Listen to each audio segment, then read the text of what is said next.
In the untamed heart of the Rocky Mountains, where jagged peaks pierce the sky and secrets whisper on the wind, a journey begins. A clash of worlds.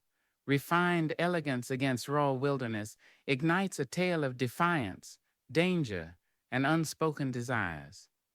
As the snow falls and the rivers run, every step tests the boundaries of courage and the heart's deepest truths. Dive into a story where survival demands more than skill, and the wilderness reveals what it means to be truly alive. Chapter 1, An Arrangement in Aspen. The stagecoach rattled into Aspen like a bruised beetle scuttling for cover, kicking up plumes of ochre dust that clung to everything, including the inside of Elizabeth Covington's lungs. She pressed a lace-edged handkerchief to her mouth, the delicate fabric utterly useless against the grit and the raw, unfamiliar smells of pine resin, horse manure, cheap whiskey, and something else, something wild and untamed that prickled the back of her neck. Through the grimy window, the town revealed itself not as the sophisticated mountain retreat whispered about back east, but as a raw gash in the wilderness clinging precariously to the slopes of mountains that clawed at the impossibly blue sky. Wooden storefronts, some freshly painted, others weathered gray and leaning like old men, lined the wide, rutted street. Saloon doors swung open, spilling raucous laughter and the tinny clang of a poorly tuned piano into the thin, crisp air. Men in dusty, sweat-stained clothes, their faces hardened by sun and wind, paused their conversations to watch the stage arrive, their eyes lingering on the fine carriage with an unnerving mixture of curiosity and resentment. There were women, too, but fewer. Some hurried along the boardwalks with downcast eyes, skirts brushing the dusty planks, while others, painted and bold, watched from the shaded porches of establishments Elizabeth's upbringing had taught her to pretend didn't exist. This was not Newport. This was not the manicured elegance of her father's estate, nor the stifling propriety of Boston drawing rooms, where fortunes were discussed in hushed tones over lukewarm tea. This was the edge of the world, raw and vibrant and terrifying, and she, Elizabeth, had thrown herself into it deliberately, a desperate gamble born of quiet suffocation. She adjusted the expensive but practical traveling suit. She wore deep forest green wool, tailored but allowing for movement, a stark contrast to the silks and velvets expected of her. Her matching hat, modest by Boston standards but impossibly refined here, felt like a target pinned to her head.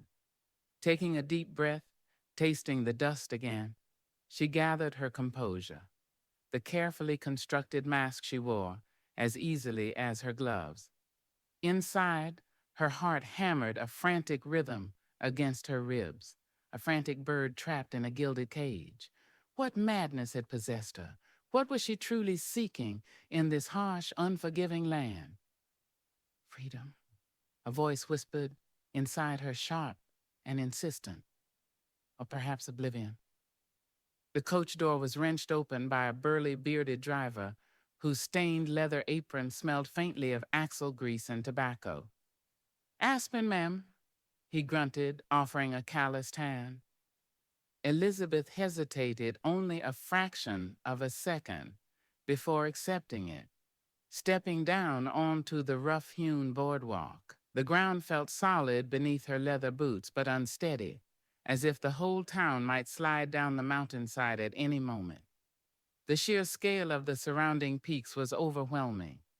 They loomed over the settlement, jagged monoliths of rock and timber, their summits already dusted with the promise of early snow, even in late summer. Sunlight, sharp and unfiltered at this altitude, glinted off mica-flecked rock faces, making her squint. The air was thin, sharp, carrying the scent of pine needles and distant wood smoke. Her luggage, sturdy leather trunks bearing the initials EC, was unceremoniously hauled down and deposited beside her.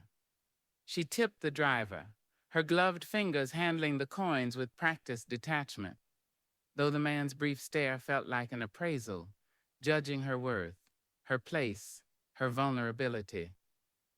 She had secured lodging at the Clarendon, Aspen's finest hotel, a relative term in this context.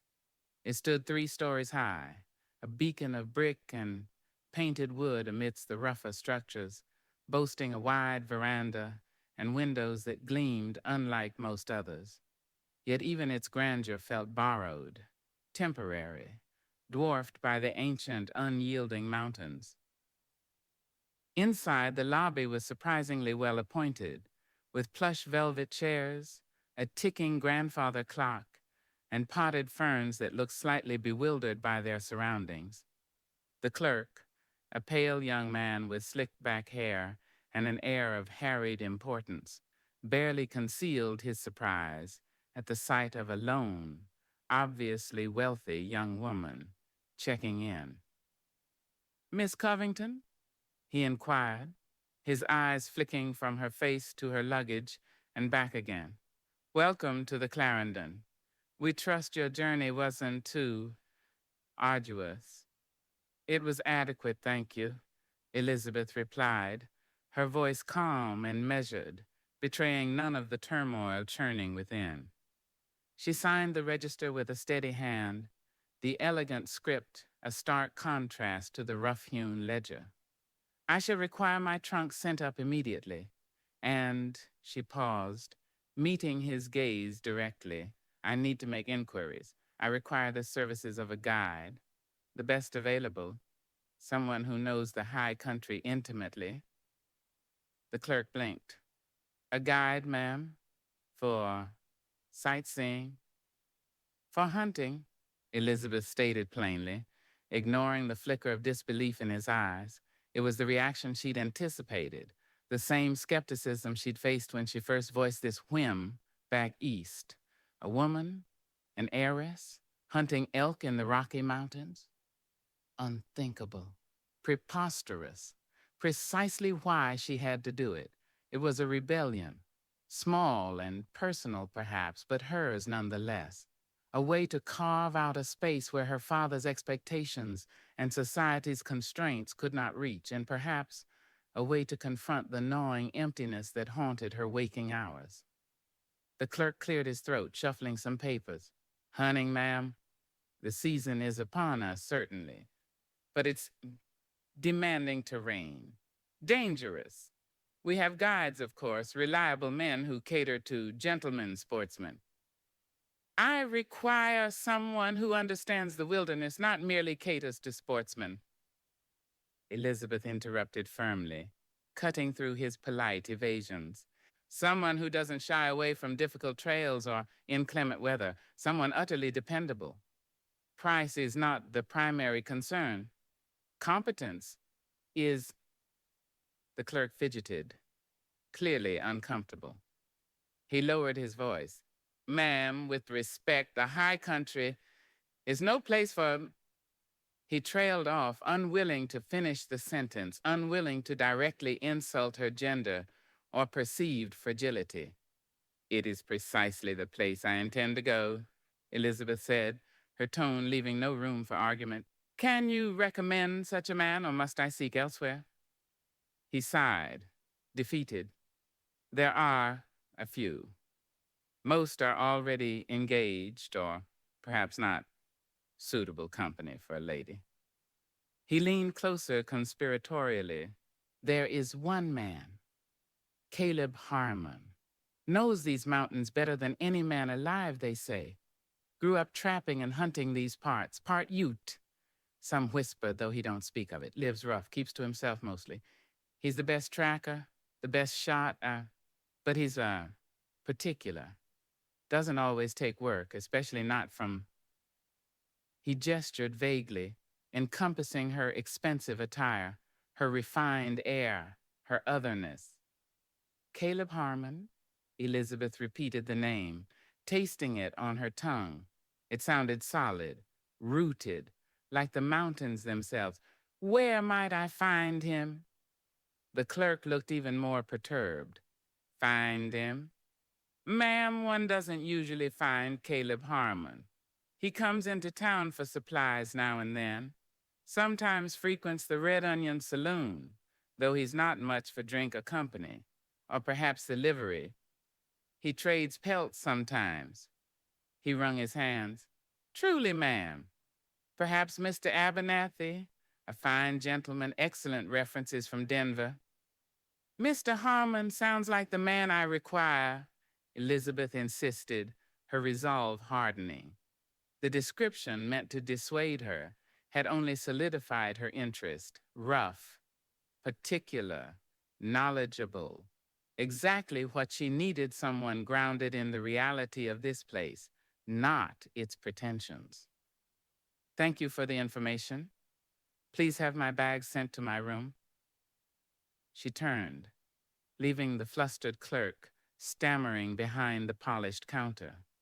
The Red Onion Saloon. It sounded disreputable, exactly the sort of place she ought to avoid, which naturally made it her first destination. She adjusted her hat, smoothed her gloves, and stepped back out onto the dusty boardwalk, ignoring the curious stares that followed her. The afternoon sun beat down, intensifying the smells and sounds of the street. The Red Onion was further down, its swinging doors painted a faded, peeling red. Music, louder and coarser than before, drifted out along with the low murmur of male voices and the sharp clink of glasses. Taking another steadying breath, Elizabeth pushed through the doors. Instantly, conversation ceased. The air inside was thick with smoke, the scent of stale beer, sweat, and unwashed bodies. Every eye turned towards her, a sea of weathered, suspicious faces under the brims of dusty hats. Miners, prospectors, ranch hands, men whose lives were etched onto their skin, whose gazes were direct and appraising. For a moment, the sheer hostile silence felt like a physical blow. She felt a tremor run through her, a primal fear entirely different from the social anxiety she knew so well. This was cruder, more immediate. Her gaze swept the room, searching. Rough tables were scattered across the sawdust-strewn floor. A long, scarred bar dominated one wall, tended by a large man with rolled-up sleeves and a wary expression. In the dim light filtering through the grimy windows, she scanned the occupants. Most were rough, loud, their postures indicating lives of hard labor or reckless abandon. None seemed to fit the clerk's description of a man who kept to himself. Then she saw him. He was seated alone at a small table in the far corner, half shrouded in shadow, nursing a glass of what looked like whiskey. He wasn't looking at her. His attention seemed fixed on something beyond the grimy window pane, or perhaps something deep within himself. He was lean but broad-shouldered, dressed in practical buckskins and worn leather, clothes that spoke of function, not fashion. His dark hair was longer than was customary back east, tied back loosely with a leather thong, revealing a strong jawline and high cheekbones that hinted at the mixed heritage the clerk had mentioned.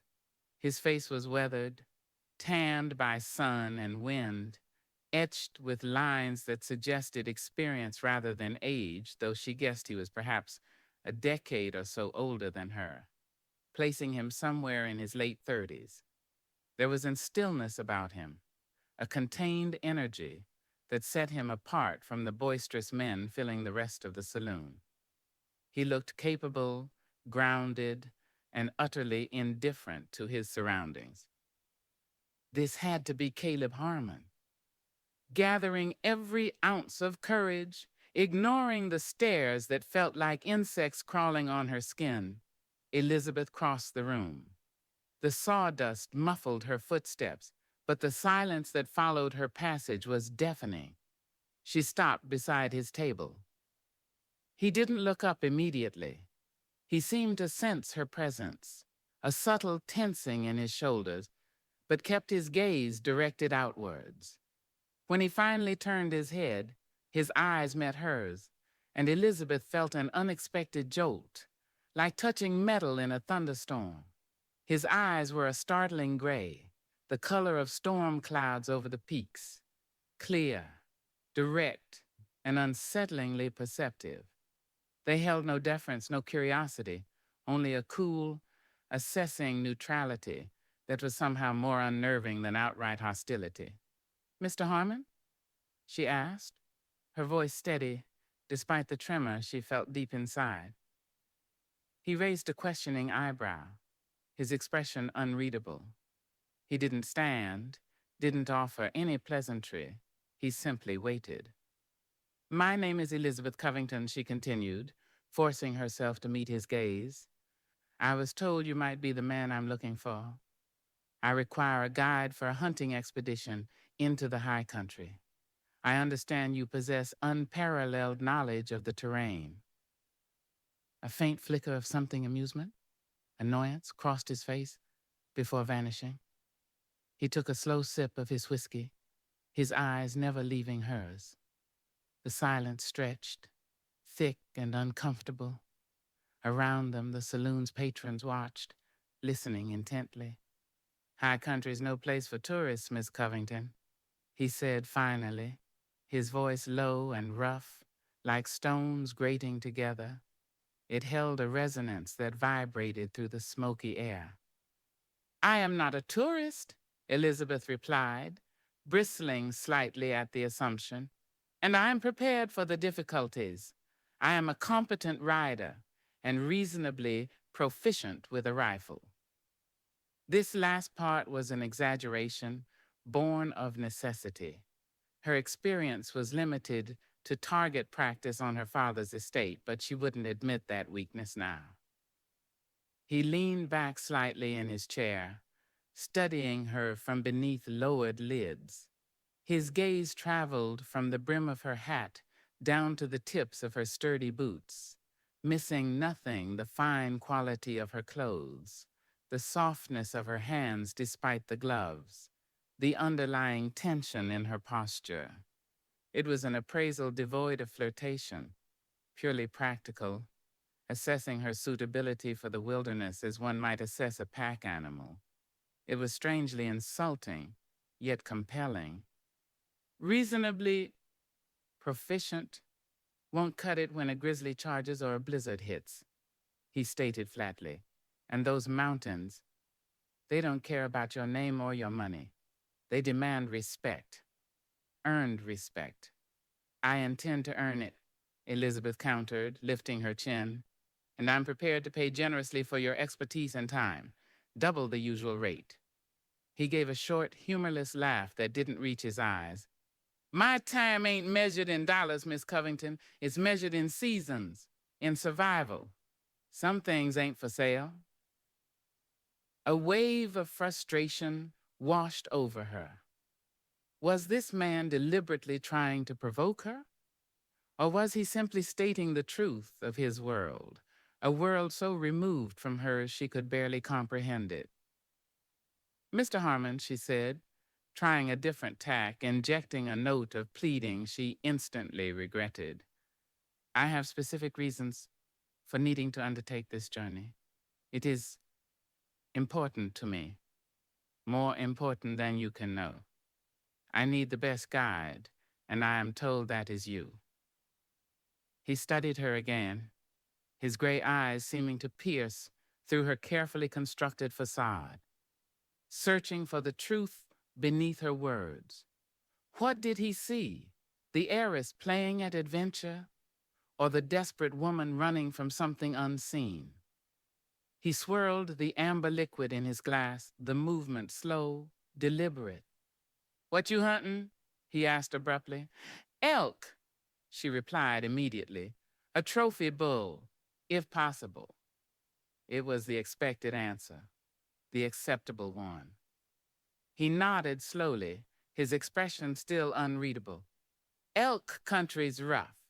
Steep climbs, thick timber, Early snows likely, days in the saddle, nights on cold ground.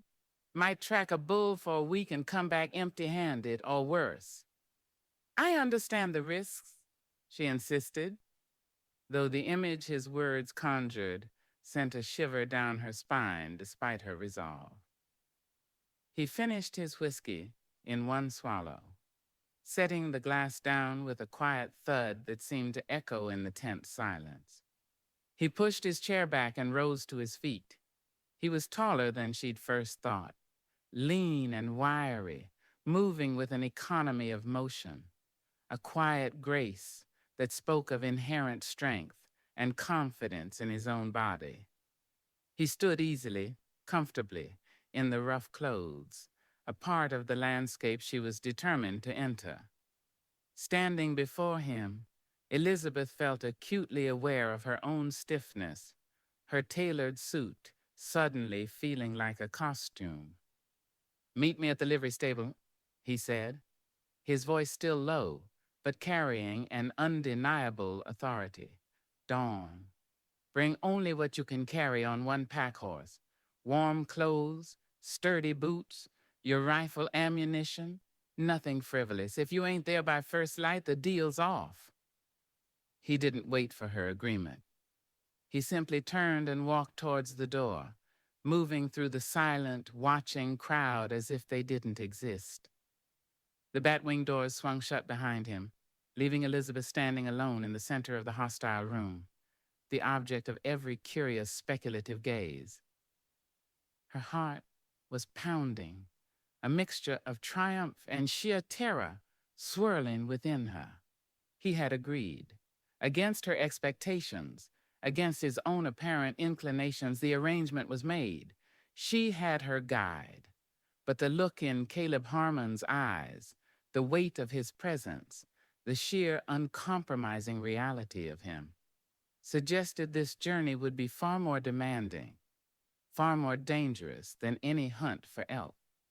She had sought the wilderness, and in this man she felt she had just encountered its very soul beautiful, untamed, and potentially lethal. As she turned to leave the saloon, the weight of his final words settled upon her. Nothing frivolous. She wondered, with a sudden, chilling certainty, if he included her very presence in that category. The edge of the world felt sharper, closer than ever before. Chapter 2. Beneath Jagged Peaks. Dawn painted the eastern sky in bruised shades of purple and rose as Elizabeth stood shivering beside her rented mare at the livery stable. Aspen was still mostly asleep, the raucous sounds of the previous night replaced by a profound pre-dawn quiet, broken only by the occasional nicker of a horse or the distant crowing of a rooster. The air was achingly cold, thin and sharp, biting at her exposed cheeks and stealing the warmth from beneath her sturdy wool coat. She had followed Caleb Harmon's instructions meticulously, packing only essentials into canvas saddlebags strapped behind her saddle. Changes of practical clothing, ammunition for the gleaming Winchester rifle she carried with an awkwardness she hoped wasn't too obvious, a bedroll, basic toiletries, and a small tin of the Earl Grey tea she couldn't quite bring herself to leave behind a tiny, foolish link to the world she'd fled. She checked the cinch on her saddle for the third time, her gloved fingers clumsy in the chill. Despite her resolve, a knot of apprehension tightened in her stomach. The sheer audacity of her plan, conceived in the suffocating drawing rooms of Boston, felt starkly different here, under the immense indifferent gaze of the Colorado sky. The mountains loomed like colossal sleeping beasts, their peaks catching the first fragile rays of sunlight, appearing both majestic and menacing. Just as the sun's edge cleared the horizon, painting the dusty street in pale gold, he appeared. Caleb Harmon materialized from the shadows between the stable and the blacksmith shop, moving with the silent tread she was beginning to associate with him. He led 2 horses, a sturdy-looking bay gelding laden with supplies, presumably the pack horse, and a rangy, intelligent-looking dun mare that eyed Elizabeth's rented horse with disdain. He wore the same buckskins as yesterday, augmented by a heavy, sheepskin-lined coat and a low-brimmed hat that shadowed his face. He stopped before her, his storm-gray eyes flicking over her attire, her horse, her carefully packed saddlebags. There was no greeting, no polite inquiry about her readiness. He simply reached out and gave the cinch on her saddle a curt, expert tug, testing its tightness. Satisfied, he moved to her saddlebags, his calloused fingers briefly assessing the weight and balance. He paused at the rifle snugged in its scabbard. "You know how to use that?" he asked, his voice flat, devoid of inflection. "I do," Elizabeth replied, meeting his gaze directly, hoping the lie sounded convincing. She'd practiced, yes, but hitting stationary targets on a manicured lawn was a world away from bringing down game or defending oneself in this wilderness. He grunted, a non-committal sound deep in his chest. He didn't challenge her further, merely swung up onto his dun mare with an easy, fluid motion that spoke of a lifetime spent in the saddle. He gathered the pack horse's lead rope. "Stay close, keep quiet, watch where your horse puts its feet," he ordered, his gaze already fixed on the trail leading out of town, towards the rising sun and the waiting mountains. He nudged his mare forward without a backward glance, assuming she would follow. Swallowing hard against the dryness in her throat, Elizabeth mounted her horse, the cold leather creaking beneath her. She settled the rifle more comfortably, took the reins, and urged the mare after him.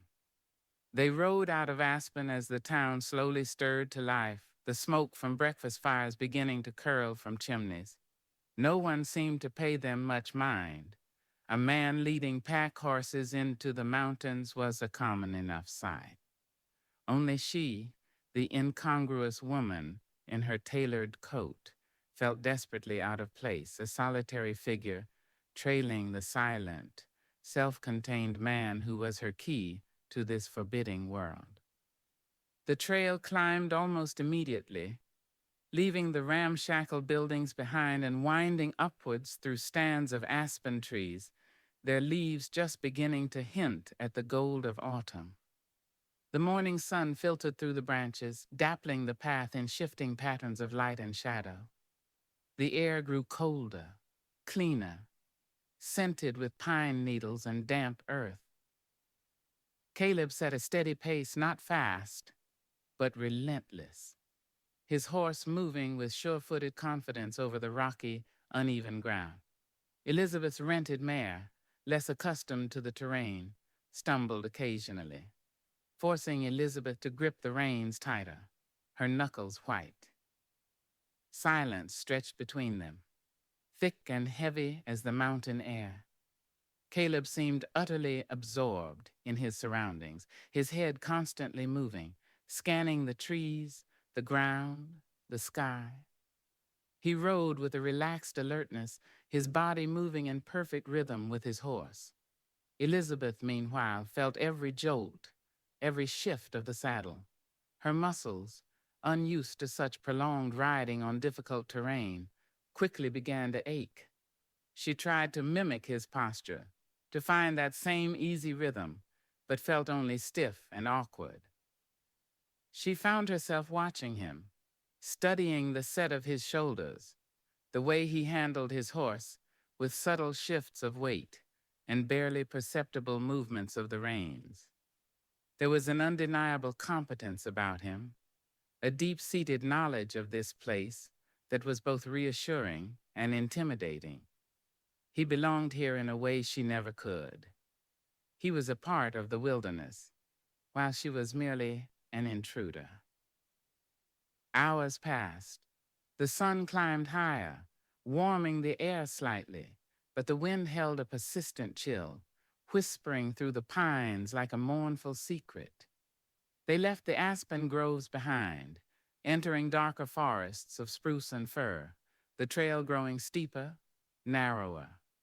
The only sounds were the rhythmic clopping of hooves on rock, the creak of saddle leather, the sighing of the wind, and the occasional sharp cry of a hawk circling overhead. The silence from Caleb was absolute. He offered no commentary on the scenery, pointed out no landmarks, made no small talk. It was as if she wasn't there, merely an obligation he was fulfilling with stoic indifference. Part of her resented his detachment. Didn't he feel any curiosity about her, about the absurdity of her presence here? Didn't he wonder why a woman of her standing would seek out such hardship? But another part of her, the part that had driven her west, respected his reserve. It mirrored the quiet self-containment of the mountains themselves. There were no airs about him, no false pleasantries. He was simply real, raw and unvarnished. Around midday, he reined in his horse in a small clearing beside a rushing stream, its water crystal clear and icy cold over smooth gray stones. "Water the horses," he said, swinging down. "Half hour." Elizabeth dismounted stiffly, her legs trembling with fatigue. Every muscle screamed in protest. She led her mare to the stream, letting the horse drink while she gratefully splashed the frigid water onto her own face, gasping at the shock. Caleb efficiently unloaded a few items from the pack horse, a small sack of oats for the horses, a water skin, and a wrapped bundle that turned out to be jerky and hardtack. He offered her a strip of the dried meat without ceremony. It was tough, salty, and tasted vaguely of smoke. Nothing like the delicate luncheons she was accustomed to. But hunger gnawed at her, sharp and demanding. She chewed slowly, watching him as he checked the horse's hooves, his movements economical and precise. He moved like a man who wasted nothing, not energy, not words, not emotion. "Is this where we make camp?" she asked tentatively, the silence stretching again. He looked up, his gray eyes unreadable. "No, we push on till dusk, find better shelter higher up." He gestured vaguely towards the towering peaks that seemed impossibly distant. Higher up. The thought sent a fresh wave of weariness through her. She looked at her hands, the soft skin already chafed from the rains despite her gloves. She thought of the comfortable suite waiting for her back at the Clarendon, the hot bath, the soft bed. What had possessed her? As if sensing her doubt, Caleb's gaze lingered on her for a moment longer than usual. "Second thoughts, Miss Covington?" The question wasn't unkind, merely observant. "No," she lied, lifting her chin again, forcing strength into her voice. "I am merely appreciating the view." She gestured towards the stream, the trees, the vast blue sky overhead. He grunted again, that same non-committal sound, and turned back to the horses. He didn't believe her, she knew. But he didn't push. He simply accepted her words, or her lie, and prepared to move on. The afternoon ride was even more challenging. The trail narrowed further, clinging precariously to steep slopes. Loose scree skittered under the horses' hooves, sending small cascades of rock tumbling into the unseen depths below. Elizabeth found herself holding her breath, her eyes fixed on the narrow track ahead, trying not to look down. Her mare, sensing her nervousness, became skittish, tossing its head. Caleb, seemingly oblivious to the danger, rode steadily onward. Occasionally, he would pause, dismount, and scan the trail ahead, or examine markings on the ground that were invisible to Elizabeth's untrained eye. Once, he held up a hand, halting them abruptly. He pointed towards a patch of disturbed earth near the base of a towering pine. "Bear," he said softly, the first unsolicited word he'd spoken regarding their surroundings. "Grizzly, passed this way this morning." Elizabeth's heart leapt into her throat. She strained her eyes, seeing nothing but mud and pine needles. How could he know, and how close was it now? The vast, silent forest suddenly felt alive with unseen threats. Caleb seemed unperturbed. He nudged his horse forward again, his hand resting casually near the rifle sheathed beside his saddle. He didn't seem frightened, merely aware, prepared. His calmness was infectious, or perhaps it simply overshadowed her own rising panic. She gripped her own rifle tighter, suddenly wishing she'd paid more attention during those target practices. As the sun began its slow descent towards the western peaks, casting long, distorted shadows across the landscape, the air grew significantly colder. The wind picked up, whistling through the high passes with a mournful sound. Dark clouds began to gather around the highest summits, obscuring them in a gray shroud. Caleb scanned the sky, his brow furrowed slightly. "Weather's turning," he announced. "Need to make camp soon. There's a hunter's shelter about an hour ahead. Old trapper's lean-to. Better than open ground if that storm hits." An hour. It felt like an eternity. Elizabeth was bone-weary, saddle-sore, and chilled to the core. The initial thrill of rebellion had long since evaporated, replaced by the stark, grinding reality of physical exertion and the humbling power of the wilderness. She huddled deeper into her coat, her thoughts turning again to the why. Why subject herself to this? Was it truly about hunting elk? Or was it about stripping away the layers of expectation, the suffocating weight of being Elizabeth Covington, heiress, until only the essential core remained? And what if that core was weaker, more fragile than she could bear to admit?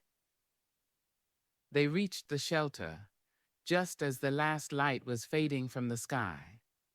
It wasn't much a crude, three-sided structure of logs chinked with mud, nestled against a rock overhang, offering minimal protection from the elements. A blackened fire pit sat before it. The ground inside was hard-packed earth. It smelled faintly of wood smoke, dampness, and old animal hides. Caleb immediately set about unsaddling the horses, rubbing them down with handfuls of dry grass before tethering them in a relatively sheltered spot where they could graze on sparse vegetation. He moved with swift efficiency, wasting no movement. Elizabeth watched, feeling useless and inept. She should offer to help, but she wasn't sure what to do, afraid of getting in the way or displaying her ignorance. "Gather firewood," he instructed curtly, nodding towards the surrounding trees. "Small branches, dry stuff from under the pines, we'll need plenty." Grateful for a task, however menial, Elizabeth ventured into the gathering gloom, her eyes scanning the forest floor. The wind moaned through the trees, sounding increasingly hostile. Collecting wood was harder than it looked. Most of the lower branches were damp, and the dry kindling was scarce. Her fingers grew numb with cold as she searched, stuffing twigs and small branches into the crook of her arm. By the time she returned with a meager bundle, Caleb had already coaxed a small flame to life in the fire pit, using tinder from his pouch and skill that looked like magic to her inexperienced eyes. The flickering light cast dancing shadows on the rock face and illuminated his concentrated expression. He added her collection to his own larger pile without comment, carefully building the fire until it burned steadily, casting a welcome circle of warmth and light against the encroaching darkness. He unpacked more supplies, a small pot, coffee, salt pork, beans, The preparations for their simple meal were conducted with the same quiet competence. Elizabeth huddled near the fire, absorbing its warmth, watching him move in the firelight. The harsh lines of his face seemed softer now, the shadows emphasizing the high cheekbones and the strength of his jaw. He looked older somehow, burdened by knowledge she couldn't fathom. Who was this man who lived so intimately with this unforgiving landscape? What ghosts haunted his solitary existence? He handed her a tin plate piled with beans and sizzling salt pork, and a mug of steaming bitter coffee. The food was basic, rough, yet tasted better than any multi-course dinner she'd ever eaten. Hunger, cold, and exhaustion made simple sustenance seem like a feast. They ate in silence, the only sounds the crackling of the fire, the wind howling outside the shelter, and the occasional restless movement of the horses. The silence wasn't empty, though. It was filled with unspoken questions, with the vastness of the wilderness pressing in around them, with the undeniable tension between two people from utterly different worlds thrown together in forced intimacy. Elizabeth felt acutely aware of him, of his presence just feet away, of the shared vulnerability in this isolated place.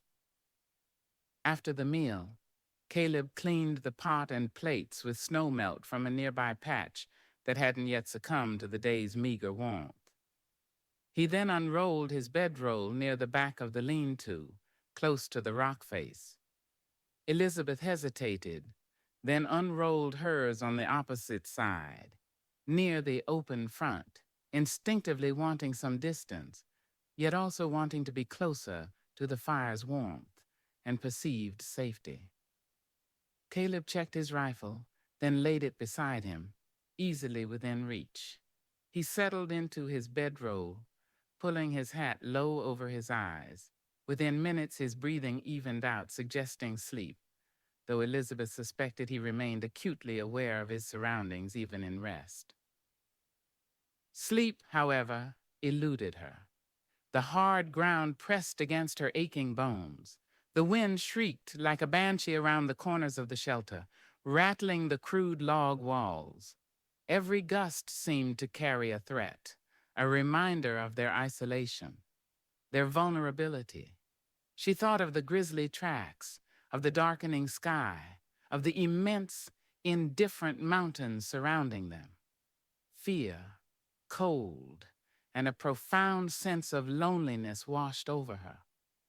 She pulled her bedroll tighter, burying her face in the rough wool, trying to block out the sounds and the unsettling proximity of the sleeping man across the small space. Why had she thought this would bring freedom? This felt like a different kind of cage, one made of rock and wind and her own inadequacy. She closed her eyes, picturing the Boston drawing rooms, the predictable conversations, the stifling certainty of her future. Was this truly better? A particularly violent gust of wind slammed against the shelter, carrying with it the first stinging pellets of snow. They swirled into the opening, dusting her exposed face, melting instantly against her skin. The fire hissed as flakes landed in the embers. Panic fluttered in her chest. A storm was hitting high in the mountains, miles from any civilization, with only this rough lean-to and a silent, enigmatic stranger for protection. She sat up slightly, peering through the darkness towards Caleb.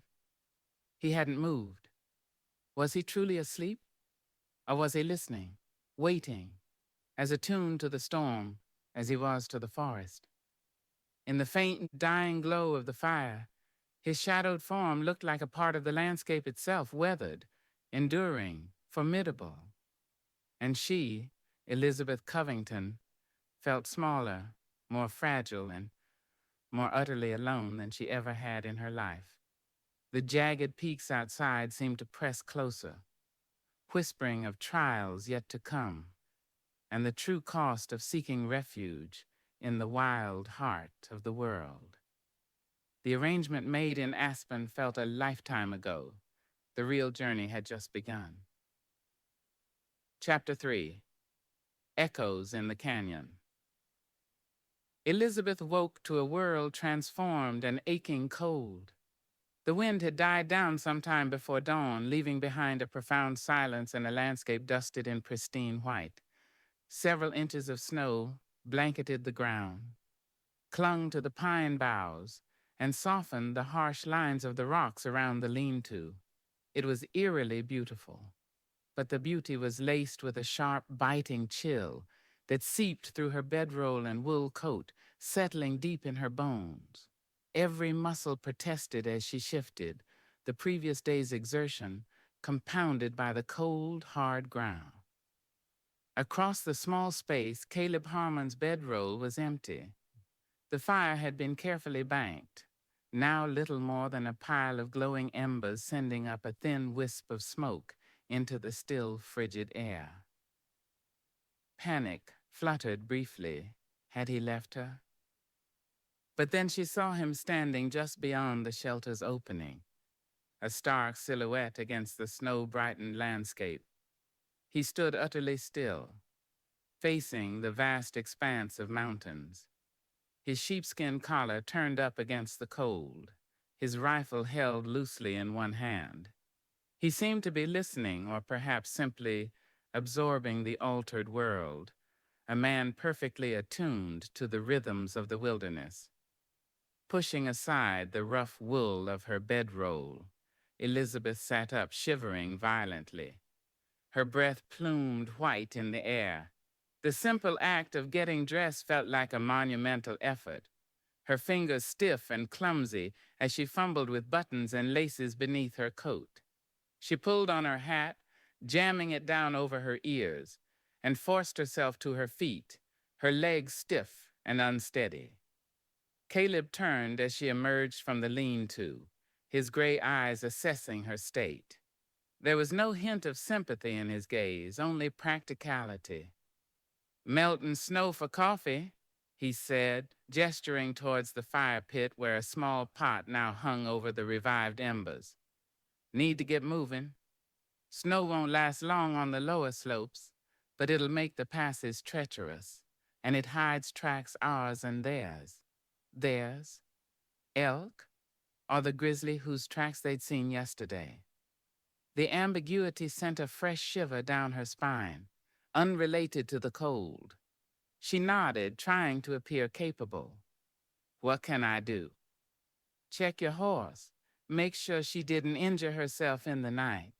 Then pack your gear. Tight."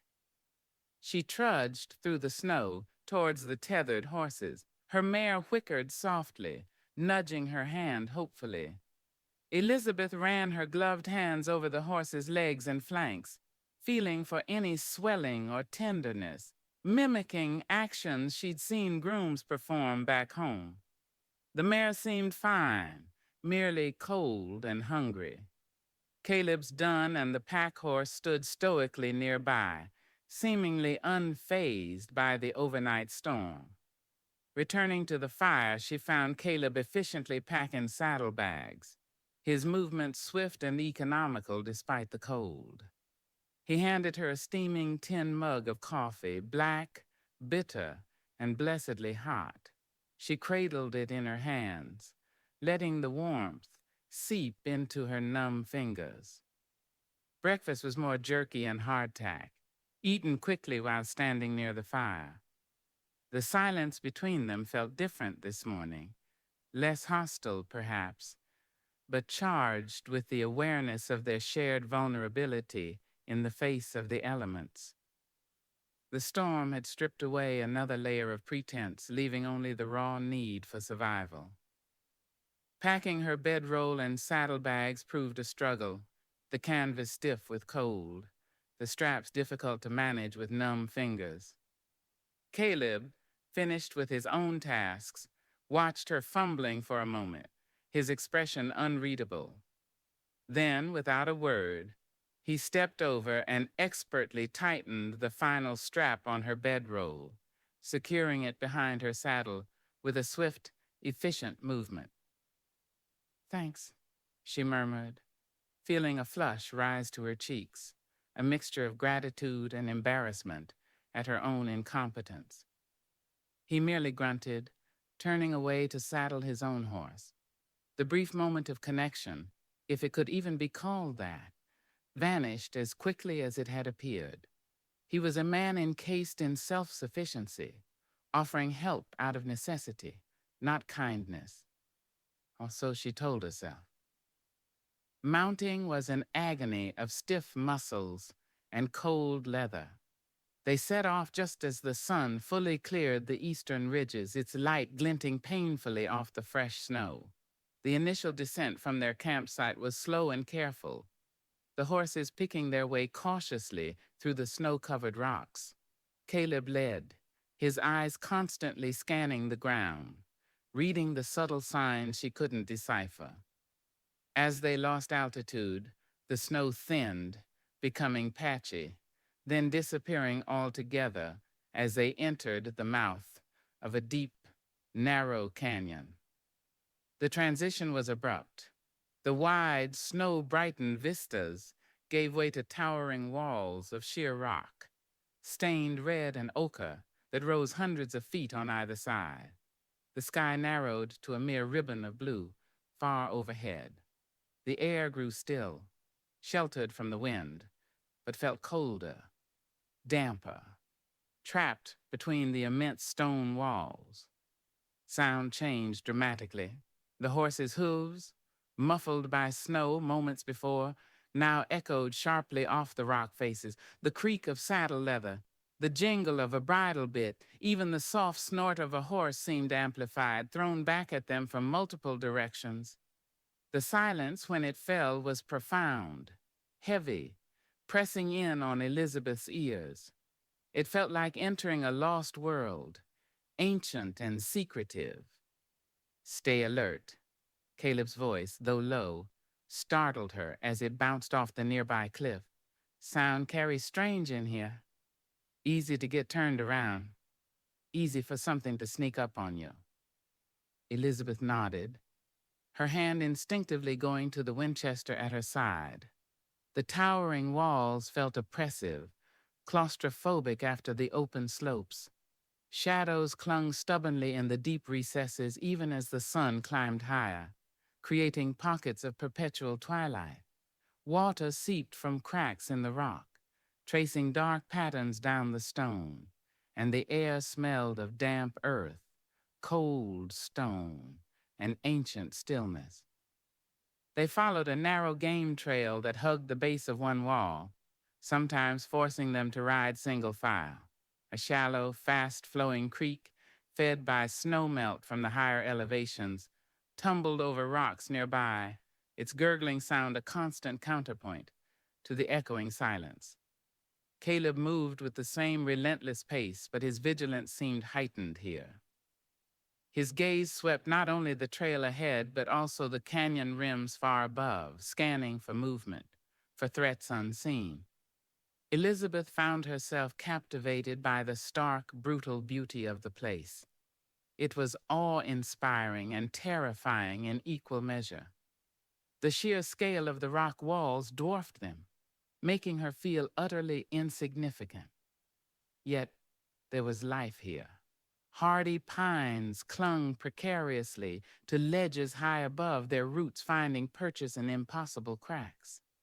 She saw the tracks of deer near the creek bank, the delicate print of a fox in a patch of mud, and occasionally, high on the canyon walls, she saw strange markings, faded symbols painted in red ochre, weathered by time and the elements. "What are those?" she asked, pointing upwards during a brief pause while the horses drank from the creek. Caleb followed her gaze. "Old signs," he said curtly. "Ute. Some say prayers to the spirits of the place, some warnings." "Warnings about what?" He shrugged, his gaze distant. "This canyon, it's seen trouble. Trappers ambushed, Prospect has vanished. Some say it holds bad medicine. He didn't elaborate, turning his attention back to the trail, leaving her with a sense of unease. Bad medicine. The phrase hung in the still air, adding another layer of tension to the already oppressive atmosphere. They rode deeper into the canyon. The walls pressed closer, the light grew dimmer, the echoes became more pronounced. Elizabeth tried humming softly under her breath, a tune from a Boston parlor, just to break the heavy silence. But the sound came back distorted, alien, and she quickly stopped, feeling foolish and exposed. Caleb shot her a quick, sharp glance, a silent reprimand for the unnecessary noise. Hours crawled by. The relentless rhythm of the horses' hooves, the creak of leather, the immense silence, it all began to take a toll. Fatigue settled deep in Elizabeth's bones, a weary ache that went beyond mere muscle soreness. The isolation was profound. If something happened here, an accident, an attack, no one would know. They were utterly alone, dependent solely on Caleb's knowledge and their own meager resources. Her thoughts drifted, inevitably, back to why she was here. Was this desolate canyon, this hard journey, truly erasing the constraints of her old life, or merely replacing them with new, harsher ones? She thought of her father, his imposing presence, his carefully laid plans for her future, a suitable marriage, a life managing households and charities, a quiet, respectable existence. She had railed against it, craved escape, adventure, something real. Now, faced with the raw, uncompromising reality of the wilderness, doubt gnawed at her. Was she strong enough for this? Or was she just a spoiled heiress, playing a dangerous game she was ill-equipped to win? She watched Caleb's back, the steady set of his shoulders, the way he seemed so utterly at home in this intimidating landscape. What storms had he weathered? What losses had carved those lines onto his face? He remained an enigma, a man locked within himself, revealing nothing. Yet his competence was undeniable. His presence, silent and watchful, was the only anchor she had in this disorienting place. A strange, unwilling dependence was growing within her, a reliance on this man she barely knew, who seemed to regard her as little more than cargo. Mid-afternoon found them in a wider section of the canyon, where the creek pooled briefly before tumbling over another series of rapids. Sunlight managed to pierce the gloom here, illuminating a small, grassy flat dotted with ancient, gnarled cottonwoods. Caleb reined in. "We'll rest the horses here," he said, dismounting. "Check your gear again. Ground's rougher ahead." Elizabeth gratefully slid from the saddle, her legs nearly buckling. She moved towards the creek, intending to splash water on her face again when something caught her eye near the base of a large cottonwood half hidden in the long grass. It was small, metallic, glinting dully in the filtered sunlight. Curious, she bent down and picked it up. It was a locket, small, silver, tarnished with age and weather. It was intricately engraved with floral patterns, though the details were worn smooth. It felt cold and heavy in her palm. She pressed the tiny clasp, and it sprang open. Inside, protected beneath clouded glass, were two miniature portraits, faded but still discernible. One was of a young woman, with dark hair and hopeful eyes, dressed in simple, perhaps homemade clothes. The other was of a small child, a baby wrapped in blankets. A chill, colder than the canyon air, traced its way down Elizabeth's spine. Who did this belong to? How long had it lain here, lost and forgotten? It spoke of love, of family, of a life lived and lost in this harsh place.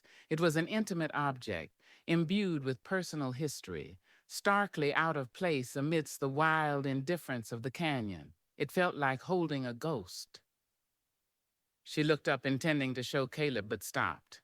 He was standing by his horse, his back to her, but there was a tension in his posture she hadn't seen before.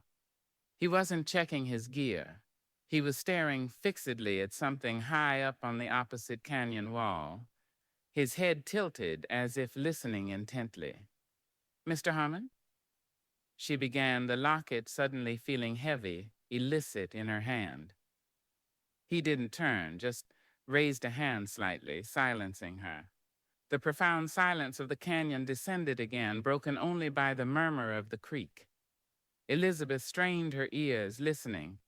At first she heard nothing but the water and the faint rustle of cottonwood leaves overhead. Then she caught it. Faint, distant, but unmistakable.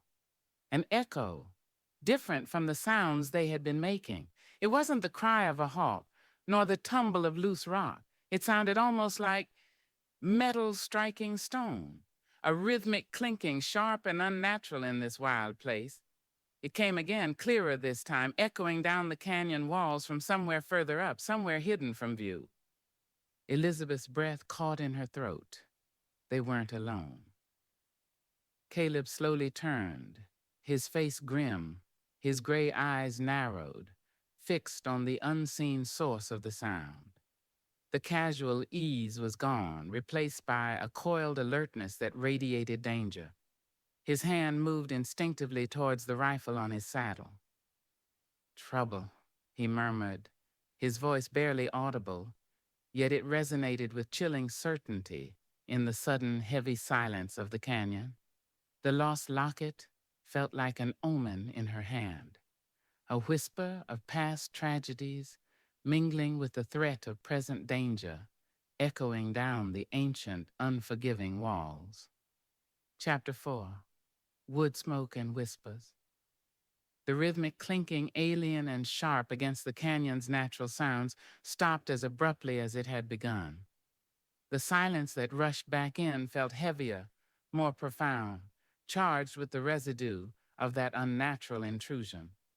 Elizabeth stood frozen by the cottonwood, the tarnished silver locket clutched tight in her fist, its cold metal a grounding point against the sudden surge of fear. Caleb remained by his horse, a study in controlled tension.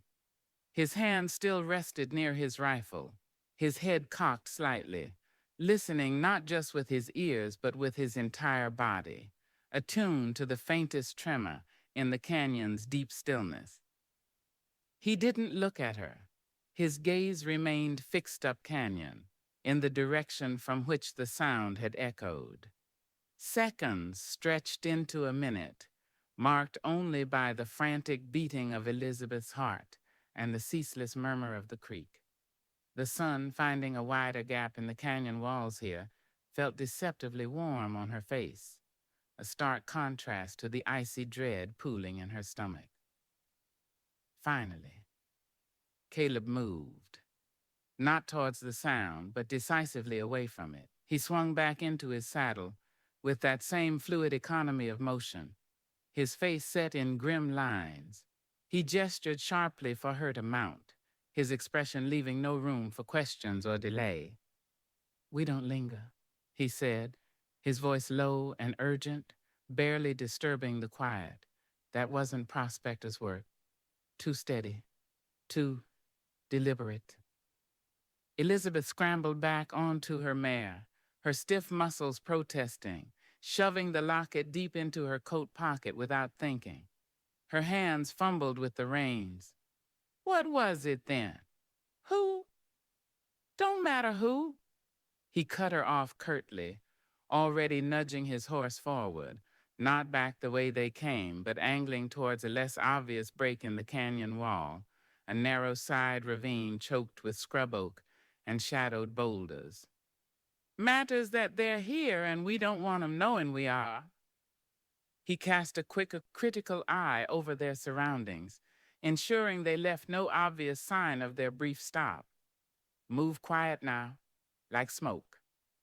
He led them into the side ravine, the horses picking their way carefully over loose rocks and through thorny bushes that snagged at Elizabeth's coat and the horses' flanks. The main canyon floor disappeared behind them, hidden by a jutting buttress of rock. Here the shadows were deeper, the air colder. The sense of isolation intensified, but mingled with it was a feeling of concealment, of being hidden, however temporarily. They traveled for perhaps another hour, pushing deeper into the narrow passage, which twisted and turned, climbing gradually. Caleb seemed to know exactly where he was going, navigating the confusing terrain without hesitation. The silence was absolute now, broken only by the careful footfalls of the horses and the occasional dislodged pebble skittering down the slope.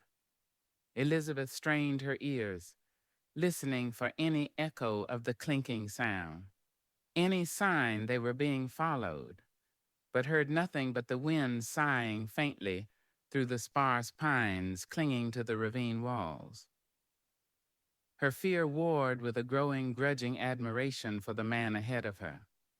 His competence was absolute, his connection to this landscape profound.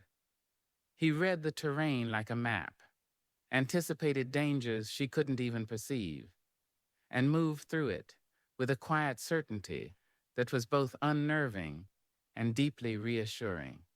She was utterly dependent on him, a fact that chafed against her ingrained independence. Yet in this moment, she wouldn't have traded his grim expertise for anything. Just as dusk began to bleed into the sky, tinting the narrow strip of visible heavens a deep violet, Caleb reined in.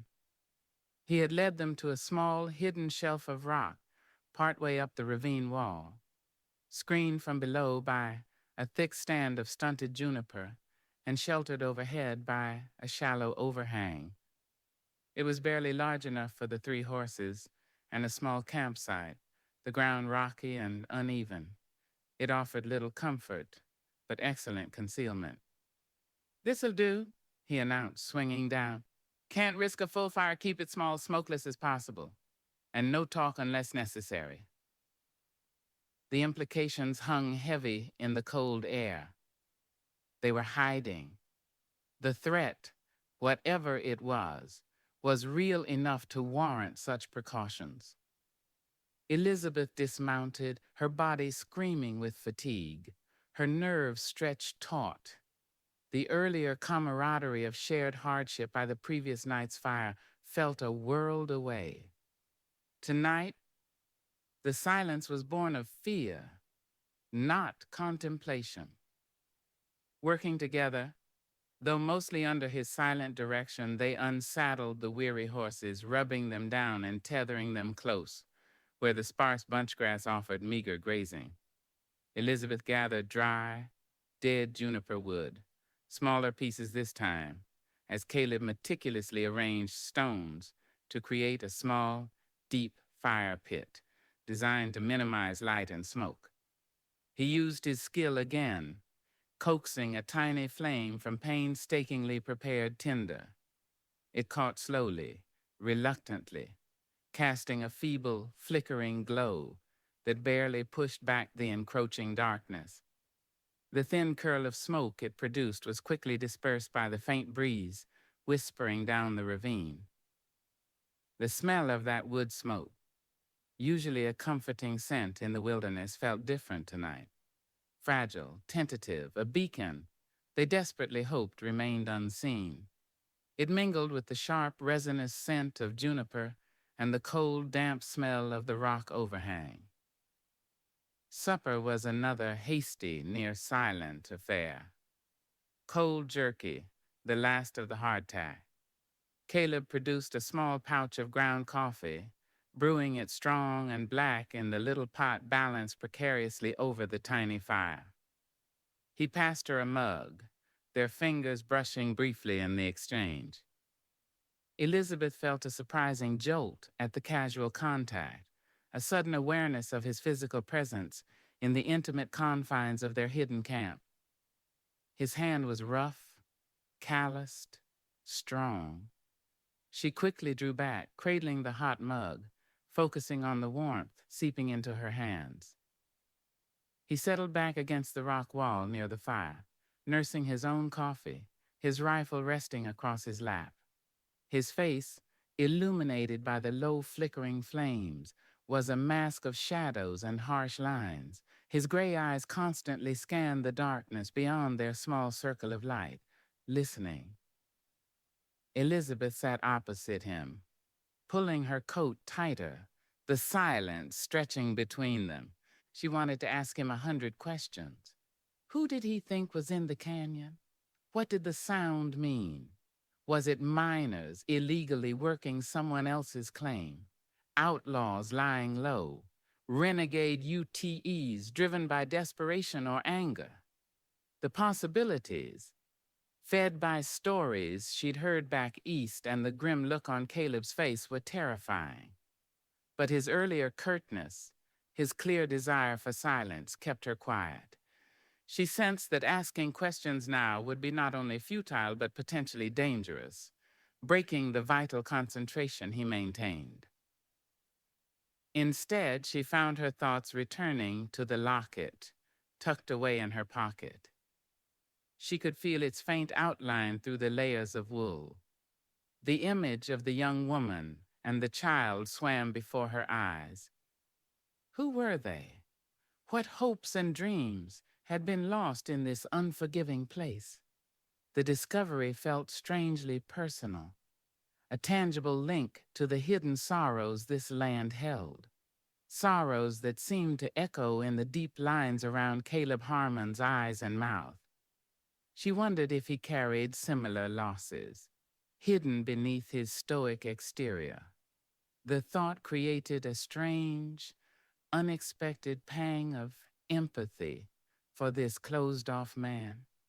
The wind picked up slightly, whispering through the junipers, carrying faint, distorted sounds from the main canyon far below. Elizabeth held her breath, listening intently. Was that the murmur of voices, the nicker of a horse, or just the wind playing tricks, amplified by her own fear and the ravine's strange acoustics? These were the whispers of the wilderness, unsettling and ambiguous, blurring the line between real threats and imagined ones. She glanced at Caleb. He was utterly still, his head tilted slightly, listening. After a long moment, he relaxed fractionally, shaking his head almost imperceptibly. Just the wind. But the tension didn't fully leave his body. He remained vigilant, a coiled spring in the shadows. Get some rest, he said finally, his voice low and rough, startling her out of her reverie. Keep your boots on and your rifle close. Rest felt impossible. Her mind raced, filled with echoes and shadows, the glint of the locket, the grim set of Caleb's jaw. But exhaustion was a powerful anesthetic. She unrolled her bedroll close to the rock wall, the farthest point from the ravine's edge, pulling the rough wool up to her chin. She laid her Winchester beside her, the cold metal unfamiliar and vaguely menacing under her hand. Closing her eyes, she tried to force her thoughts away from the potential dangers lurking in the darkness. She must have drifted off, lulled by the rhythmic crackle of the tiny fire and sheer weariness, because she woke with a start, unsure what had disturbed her. The fire had burned down to glowing embers, casting the small campsite into near total darkness. The wind had died down again and a heavy silence pressed in. Caleb was no longer by the fire. Panic seized her for a second before she saw him.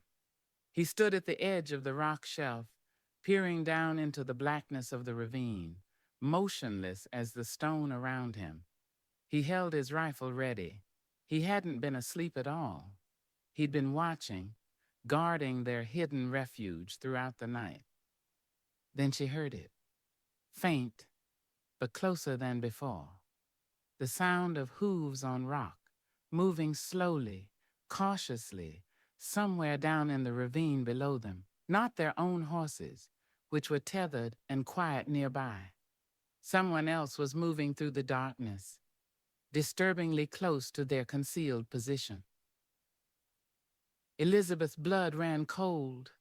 She didn't dare move, didn't dare breathe.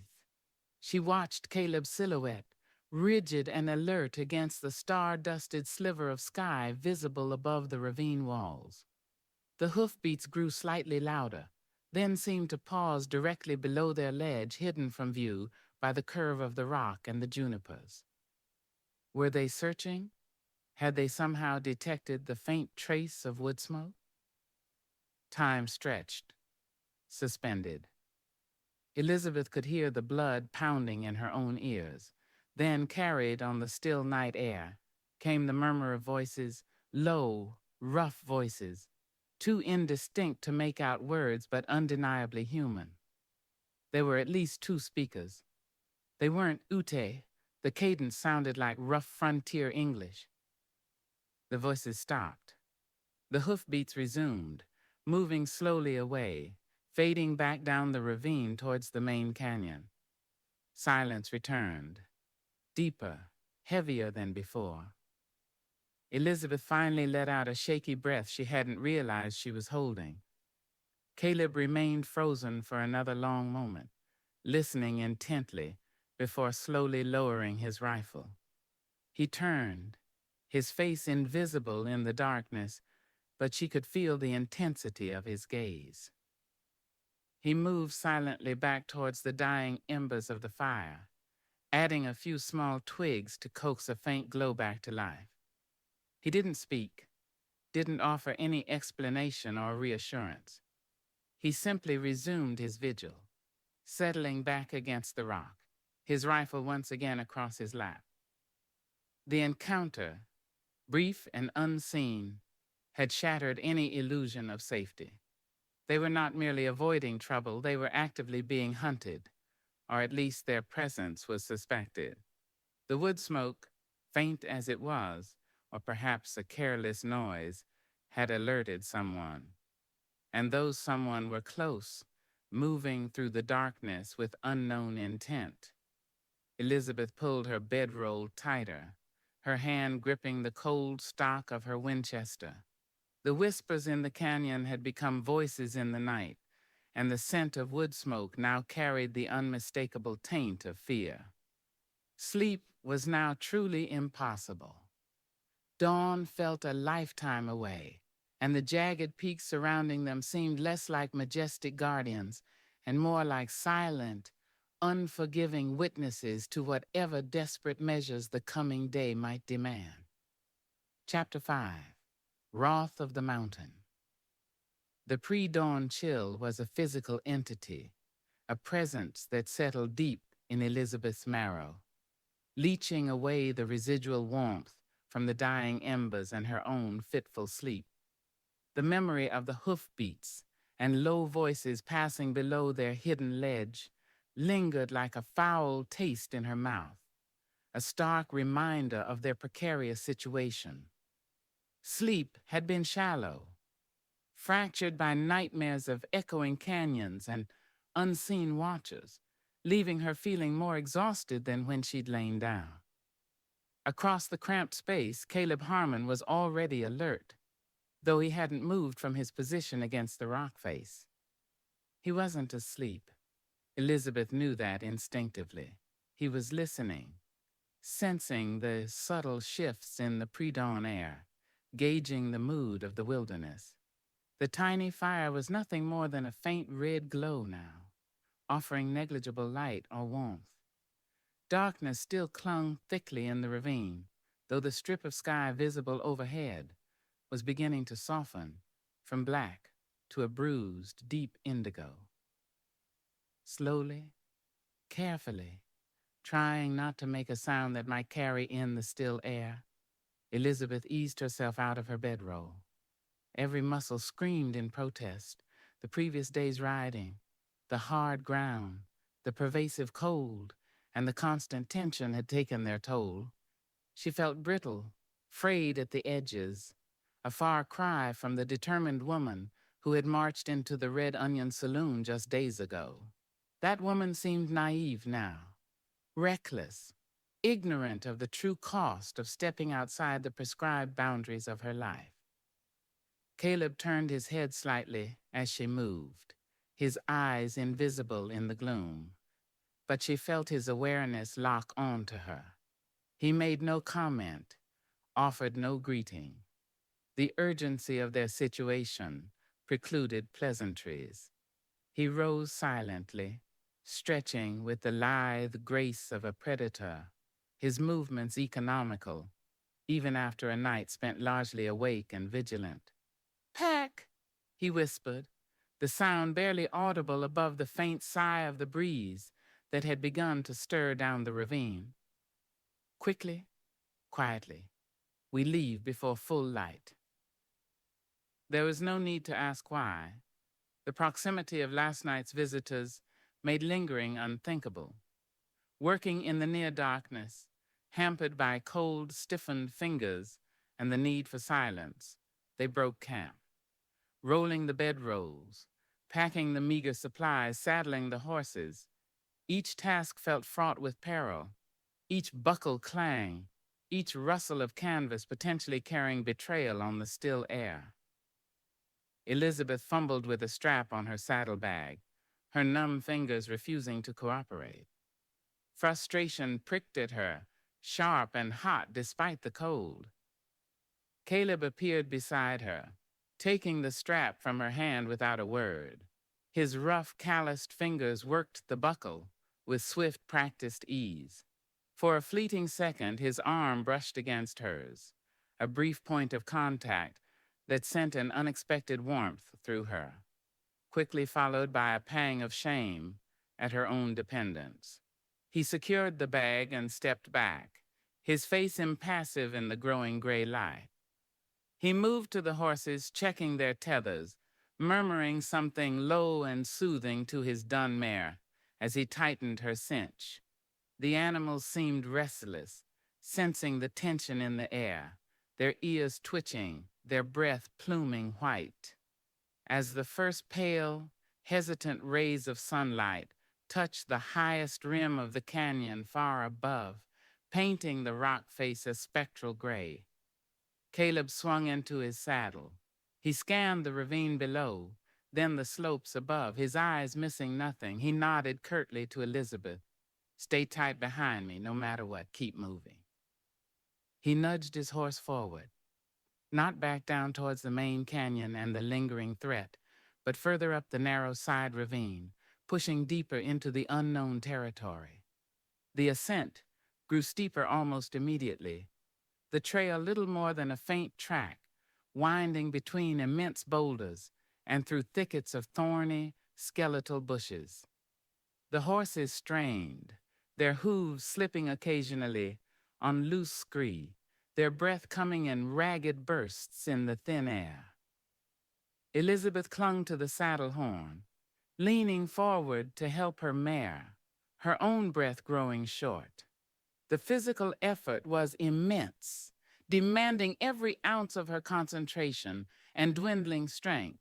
Yet a part of her felt a grim satisfaction. She was keeping up. She wasn't collapsing, wasn't demanding they stop. She was meeting the challenge, however barely. The sky above, visible only in patches through the towering rock walls, was changing rapidly.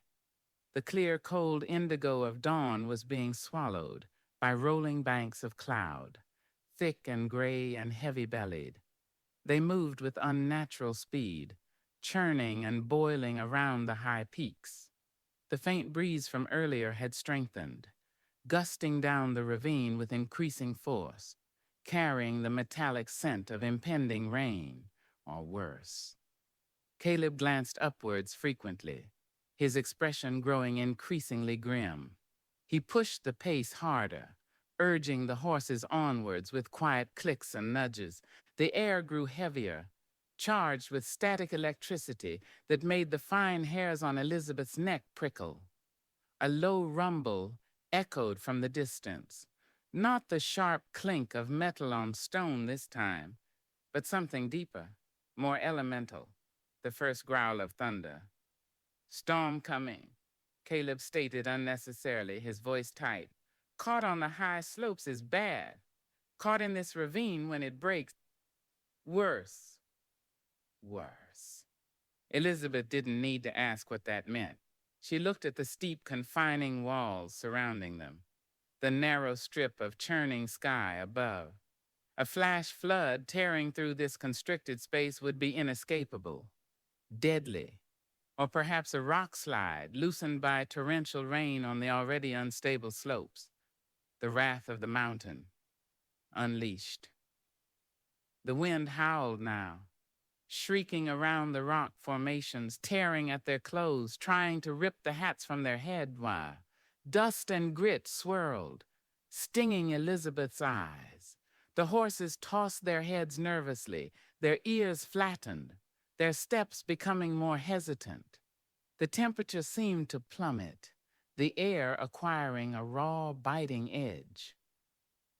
Then the first drops fell. Not gentle rain, but large, icy pellets splattering against the rocks like flung gravel. Within moments, it became a deluge, a torrential downpour that blurred the landscape, plastering their clothes to their skin, running in rivulets down their faces. The sound was deafening, a roar that filled the ravine, amplified by the echoing rock walls, drowning out the wind and the horses' frightened snorts. "Keep moving," Caleb yelled over the roar, turning briefly in the saddle, his face barely visible through the sheeting rain, his eyes flinty with urgency. "There's shelter ahead, a shallow cave overhang. Have to reach it." Elizabeth could barely see him through the downpour, let alone any sign of shelter. She bowed her head against the onslaught, trusting her mare to follow Caleb's horse, gripping the reins with numb, slippery fingers. Water streamed from the brim of her hat, soaked through her wool coat, chilled her to the bone. The ground beneath the horse's hooves turned instantly to slick mud and treacherous rolling stones. Her mare stumbled badly, going almost to its knees. Elizabeth cried out, clinging desperately to the saddle, managing somehow to stay seated as the horse scrambled back to its feet, trembling. Fear, cold, and exhaustion threatened to overwhelm her. Tears mingled with the rain on her cheeks, hot and stinging. This was madness, utter madness. She wanted to scream, to stop, to curl up and wait for it to end one way or another. But Caleb's relentless figure ahead, pushing onward through the blinding rain, and the sheer will not to fail, not to be the weak link, kept her moving. She gritted her teeth, blinked the water from her eyes, and urged the terrified mare forward. Suddenly, a sound louder than the thunder, sharper than the wind, ripped through the storm's roar, a deafening crack, followed by a deep, grating rumble that seemed to shake the very bedrock beneath them. It came from high up the slope to their right. Caleb shouted something unintelligible over the noise, pointing frantically ahead. Elizabeth looked up, squinting through the rain. Just ahead, perhaps 50 yards, she saw it, a dark opening in the rock face, a shallow cave or deep overhang, partially screened by dripping vegetation. Shelter. But even as she registered it, she saw the source of the terrible sound. High above them, loosened by the torrential rain, a section of the cliff face was giving way. Rocks, mud, and entire stunted trees peeled away from the mountainside, beginning a terrifying slide down towards the ravine floor, directly in their path, between them and the cave. "Ride!" Caleb screamed, his voice raw with desperation. He kicked his horse, the dun leaping forward, scrambling over the slick rocks towards the cave mouth.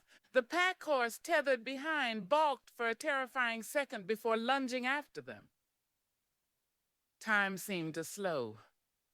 Elizabeth saw the wall of debris boulders the size of wagons, churning mud, splintered timber gathering speed, crashing downwards with unstoppable force. It was a nightmare unfolding in shades of gray and brown against the driving rain. She kicked her mare, panic lending her strength, urging the horse into a desperate slipping scramble towards the shelter. The roar of the rock slide filled her ears, vibrating through her chest. Dust and smaller stones rained down around them. Caleb reached the mouth of the cave, practically dragging the terrified pack horse inside. He turned, his face a mask of horror in the dim light filtering through the rain, his hand outstretched towards her. "Elizabeth, faster!" Her mare lunged the last few feet hooves scrabbling for purchase on the slick rock apron before the cave. Elizabeth threw herself from the saddle, just as the horse half stumbled, half fell into the relative safety of the overhang. She landed heavily on the hard rock floor. The breath knocked from her lungs, pain shooting up her arm as she instinctively tried to break her fall. Behind her, the rock slide hit the ravine floor with a cataclysmic impact, a sickening crunch of stone on stone, the sound echoing thunderously even over the storm. The ground beneath them shuddered. Rocks and mud surged past the cave entrance, a churning, destructive river that completely blocked the way they had come. Elizabeth lay gasping on the cold, damp stone, trembling violently, soaked to the skin, her arm throbbing. Rainwater dripped from the overhang, splattering around her. The horses huddled deeper in the cave, sides heaving, eyes wide with terror. Caleb knelt beside her, his hand briefly touching her shoulder, his gray eyes scanning her quickly for serious injury. "You all right?" he asked, his voice rough, still tight with adrenaline. She nodded, struggling to sit up, clutching her aching arm. "I think so. Just bruised." She looked past him towards the opening. The roar of the slide was subsiding, replaced again by the drumming of the rain, but the view was utterly changed. A massive wall of rock, mud, and tangled debris now completely choked the ravine, sealing off their escape route back down. They were trapped. Caleb followed her gaze, his expression grim. He rose and walked to the cave mouth, peering out into the deluge. The rain showed no sign of letting up. Water was already beginning to pool on the ravine floor, turning the narrow passage into a potential torrent. He looked back towards the rear of the shallow cave. It offered protection from the rain and the worst of the wind, but it was small, damp, and offered no alternative exit. He turned back to Elizabeth, kneeling beside her again. The urgency was gone from his face, replaced by a quiet, weary resignation, yet his eyes held a spark of determination. "Well, Miss Covington," he said, his voice low, the formal address sounding almost ironic in their current state. "Looks like the mountain ain't done with us yet." He reached out, gently taking her injured arm, his rough fingers surprisingly careful as he probed the wrist and forearm. "Anything broken?" "No," she managed, wincing as he touched a particularly tender spot. "Just the fall?" She met his gaze, seeing past the stoic facade for a fleeting moment. She saw concern there, genuine concern, mixed with the heavy weight of responsibility. In that instant, sharing the damp chill of the cave, trapped by the storm, and the rock slide, the vast gulf between their worlds seemed to shrink, replaced by the stark, shared reality of survival. The rain hammered down outside, echoing the frantic beat of her own heart. They were cut off, possibly injured, with unknown dangers potentially still lurking beyond the storm, and utterly at the mercy of the mountain's wrath. The fragile hope of escape had been crushed by tons of rock and mud. Elizabeth looked at Caleb's grim profile, outlined against the gray, weeping opening of the cave, and knew with chilling certainty that the price of her westward flight was far from paid. The echoes in the canyon had given way to a roar, and the whispers had become a tangible threat, trapping them beneath the jagged peaks with no clear path forward. Chapter 6: A Shared Silence. The immediate aftermath of the rock slide was a roaring silence.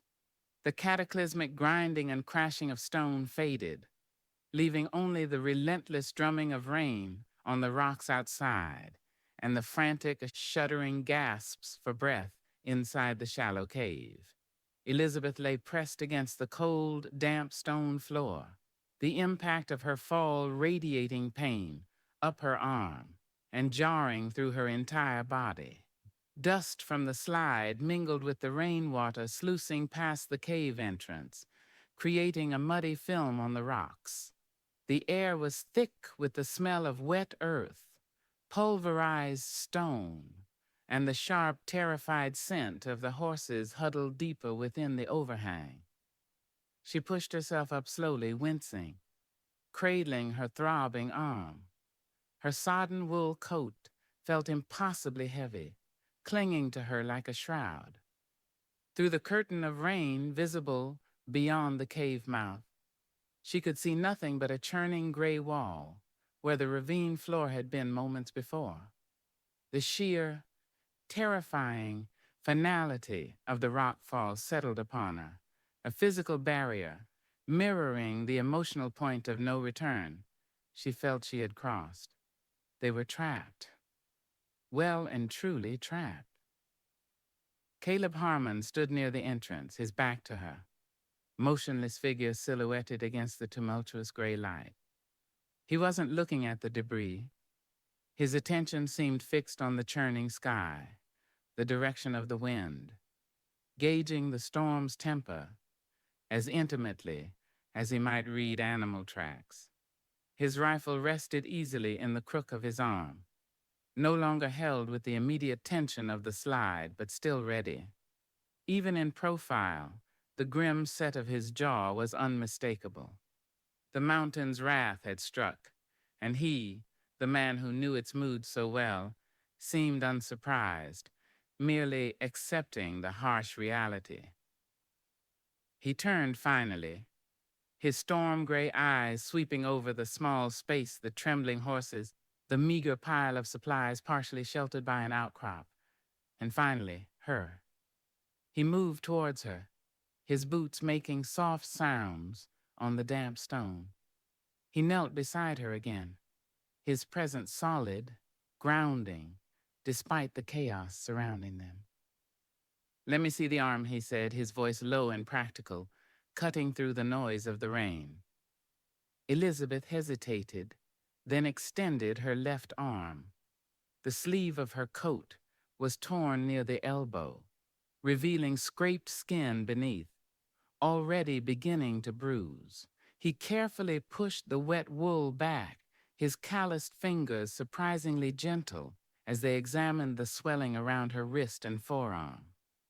His touch was impersonal, diagnostic, yet the simple human contact sent an involuntary shiver through her, a confusing mix of gratitude and stark awareness of their forced intimacy.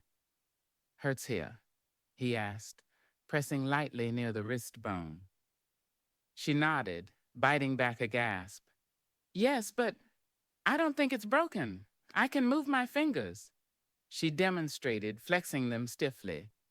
He grunted, seemingly satisfied.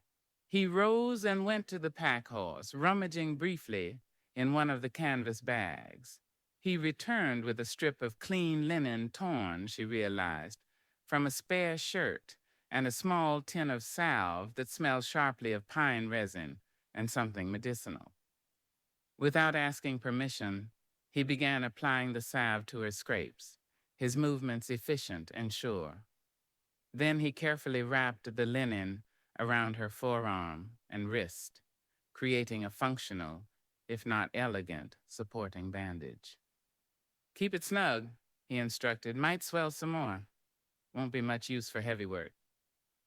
"Thank you," she murmured, looking down at the bandage, feeling a wave of weariness wash over her. Heavy work, the phrase seemed absurd. What work could they possibly do, trapped in this stone pocket? Caleb didn't acknowledge her thanks. He moved away immediately, his attention already turning to their next pressing needs. He checked the horses first, running his hands over their flanks, speaking to them in low, reassuring tones that contrasted sharply with his usual curtness towards her.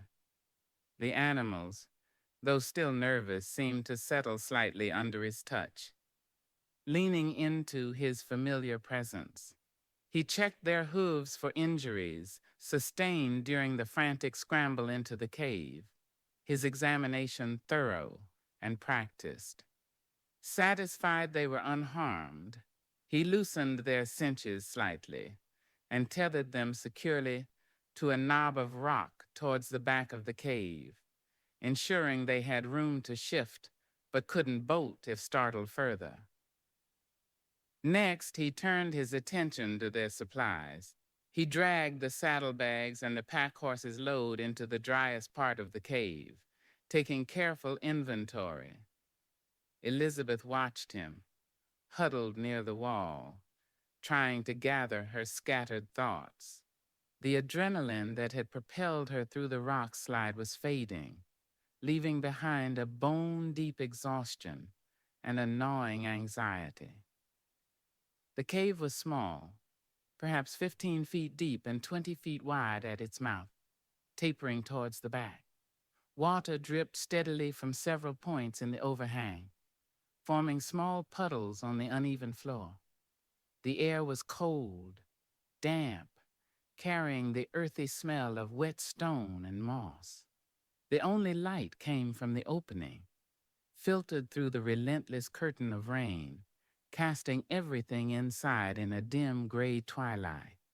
It felt like being inside a tomb. Caleb finished his assessment of their supplies, his expression unreadable.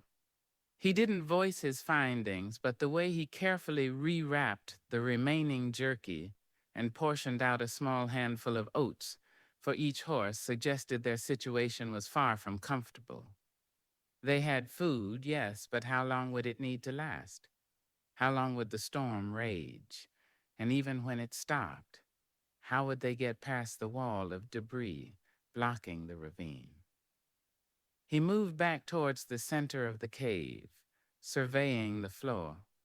He selected a spot slightly elevated and relatively sheltered from the worst of the drips, and began meticulously clearing away loose stones.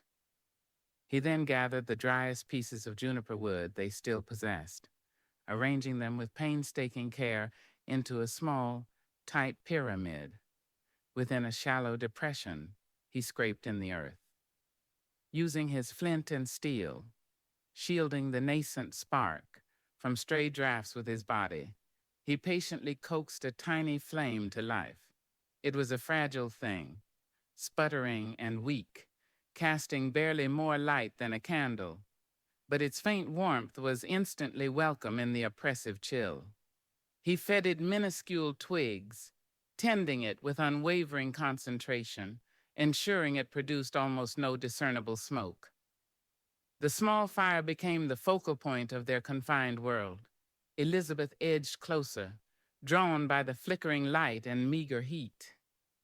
Caleb settled back on his haunches beside it, adding fuel sparingly, his gaze distant, lost in thought or listening to the sounds beyond the cave. Silence descended again, thick and profound, broken only by the drumming rain, the occasional drip of water, the soft crackle of the tiny fire, and the restless shifting of the horses. It wasn't the tense, fearful silence of the previous night, waiting for unseen threats. This was different, a silence born of shock, exhaustion, and the stark realization of their shared predicament. There was nothing to say, nothing to do but wait. Wait for the storm to break. Wait for daylight to reveal the true extent of the barrier trapping them. Wait for... what? Rescue? That seemed laughably unlikely, No one even knew precisely where they were. Elizabeth pulled her damp coat tighter around her shoulders, the rough wool scratching against her skin. She watched the flames dance, mesmerized by their small, persistent life in the face of the overwhelming gloom. Her thoughts drifted, unbidden. She thought of Boston, of the predictable rhythm of her days, the gilded cage she had so desperately sought to escape. Had she traded it for this? A cold, damp cave, trapped by a landslide, her life dependent on a silent, enigmatic stranger. The irony was bitter. She had craved authenticity, reality, and the wilderness had delivered it with brutal force. She found herself studying Caleb across the small fire. The flickering light played across the harsh planes of his face, softening some lines, deepening others. The weariness was evident now, etched around his eyes and mouth. He hadn't slept properly, had navigated them through danger, had faced the storm and the rock slide with unwavering competence. He bore the responsibility for her safety, a burden he hadn't sought, with a stoicism that hinted at immense inner strength, or perhaps profound resignation. What life had forged such a man? What losses had he endured in these unforgiving mountains that allowed him to face this new crisis with such grim acceptance? Her fingers strayed to the pocket where the silver locket lay hidden. The weight of it felt heavier now, imbued with the reality of the canyon's dangers, the fragility of life on this frontier. The faded portraits of the woman and child seemed like ghosts haunting this very cave, reminders of others who might have sought refuge here, perhaps unsuccessfully. Was Caleb haunted by similar ghosts? His solitude felt profound, self-imposed, a fortress built against pain she couldn't begin to imagine. Hours passed in this suspended state. The rain continued its relentless assault, sometimes lessening slightly, only to return with renewed fury. The light outside shifted from gray noon to deeper gray afternoon, the passage of time marked only by the slow crawl of shadows within the cave. Caleb brewed coffee, strong and black, dividing the last of their grounds between their 2 tin mugs. He offered her another piece of jerky. They ate and drank in silence, the small rituals of sustenance anchoring them in the surreal stillness. The silence between them became less a void and more a shared space. It held their fear, their exhaustion, their unspoken questions. Elizabeth found, to her surprise, that it wasn't entirely uncomfortable. There was a strange sort of intimacy in their shared confinement, in the unspoken understanding of their mutual dependence. He didn't try to fill the silence with meaningless chatter, didn't offer false reassurances. He simply existed beside her, a steady, watchful presence against the storm. And she, in turn, didn't plague him with anxious questions or complaints. She met the silence with her own weary acceptance, finding a strange strength in simply enduring. Late in the afternoon, as the light outside began to fade perceptibly towards dusk, the character of the rain began to change. The torrential drumming lessened, softening to a steady, persistent drizzle. The roar subsided, allowing other sounds to emerge, the gurgle of water, finding new paths through the rock slide debris, the increased dripping from the cave roof, the sigh of the wind, now less violent, through the unseen trees higher up the slope. Caleb rose stiffly and walked to the cave entrance, peering out into the gathering gloom. He stood there for a long time, studying the massive pile of rock and mud that blocked their path, assessing the state of the weather. Listening, Elizabeth watched him, her breath held. Was it ending? Could they move? He turned back, his expression still guarded, but perhaps a fraction less grim. Rain slacking, he stated quietly. Might stop by morning, but that slide ain't going nowhere. He looked at the wall of debris, then back at her. Ground's too unstable to try crossing it in the dark, even if we could. And listen. He tilted his head. Elizabeth strained her ears, focusing past the dripping water. Faintly, from the direction of the rock slide came a low, intermittent sound, the groan of shifting rock, the trickle of water undermining the packed earth. The slide was still settling, still dangerous. We stay put tonight, Caleb concluded. Get what rest we can. See what dawn brings. He checked the horses again, then added the last few pieces of wood to the fire, clearly intending it to burn out soon to conserve fuel and avoid attracting unwanted attention during the night. He unrolled his bedroll near the back wall, positioning himself between Elizabeth and the cave entrance. Elizabeth watched him settle down, pulling his hat low over his eyes in that characteristic gesture of withdrawal. She felt a pang of something akin to disappointment. The shared silence, the strange intimacy born of crisis, seemed to evaporate as he retreated back into his customary reserve. Yet his presence nearby, his rifle within reach, offered a profound, if unspoken, reassurance against the lingering chill and the unknown darkness. She unrolled her own bedroll, the damp wool smelling earthy and cold. Her arm ached, her body was sore, and the future remained terrifyingly uncertain. But as she lay down on the hard rock floor, listening to the softening rain and the occasional shift from the horses, a strange sense of calm settled over her. She had survived the storm, survived the rock slide. She was bruised, trapped, and utterly out of her depth, but she was alive, and beside her, sharing the silence, was a man who understood this wilderness, who knew how to endure. For now, perhaps, that was enough. As the last embers of the fire faded, plunging the cave into near-complete darkness, she closed her eyes, not knowing what dawn would reveal, but facing the unknown with a sliver of hard-won resilience she hadn't known she possessed. The shared silence lingered, a fragile truce against the vast, indifferent wilderness. Chapter 7. Ghosts of the High Country. Dawn arrived not with warmth or cheer, but as a slow, grudging retreat of darkness revealing the full extent of their prison. The rain had finally ceased sometime in the deepest hours of the night, leaving behind a world weeping water. Drips echoed rhythmically within the cave, a constant, melancholy percussion.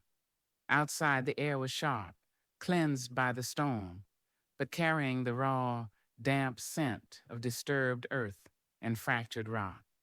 The light, filtering gray and weak into their stone shelter, illuminated a scene of brutal devastation where the ravine floor had been. Elizabeth woke stiffly, every muscle protesting, the ache in her bandaged arm a dull, constant throb. She had slept fitfully, haunted by dreams of falling rock and echoing whispers.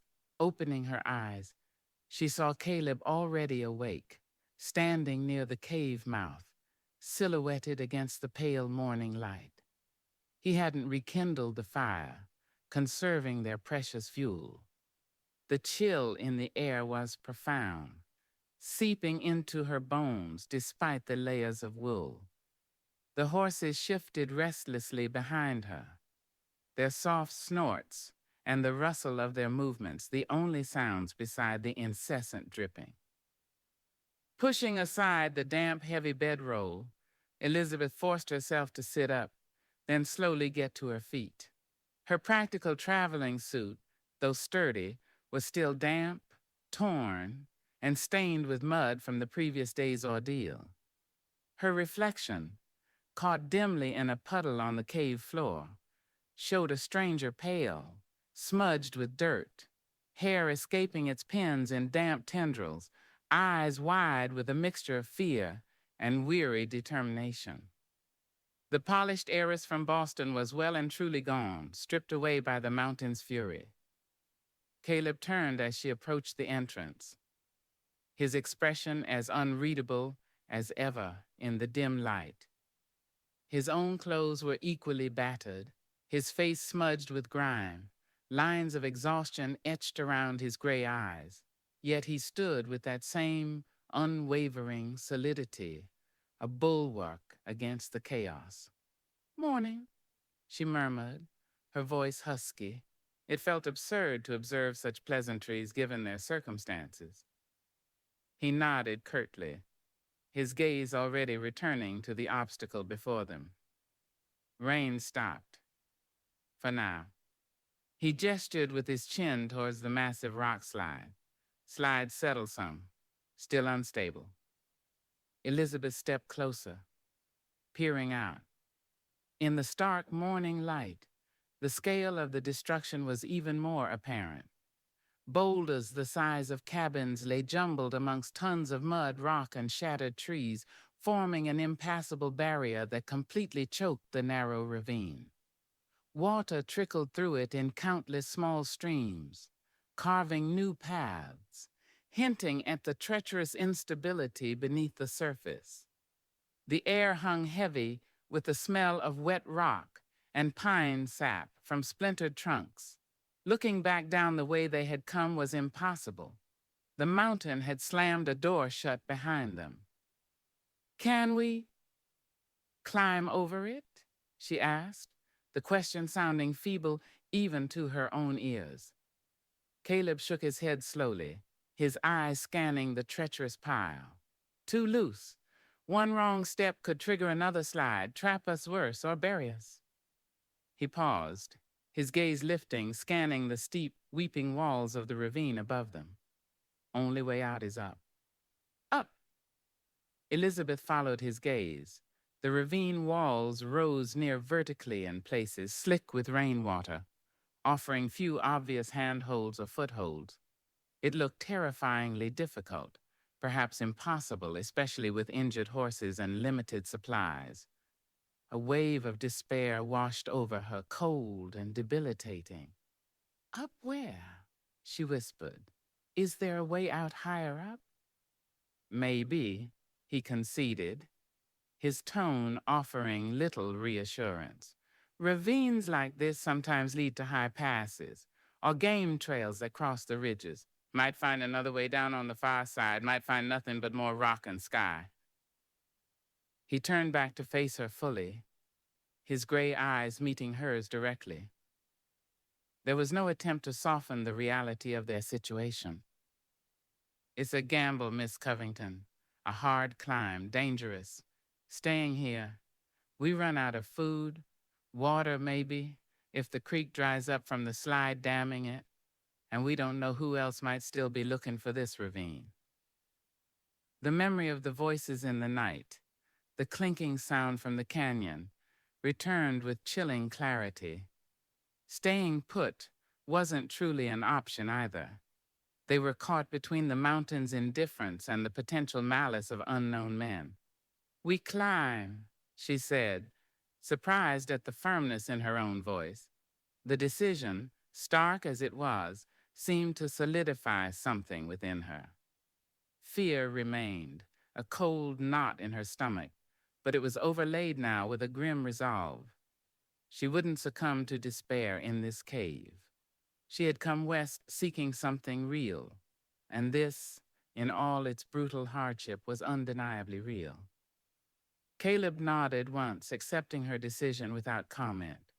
The brief moment of shared understanding, the acknowledgement of their mutual plight, seemed to forge another fragile link between them. Preparation for the ascent was grimly practical. They ate a meager breakfast of cold jerky, conserving their dwindling supplies. Caleb carefully checked the horses again, tightening their cinches, ensuring their loads were perfectly balanced for the difficult terrain ahead. He examined Elizabeth's makeshift bandage, nodding slightly at the reduced swelling before securing it more firmly. Keep it supported, he advised. Favor the other hand. He divided the remaining supplies, loading essentials onto his own dun mare and the pack horse. Elizabeth insisted on carrying her share in her saddlebags, despite his skeptical glance towards her injured arm. She strapped her rifle securely, the weight of it a heavy, unfamiliar burden. Every task was performed with quiet efficiency, the shared silence of the previous day returning, but now filled with the focused energy of preparation, of facing the next challenge. As Caleb made a final check of the gear, Elizabeth found her hand unconsciously straying to her pocket, feeling the cool outline of the tarnished silver locket. She pulled it out, turning it over in her palm. The faded faces of the woman and child seemed to gaze up at her, silent witnesses from a lost time. Who were they? What story was held within this small, forgotten object? It felt like a tangible piece of the high country's hidden history, a reminder of the countless lives lived and lost amidst these beautiful, unforgiving peaks. These were the true ghosts, perhaps not spectral apparitions, but the lingering echoes of human hope and sorrow etched into the landscape itself. Caleb glanced over, noticing the locket in her hand. His expression flickered almost imperceptibly, a tightening around his eyes, a subtle shift in his jawline. He looked away quickly, busying himself with a strap on the pack horse's load. Had he recognized it? Or did it simply remind him of things best left undisturbed? The moment passed, the question unasked, swallowed by the vast silence of the mountains. Elizabeth carefully tucked the locket back into her pocket, the weight of its mystery adding another layer to the complex emotions swirling within her. Ready? Caleb asked, turning back, his face once again an impassive mask. Elizabeth took a deep breath, squared her shoulders, and nodded. Ready? Leading the horses, Caleb started towards the back of the shallow cave, where the rock wall sloped upward slightly, offering the only conceivable path out besides the blocked entrance. The ascent began immediately, a treacherous scramble over rock slick with moisture and loose shale that shifted underfoot. Caleb went first, testing each foothold, moving with a slow, deliberate caution that belied the underlying urgency. He guided his mare with quiet commands and gentle pressure, coaxing the reluctant animal over the difficult terrain. Elizabeth followed with her mare and the pack horse, her heart pounding. Her injured arm made balancing difficult, and she relied heavily on her good hand, gripping the reins tightly. The mare, nervous and unsure, balked frequently, requiring constant encouragement. The pack horse, burdened by its load, struggled even more, its hooves slipping dangerously close to the edge of narrow ledges. Progress was agonizingly slow. Each upward foot felt like a victory hard won. The air grew thinner, colder, and Elizabeth's lungs burned with the effort. Sweat trickled down her back despite the chill, mingling with the dampness of her clothes. She focused solely on the next step, the next handhold, the patch of brown earth directly in front of her horse's hooves, refusing to look down at the vertiginous drop below, refusing to think about how far they still had to climb. After what felt like an eternity, but was likely only an hour, Caleb signaled a halt. They had reached a slightly wider ledge, barely large enough for the horses to stand side by side, offering a temporary respite. Elizabeth leaned against the cold rock wall, gasping for breath, her entire body trembling with exertion and residual fear.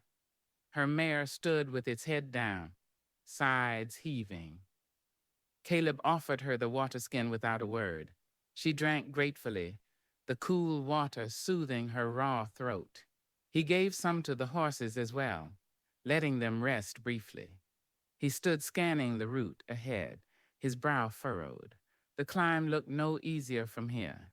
If anything, the slope steepened, curving around a buttress of rock towards an unseen point higher up. It was during this brief pause, as Elizabeth caught her breath, that she saw it.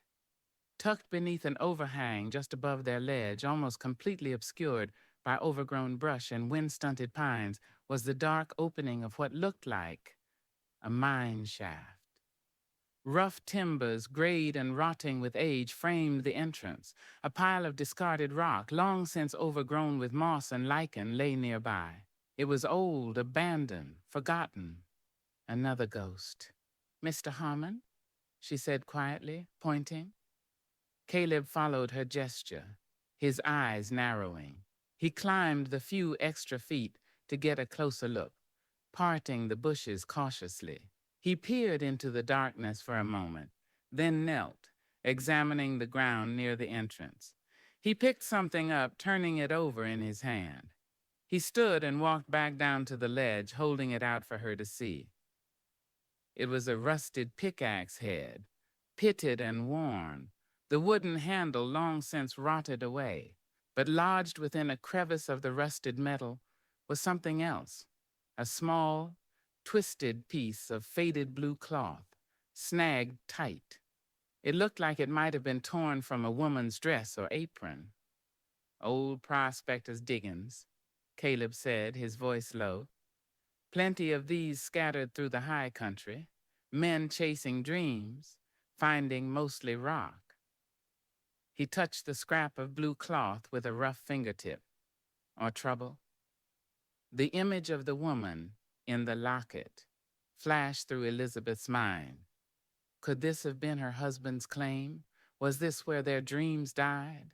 The abandoned shaft seemed to emanate a palpable sense of loss, of desperate hope, followed by failure, or perhaps tragedy. Caleb tossed the pickaxe head aside, his expression grim. "Nothing here for us. Keep moving." He turned back to the climb, but the discovery lingered in the air, a somber reminder of the harsh realities faced by those who came before them, seeking fortune or freedom in these mountains. It underscored the precariousness of their own situation, the thin line between survival and becoming another forgotten ghost in the high country.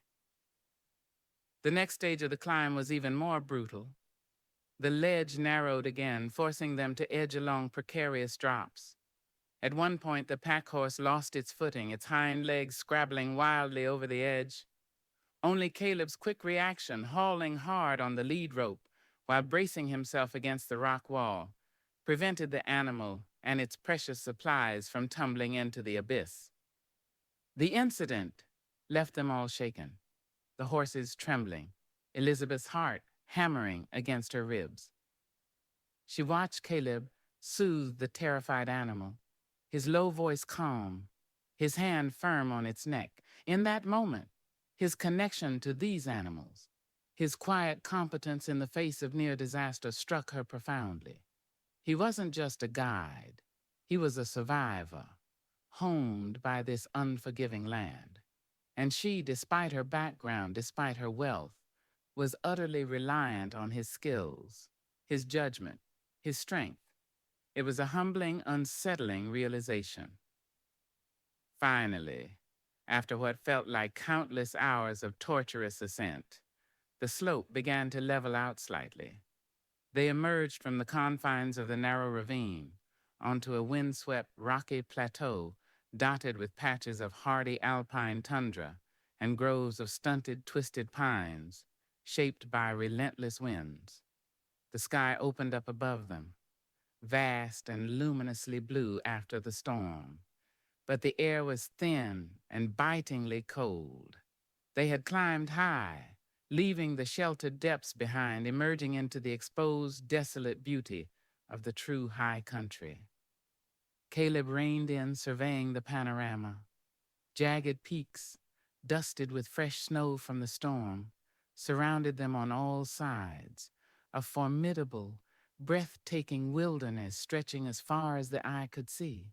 There was no sign of civilization, no plume of smoke, no distant ranch house, only rock, sky, wind, and the profound, intimidating silence of the heights. He pointed towards a distant notch between two formidable peaks to the northwest. "Think that's Harmon Pass," he said, his voice carrying clearly in the thin air. "If we can reach it before dark, there's a trail down the other side. Leads eventually towards the Roaring Fork Valley. Might take 2-3 days hard travel." Hope flickered within Elizabeth. Fragile but persistent. A pass, a trail, a way out. It seemed impossibly far, across miles of rugged, trackless terrain. But it was a direction, a goal. But as her eyes scanned the vast landscape, something else caught her attention. Far below, in the direction of the main canyon they had fled yesterday, a thin, almost invisible plume of smoke curled lazily into the still air. It wasn't the diffuse smoke of a natural fire. It was the distinct, localized smoke of a campfire. She touched Caleb's arm, pointing wordlessly.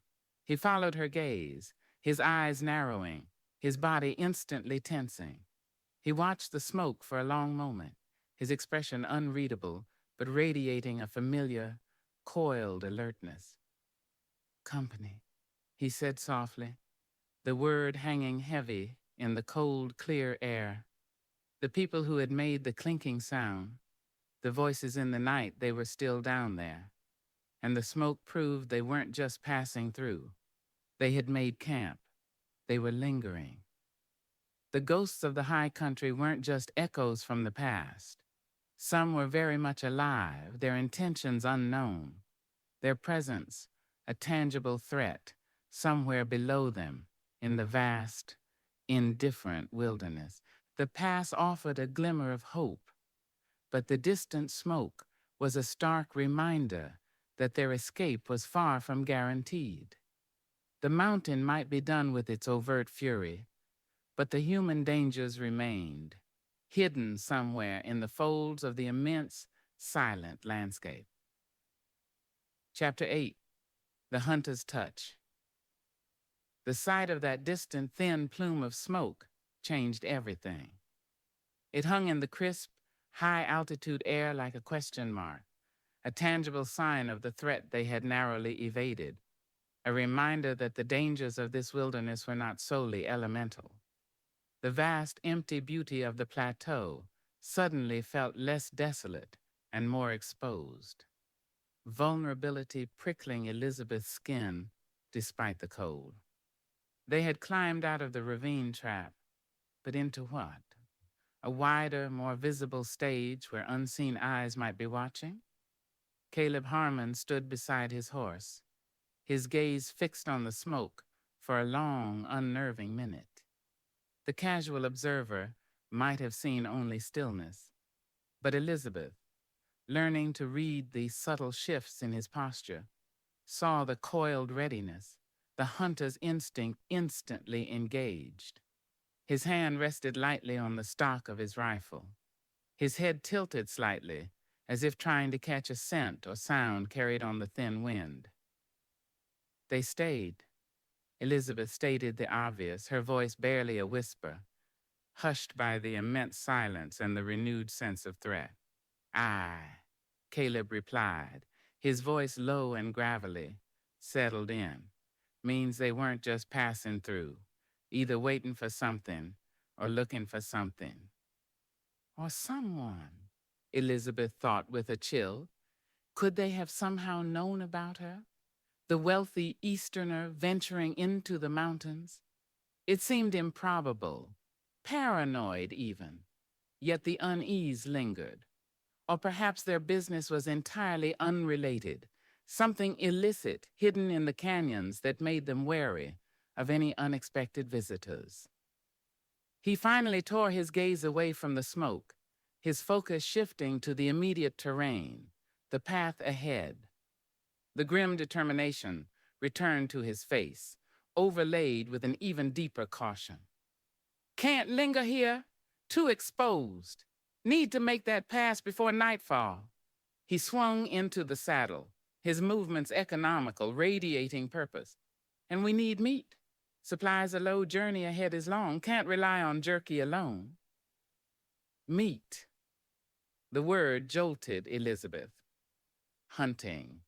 It was the original purpose of this ill-fated expedition, the excuse she had given, the activity that seemed almost frivolous now in the face of rock slides and mysterious strangers. Yet Caleb spoke of it with stark necessity. It wasn't sport, it was survival. Stick close, he ordered, his eyes already scanning the surrounding slopes, the clumps of wind-battered pines, the folds in the land where game might shelter. Keep quiet. Watch everything. He led them northwestward across the rocky plateau, angling towards the distant notch identified as Harmon Pass. The going was easier here than the treacherous climb out of the ravine, but still demanding. The ground was uneven, strewn with loose rocks hidden beneath tough, low-growing alpine grasses and mosses. The altitude made breathing difficult, exertion quickly leading to shortness of breath for both Elizabeth and the horses. Caleb moved with a new intensity now. He was no longer just a guide navigating terrain. He was a hunter, his senses fully engaged, reading the landscape for signs invisible to Elizabeth. His eyes constantly swept the terrain, noting the slightest disturbance in the vegetation, examining patches of bare earth for tracks, pausing occasionally to sniff the wind. He moved with a fluid, silent grace, his body seemingly merging with the rugged surroundings. Elizabeth followed, trying to emulate his quiet watchfulness, though she knew her senses were hopelessly dull compared to his. She scanned the slopes, seeing only rock, sparse vegetation, and the vast and indifferent sky. Yet, she felt the shift in him, the focused energy, and it created a different kind of tension, the primal anticipation of the hunt. They rode for perhaps an hour across the exposed plateau, the silence broken only by the wind whistling past their ears and the crunch of hooves on stony ground. Then Caleb abruptly reined in, holding up a hand. He slid silently from his saddle, his rifle already in hand. "Wait here," he whispered, his voice barely audible. "Don't move. Don't make a sound." He handed her the reins of his dun mare, then melted into a dense thicket of gnarled, knee-high pines a short distance away, disappearing from view as effectively as smoke dissipating on the wind. Elizabeth sat frozen in her saddle, holding both sets of reins, her heart beginning to pound. The pack horse shifted nervously beside her mare. The silence felt immense, charged with expectation. She strained her ears, listening for any sound, any clue as to what he had seen or heard. Nothing. Only the incessant wind and the vast, empty quiet of the high country. Minutes stretched into an eternity. Where had he gone? What was happening? Doubt gnawed at her. What if he didn't come back? What if something happened to him? The thought sent a jolt of surprisingly sharp fear through her. Not just fear for her own survival, but for his. The realization startled her. This stoic, closed-off man, this stranger who was merely her guide, had somehow become crucial, not just for her safety, but in some strange, undefinable way, to her sense of stability in this chaotic wilderness. Just as her anxiety reached an almost unbearable pitch, he reappeared, emerging silently from the pines, as suddenly as he had vanished. He carried his rifle ready, but his expression was different, still focused but with a glint of something else, a hunter's satisfaction.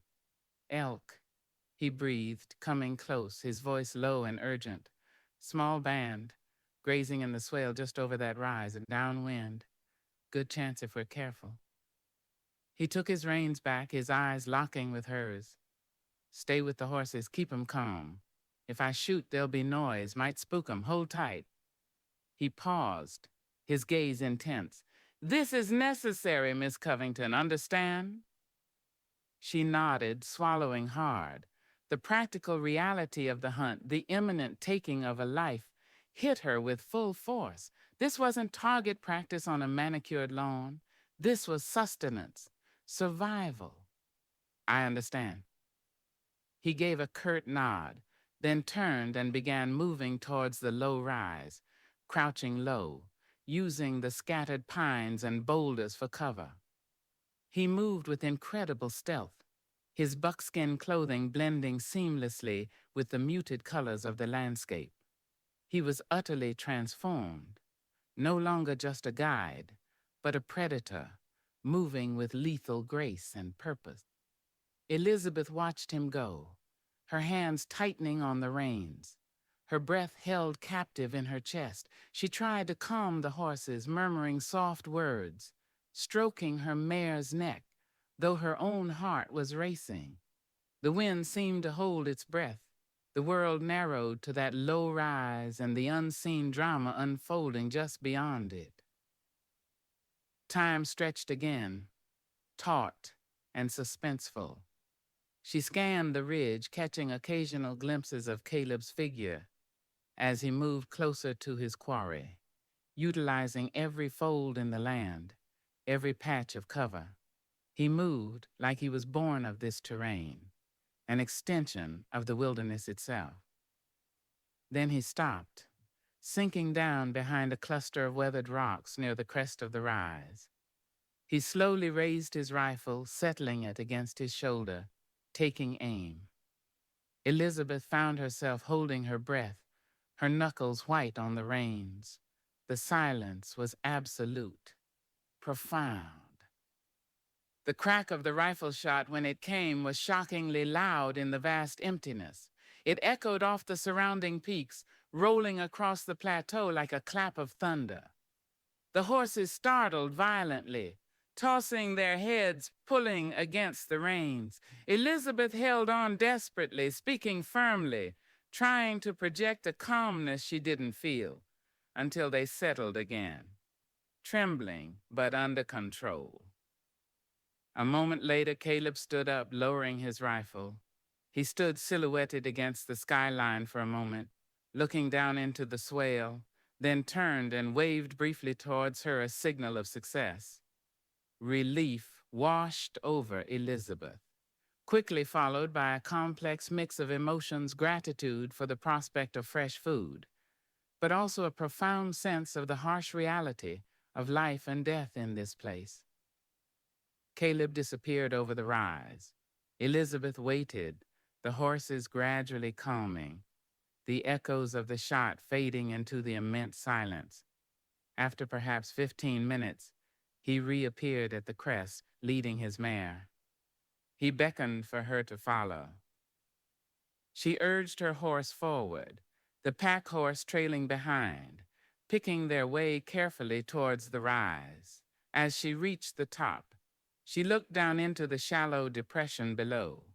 The rest of the elk band had vanished, melted back into the wilderness, but lying still upon the tundra grasses was a young bull elk, brought down cleanly by Caleb's single shot. He was already kneeling beside the animal, his knife drawn.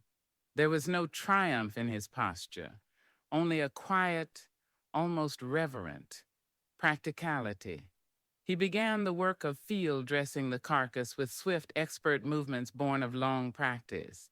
It was a bloody, visceral process, stripping away the illusion of the hunt as mere sport, revealing the raw necessity of it. Elizabeth averted her eyes initially, a wave of nausea rising in her throat. This was far removed from the sanitized world she knew, where meat appeared neatly packaged from a butcher shop. But she forced herself to look back. compelled by a need to understand, to witness the full reality of their situation, the price of survival. She watched Caleb's strong, capable hands work, his movements precise, wasting nothing. He worked with a focused intensity, his connection to the task absolute. This was the hunter's touch, not just the skill to track and kill, but the knowledge of how to handle the aftermath, the respect for the animal that provided sustenance, the understanding of the intricate cycle of life and death in the wilderness. It was brutal, yet strangely humbling. He efficiently butchered the elk, selecting the best cuts of meat, wrapping them carefully in canvas he produced from the pack horse's load. He packed the hide as well, nothing wasted. The remaining carcass he left, knowing scavengers, coyotes, vultures, perhaps even the grizzly whose tracks they'd seen would soon find it, completing the cycle. The work took time, perhaps another hour. Elizabeth remained nearby, mostly silent, offering quiet assistance when asked, holding a canvas wrap, passing him the water skin. The initial shock wore off, replaced by a quiet observation. She noted the efficiency of his movements, the deep knowledge embedded in his actions. She saw the way he paused occasionally, scanning the surrounding terrain, even as he worked, ever vigilant. When he was finished, the selected meat and hide was securely packed onto the pack horse, adding significantly to its burden. Caleb carefully cleaned his knife and hands using snow melt collected in a hollow rock, then wiped them dry on a patch of grass. He stood up, surveying their surroundings again, his gaze lingering for a moment on the distant plume of smoke, still faintly visible to the south. "Time to move," he said, his voice regaining its usual gruffness, the brief, focused intensity of the hunt receding. "Sun's getting lower. Still got ground to cover before that pass." He mounted his mare, taking the lead rope of the now heavily laden pack horse. Elizabeth mounted her own horse, feeling a profound shift within herself. Witnessing the hunt, the kill, the butchering, it had stripped away another layer of her naivete. She understood, in a way words could never convey, the harsh bargain of life in this place. She looked at Caleb Harmon, riding steadily ahead towards the distant pass, his profile resolute against the vast landscape. He was more than just a guide now. He was the embodiment of this wilderness, dangerous, capable, self-sufficient, living by a code forged in survival. And her survival, she knew with absolute certainty, rested entirely in his skilled hunter's hands. The weight of that dependence was heavy, yet strangely, it no longer felt like weakness, but simply the truth of their shared journey through the high country's haunting beauty and hidden perils. Chapter 9. River Stone Resolve. The afternoon light slanted long and golden across the high plateau, painting the rugged landscape in hues of amber and deep shadow as they pushed relentlessly towards Harmon Pass. The air grew colder as the sun dipped lower, the wind carrying a sharper bite, whispering warnings of the approaching night. The fresh meat packed onto the pack horse added a significant burden, slowing their pace, the animals straining visibly on the uneven ground. Yet, the necessity of it, the promise of sustenance, lent a grim purpose to their progress. Elizabeth rode in silence, behind Caleb, her body aching with a fatigue that went bone deep, her injured arm a constant, dull throb beneath its bandage. The events of the past few days, the confrontation in the saloon, the chilling journey through the canyon, the storm, the rock slide, the tense climb, the unsettling sight of distant smoke, and finally, the raw reality of the hunt seemed to blur together, stripping away the layers of her former life, leaving her feeling raw, exposed, yet strangely resilient. She watched Caleb Harmon's back, the steady set of his shoulders, the way he moved with his horse as one entity, constantly scanning the terrain, his senses alive to the subtle language of the wilderness. The hunter's focus she had witnessed earlier had softened slightly, replaced by the enduring vigilance of the guide, the navigator. He seemed tireless, his energy drawn directly from the harsh land itself. He paused occasionally, not to rest, but to check their direction, consulting the angle of the sun, the shape of the distant peaks, the flow of the land, navigating by an internal compass forged through years of experience. Her thoughts kept returning to the hunt, not the violence of the kill itself, which still troubled her on some level, but the quiet competence, the lack of waste, the almost ritualistic way Caleb had handled the aftermath. It spoke of a deep, unsentimental respect for the cycle of life, a stark contrast to the often sanitized and wasteful attitudes she'd known back east. Here, life was earned, sustenance taken with awareness and skill, nothing taken for granted. It was a harsh lesson, but a profound one. She found herself thinking, too, about the locket in her pocket, the weight of it, a small, constant reminder against her thigh, the woman, the child, the abandoned mine shaft, the scrap of blue cloth fragments of another story, another life lived and lost in these mountains. Did Caleb know more? Did the name of the pass, Harmon Pass, hold some personal significance?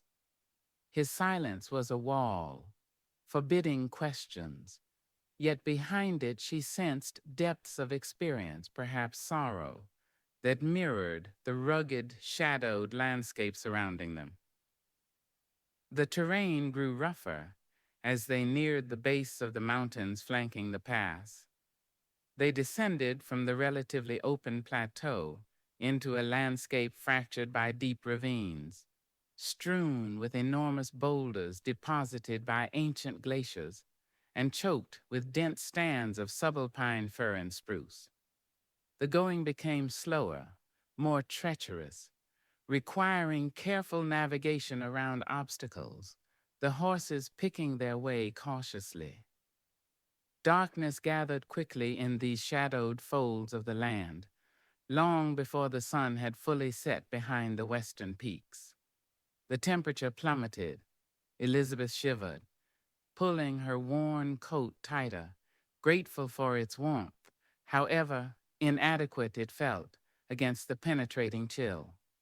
They needed to make camp soon, find shelter before full night descended. Caleb finally reined in beside a fast-flowing river, wider and deeper than the creeks they had encountered earlier, its water churning white over a bed of smooth gray stones. On the near bank, a cluster of large, flat-topped boulders offered some protection from the wind, and a small, relatively level patch of ground nearby, carpeted with pine needles, looked suitable for a campsite. Towering spruce trees formed a dark wall behind them, offering further shelter. "This'll have to do," Caleb announced, swinging down stiffly from his saddle. He looked weary now, the relentless pace and constant vigilance finally showing in the lines around his eyes. "Water's good here. Shelter's decent enough. We'll make camp." Relief washed over Elizabeth as she dismounted, her legs trembling with exhaustion. The thought of stopping, of resting, was almost overwhelming. They worked together, moving with a now familiar, unspoken rhythm, born of shared hardship, unsaddling the tired horses, rubbing them down, tethering them where they could reach the river to drink. Caleb gathered firewood, dry branches from beneath the dense spruce trees, while Elizabeth, favoring her good arm, cleared the campsite area of loose stones and cones. This time, Caleb built a larger fire. The need for warmth, and the ability to cook the fresh meat, overriding the caution about smoke, at least for now. The pass was still some distance ahead, hopefully putting them beyond the immediate notice of whoever lingered in the canyon below. The flames caught quickly, leaping upwards, casting a cheerful, dancing light that pushed back the encroaching darkness and the deep chill. The scent of burning pine filled the air, mingling with the damp smell of the riverbank. As Caleb expertly spitted thick slices of elk venison over the flames, the aroma that rose was intoxicating, making Elizabeth's stomach clench with a hunger more profound than any she had ever known. He also brewed coffee, the familiar bitter scent, a welcome comfort. He handed her a stick laden with sizzling meat, juices dripping into the fire, and a mug of hot coffee. Finding a relatively comfortable spot on one of the flat boulders near the fire's warmth, Elizabeth ate ravenously. The elk meat was rich, slightly gamey, and incredibly delicious, seasoned only with salt from Caleb's pouch and the smoke from the fire. It tasted of the wilderness itself, of survival hard won. She ate slowly, savoring every bite, feeling strength and warmth seep back into her exhausted body. Caleb ate with equal appetite but less ceremony, his gaze still watchful, periodically scanning the darkness beyond the firelight, listening to the sounds of the night, the rush of the river, the sigh of the wind in the pines, the distant cry of some night bird. After the meal, a comfortable silence settled between them, different from the tense quiet of previous nights. It was the silence of shared experience, of physical exhaustion, momentarily sated, of the simple comfort of firelight and warmth after a day of intense struggle. The river provided a constant, soothing background noise, a liquid murmur against the stillness. Elizabeth watched the firelight play on Caleb's face. He looked younger somehow, less guarded, the harsh lines softened by the flickering light and the weariness he allowed himself to show, now that the immediate dangers of the day were past. His gray eyes reflected the flames, seeming deeper, more thoughtful. The urge to break the silence, to ask the questions that hovered between them, was strong. Who was he really? What kept him in these mountains? What history was tied to the past bearing his name? And what did he know of the ghosts, the lost souls like the woman in the locket? But she hesitated, held back by his ingrained reserve, by the unspoken boundaries he maintained. Pushing him might shatter the fragile peace, the tentative understanding that had grown between them in the crucible of the past few days. Yet the silence felt different tonight. Less a wall and more a space that might carefully be bridged. She thought of the smooth river stones at her feet, shaped by the constant flow of water, their sharp edges worn away over time. Perhaps hardship, shared experience, could similarly smooth the edges between two disparate people. She cleared her throat softly. Harmon Pass. She began testing the waters, keeping her voice low and even. Is it named for your family? Caleb looked up from the fire, his expression guarded but not immediately hostile. He seemed to consider the question, swirling the dregs of coffee in his mug. He didn't answer immediately, his gaze drifting towards the dark silhouette of the mountains against the star-dusted sky. My grandfather, he said finally, his voice quiet, rougher than usual. Jedediah Harmon, trapper, first white man, they say, to find a reliable way through these peaks year-round. He paused, his gaze returning to the fire. Found more than a pass up here. The way he said it, the slight emphasis on the last words, hinted at a deeper story, perhaps a tragic one. Elizabeth waited, sensing he might say more, if not pressured. He came looking for beaver, Caleb continued, his voice low, almost contemplative. Found Ute territory instead. Could have been trouble, but he understood things, learned their ways, traded fair, respected the land. He picked up a smooth gray river stone, turning it over and over in his rough hand. Married a Ute woman. Willow Branch, her name was. Elizabeth listened intently, holding her breath, recognizing the significance of this unexpected confidence. He was sharing a piece of his history, his heritage, the source of the whispers she'd heard back in Aspen. They lived up here. Caleb gestured vaguely towards the surrounding peaks. Trapped, hunted, raised my father, tried to bridge two worlds. He fell silent again, his thumb rubbing rhythmically over the smooth surface of the stone. The fire crackled, spitting sparks into the darkness. What happened? Elizabeth asked gently, unable to resist the question, sensing the unspoken sorrow in his narrative. Caleb's jaw tightened almost imperceptibly. He stared into the flames, his expression hardening, the brief openness receding. Worlds collide, he said flatly. Gold was found down lower. Prospectors rushed in. Didn't care about treaties, didn't care about Ute land, didn't care about respect, saw only rock and the yellow dirt inside it. His voice held a quiet bitterness, cold and hard as the stone in his hand. Jedediah tried to keep the peace. He went on, his voice barely above a whisper now, raw with old pain. Tried to reason with him, protect his wife's people, protect his own claim. He tossed the river stone back onto the ground near the fire with a soft thud. Didn't work. Greed's a powerful poison. Led to blood.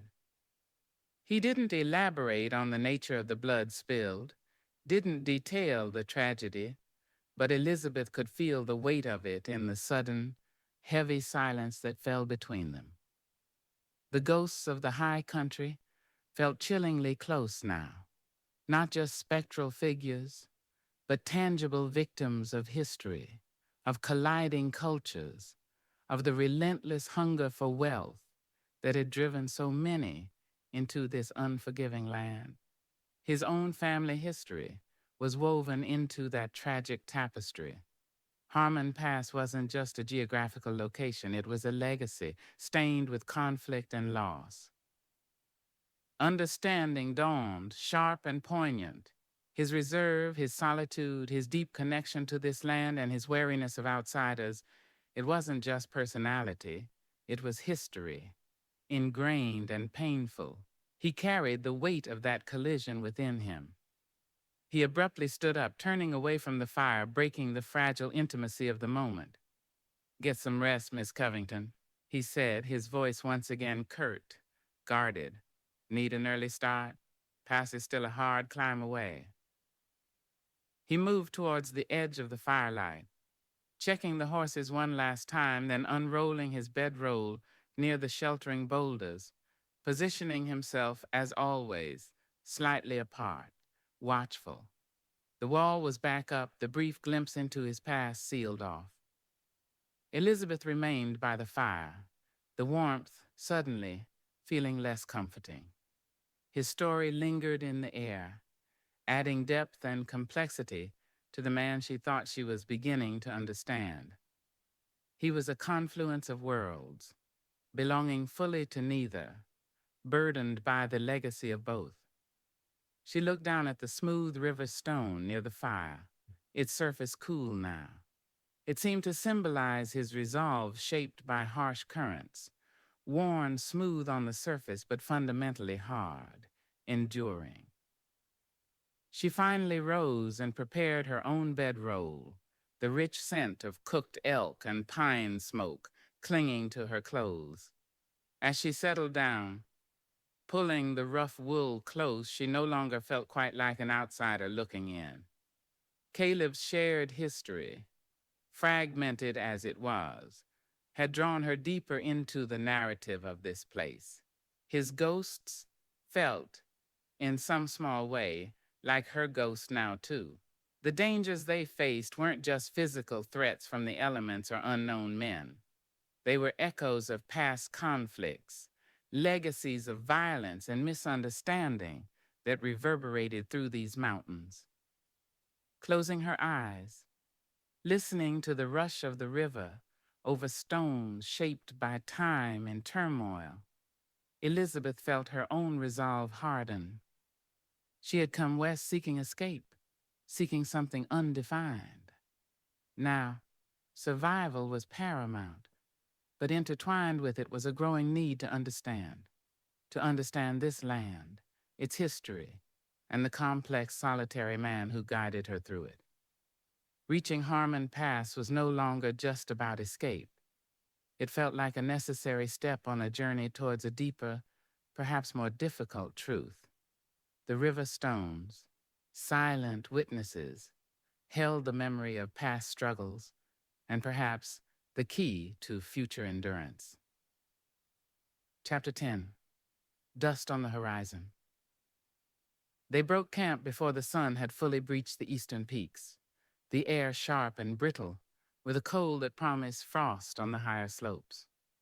The memory of Caleb's fragmented story from the night before lingered, casting a different light on the morning's preparations. His usual taciturn efficiency seemed imbued with a deeper layer of meaning now.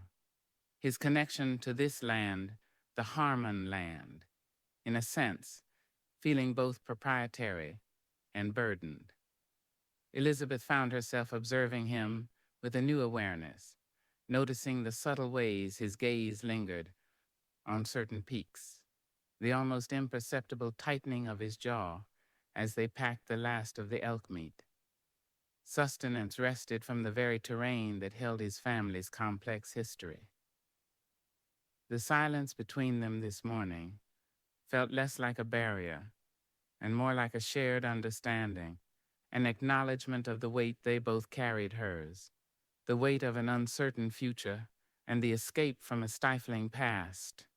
His, the weight of generations, of conflict, loss, and enduring resilience. He offered no further confidences, and she asked no more questions, respecting the boundary he had reestablished. Yet something had shifted. The river stone, metaphorically speaking, had been turned over, revealing a glimpse of what lay beneath. Breakfast was Quickmore roasted elk, eaten while standing, conserving time and energy for the climb ahead. The ascent towards Harmon Pass began almost immediately, leaving the relative shelter of the riverbank behind. The trail, likely an old Ute path or game trail that Jedediah Harmon himself might have followed, snaked steeply upwards through dense stands of spruce and fir, the air thick with the scent of pine needles and damp earth. The going was arduous. The horses strained against the incline, the pack horse, laden with meat and supplies, struggling the most. They frequently had to pause, allowing the animals to catch their breath in the thinning air. Elizabeth's own lungs burned, her legs ached, and her injured arm throbbed with every jolt. She focused on the rhythm of her mare's steps, on the patch of ground directly ahead, pushing onward through sheer determination, refusing to be the reason they slowed. Caleb led with unwavering focus, his eyes constantly scanning the trail, the surrounding forest, the sky above. He moved with the quiet confidence of a man on familiar ground, yet his vigilance never lapsed. He was attuned to every snap of a twig, every rustle in the undergrowth, every shift in the wind. Elizabeth realized he wasn't just guiding them, he was guarding them, his senses a protective shield against the potential dangers of this wild place, both natural and human. As they climbed higher, the dense forest began to thin, giving way to more open slopes covered in hardy alpine grasses, scattered boulders, and groves of wind-stunted gnarled pines clinging tenaciously to the rocky soil. The views opened up, revealing breathtaking panoramas of the surrounding peaks, their snow-dusted summits gleaming sharply against the impossibly blue sky. The air grew colder, thinner, cleaner, carrying the vast, profound silence of the high country. They were nearing the pass. Elizabeth could feel it in the changing landscape, in the raw, exposed beauty, in the way the wind swept unimpeded across the slopes. She could see the notch in the ridge ahead more clearly now, a distinct saddle between two towering granite peaks Harmon Pass. Reaching it felt like a tangible goal, a potential turning point. Caleb paused on a small, relatively flat shoulder of rock, allowing the horses a brief respite. He scanned the pass ahead intently. Then his gaze swept back the way they had come, scrutinizing the lower slopes, the forested valleys receding beneath them. He stood motionless for a long minute, his body taut, listening. "What is it?" Elizabeth asked quietly, her own nerves tightening in response to his focused stillness. He didn't answer immediately. He continued to scan the vast expanse below, his eyes narrowed against the bright sunlight. "Thought I saw," he began, then trailed off, shaking his head slightly. "Maybe just deer, or wind kicking up dust." But his posture didn't relax. He remained alert, watchful, a subtle unease emanating from him. He turned his attention back towards the pass. "Let's keep moving. Want to be through the pass and starting down the other side before midday." They pushed onward, the final ascent towards the saddle, proving steep and demanding. Loose scree shifted under the horses' hooves, requiring careful footing. The wind whipped fiercely here, tearing at their clothes, chilling them to the bone despite the exertion. Elizabeth pulled her hat down tighter, leaning into the wind, her eyes fixed on the crest of the pass just ahead. Reaching the summit of Harmon Pass was both exhilarating and humbling. They stood in the narrow notch between the towering peaks, the wind howling around them, threatening to steal their breath. Before them, stretching out to the west, lay a new vista, a vast, descending landscape of ridges, valleys, and forested slopes, bathed in the bright morning sun. Somewhere down there lay the roaring Fork Valley, their eventual destination, though it was hidden from view, miles away across rugged terrain. Behind them lay the way they had come, the treacherous plateau, the hidden ravine, the distant canyon holding its secrets and potential threats. Looking back, Elizabeth felt a profound sense of distance traveled, not just in miles, but in experience. The woman who had ridden into Aspen, seeking vague notions of freedom, seemed like a distant memory, replaced by someone harder, leaner, more attuned to the harsh realities of survival. Caleb didn't linger to admire the view. He immediately began scanning the western slopes, searching for the trail he had spoken of, the path leading down. He pointed towards a faint track, winding downwards through a series of rocky switchbacks. "There! That's the way!" But as his gaze swept further down, across the wide, U-shaped valley that opened below the initial steep descent, he suddenly froze. His body went rigid, his hand dropping instinctively to his rifle. "What is it?" Elizabeth asked again, her voice sharp with alarm, following his intense gaze. And then she saw it. Far below, perhaps several miles distant down in the valley, but clearly visible in the crystalline air, was a faint, telltale sign of movement. Not animals this time. It was a thin, rising column of dust. dust kicked up by riders moving at a steady pace, heading roughly parallel to their own position, but further down the valley floor. Riders? Caleb breathed, his voice grim. Too far to tell how many, or who? Elizabeth's heart sank. The relief of reaching the pass evaporated instantly, replaced by a cold dread. Were they being followed? Had the men from the canyon somehow circled around, anticipating their route? Or was it just coincidence other travelers, prospectors, perhaps a posse, moving through this remote territory?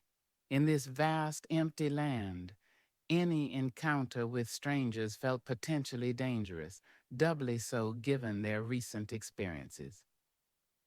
Caleb watched the dust cloud intently for another minute, gauging its direction, its speed. They're not heading directly for the pass, he observed slowly, more like following the valley floor westward. Might not even know we're up here. He paused, considering, or they might be driving something, pushing it towards a trap. The ambiguity was unnerving. What do we do?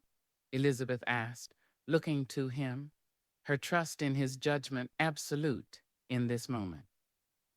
His eyes scanned the steep, winding trail leading down from the pass. It was exposed, clearly visible from the valley floor below for much of its length. Can't risk going down now, he decided, his voice firm. If they looked up, they'd spot us clear as day against these rocks. We wait, find cover, see what they do. He quickly led the horses back a short distance from the exposed crest of the pass, finding shelter behind a jumble of massive granite boulders piled near the summit. It offered concealment from below, as well as some protection from the relentless wind. From between the rocks, they could still maintain a vantage point, peering down towards the valley floor and the distant, ominous dust cloud. Keep the horses quiet, Caleb instructed, tethering them securely behind the largest boulder. He took out his spyglass, a battered but functional brass instrument he produced from his saddlebag. He extended it and rested it on a rock, focusing carefully on the dust cloud far below. Elizabeth watched his face, his brow furrowed in concentration, his jaw tight. The silence stretched, broken only by the howl of the wind over the pass and the occasional impatient stamp of a horse's hoof. The sun beat down, but the wind chill was biting. Waiting was agonizing, the uncertainty gnawing at her nerves. 4 riders, Caleb reported finally, lowering the spyglass, his voice low and tense. Dressed rough, heavily armed, I can't make out faces from here.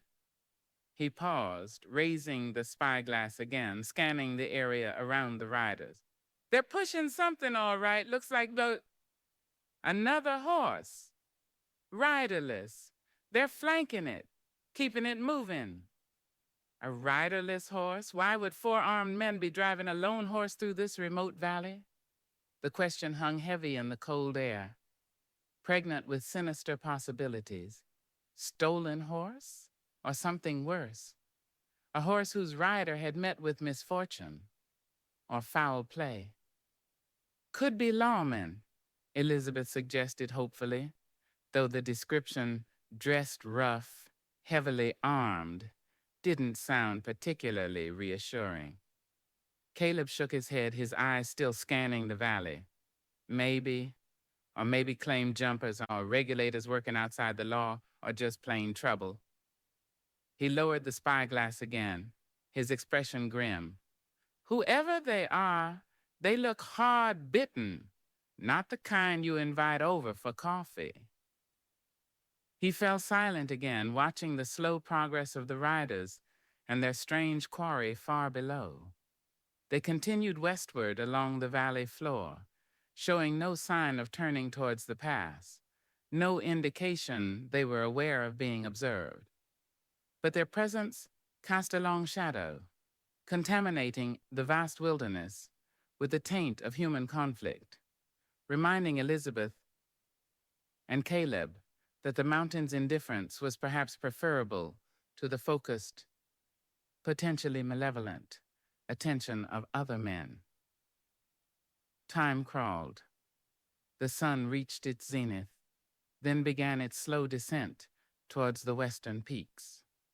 The riders below continued their steady progress, eventually disappearing behind a distant ridge that blocked the view down the valley. The dust cloud dissipated, leaving the landscape seemingly empty once more. But the knowledge that they were out there, somewhere ahead of them on the westward journey, remained, a palpable weight. "They're gone?" Elizabeth asked, relief making her voice tremble slightly.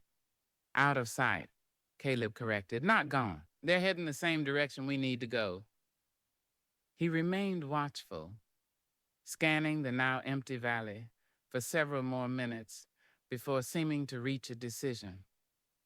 "All right, risk of them looking back is less now. We move, cautious, stay off the main trail where possible, stick to cover." He prepared the horses quickly, his movements economical and purposeful. The brief respite had allowed the animals to rest, but the tension had taken its toll on everyone. As they led the horses out from behind the sheltering boulders and began the steep, careful descent from Harmon Pass, Elizabeth couldn't shake the image of the 4 riders and the lone, riderless horse. It felt like an omen, a dark foreshadowing of troubles yet to come. The dust on the horizon might have settled for now, but the questions it raised lingered, swirling like the wind around the high peaks. Who were those men? And who did the riderless horse belong to? Their journey westward, towards the promise of the Roaring Fork Valley, suddenly felt less like an escape and more like a trajectory towards an unknown, potentially dangerous intersection. The ghosts of Harmon Pass seemed less threatening now than the very real prospect of encountering the harsh realities of frontier justice or injustice embodied by those 4 grim riders somewhere in the vast, deceptive emptiness ahead. Chapter 11, The Weight of a Name. The descent from Harmon Pass was a trial by inches, a slow, painstaking negotiation with gravity and treacherous terrain. Every step the horses took felt precarious, every patch of loose scree a potential slide towards disaster. Caleb led the way, his focus absolute, choosing a path that clung to cover where possible, zigzagging down the steepest sections to ease the gradient, his body seemingly anticipating the shifts in the trail before they happened. He moved with a mountain sense that felt innate, reading the subtle warnings in the rock strata, the lean of the wind-battered pines, the flow of meltwater carving channels down the slope. Elizabeth followed, her knuckles white on the reins, her breath held tight in her chest. The exposure was terrifying. Though hidden from the valley floor for stretches, the trail often traversed open rock faces where a single misstep could send horse and rider tumbling hundreds of feet. She kept her eyes fixed on her mare's footing, trusting the animal's instincts almost as much as she trusted Caleb's lead, refusing to look down, refusing to dwell on the vast, dizzying emptiness that fell away beside them. Her injured arm throbbed relentlessly, a dull counterpoint to the sharp fear that kept her adrenaline high. The memory of the dust cloud, the 4 riders, the riderless horse, was a constant presence, a chilling undercurrent beneath the physical demands of the descent. Every shadow seemed to hold a potential watcher. Every distant bird call sounded momentarily like a signal. Were those men still moving ahead of them down in the valley? Had they glanced up, catching a flicker of movement high on the pass trail? The uncertainty was a heavy weight, adding to the burden of exhaustion. Caleb rarely spoke, conserving his breath and energy, communicating mostly through hand signals. Halt, proceed, caution. When he did speak, his voice was low, curt, carrying instructions essential for their safety. Keep her head up here. Watch that loose rock. Let him pick his way. His commands were impersonal, practical. Yet beneath the gruffness, Elizabeth sensed an unwavering protective vigilance, directed not just at navigating the terrain, but at shielding her, the unwelcome responsibility he carried. It took hours, grinding hours that stretched muscles and frayed nerves, to descend the steepest sections below the pass. As they lost altitude, the landscape gradually changed. The bare rock and alpine tundra gave way to thicker stands of subalpine fir and Engelmann spruce, their branches heavy with dark green needles, the air growing thick with the resinous scent of pine and the damp, earthy smell of the forest floor. The wind lessened, buffered by the trees, but the silence deepened, broken only by the crunch of hooves on pine needles, the creak of saddle leather, and the occasional startled cry of a jay. They entered a forest that felt ancient, untouched. Sunlight filtered down in long, dusty shafts, illuminating moss-covered logs and a thick undergrowth of ferns and low bushes. While the trees offered concealment from distant eyes, they also created a more claustrophobic environment, limiting visibility, making it easier for danger to lurk unseen just beyond the next bend in the faint trail they followed. Caleb's pace remained steady, but his alertness, if possible, seemed to intensify. His gaze constantly swept the surrounding woods, his hand never far from his rifle. He paused frequently, listening intently, testing the wind, examining the ground for signs. Once he dismounted, kneeling to study faint impressions in a patch of damp earth near a stream crossing.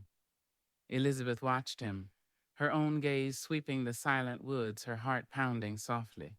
"What is it?" she whispered, when he finally rose and remounted. "Tracks," he murmured, his eyes narrowed. "Shod horse, one heading west, maybe a day old." He didn't elaborate, leaving her to wonder. Was it one of the four riders scouting ahead, or someone else entirely, another solitary traveler in this vast wilderness? The track was another reminder that they were not alone, that other human dramas were unfolding, potentially intersecting with their own precarious journey. As the afternoon wore on, the forest grew denser, the trail fainter.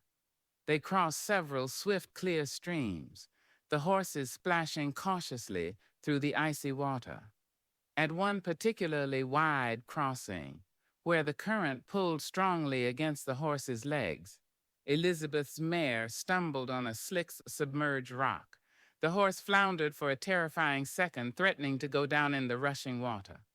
Before Elizabeth could react, hampered by her injured arm, Caleb was there. He had urged his own horse alongside instantly, reaching out, grabbing her mare's bridle with one strong hand, steadying the panicked animal, guiding it firmly towards the opposite bank. His arm brushed against hers in the process, a brief, solid contact through layers of wet wool, a fleeting moment of shared crisis, and immediate competent rescue. "Easy now," he said, his voice calm and low, directed as much at her as at the horse. He held the bridle until her mare found solid footing on the far bank, then released it, nodding curtly before moving on, the incident seemingly forgotten. But Elizabeth didn't forget. The swiftness of his reaction, the casual strength, the way he had anticipated the danger and acted without hesitation, it underscored her dependence on him in a way that was both humbling and strangely comforting. He was her guide, yes, but he was also her protector, whether he acknowledged the role or not. The weight of that unspoken responsibility settled more heavily upon her own shoulders. She was not just struggling for her own survival, she was adding to his burden. They made camp early that evening, well before dusk, in a small, hidden clearing, deep within the spruce forest, beside another small, chuckling stream. Caleb chose the spot carefully, ensuring it was well screened from any distant view. Nestled amongst thick trees and large boulders, he built only a small fire this time, mindful again of smoke, using dry wood that burned hot and clean. As they prepared their simple meal, more elk meat, coffee, the weariness settled upon Elizabeth like a physical cloak. She moved stiffly, her body protesting every movement. She sank down onto a moss-covered log near the fire, grateful for the rest, watching Caleb efficiently tend the flames and check the horses. The name Harmon echoed in her mind, resonating differently here on the western side of the pass named for his grandfather. This land, too, was part of that legacy. Had Jedediah Harmon trapped these streams? Had his Ute wife, Willow Branch, gathered herbs in these forests? Had their son, Caleb's father, played amongst these ancient trees? The landscape felt imbued with his history, his presence inextricably linked to the soil, the water, the very air they breathed. She thought of her own name, Covington. Back east, it opened doors, commanded respect, signified wealth and lineage. It dictated expectations, defined her future, wrapped her in a cage of privilege and propriety she had fought desperately to escape. Here, in the vast, indifferent wilderness, Covington meant nothing. It offered no protection, no advantage. It was merely a label, stripped of its power, revealing the vulnerability of the person beneath. If anything, it was a liability, marking her as an outsider, someone who didn't belong, someone potentially carrying wealth that might attract the wrong kind of attention, like the attention of 4 rough riders driving a riderless horse.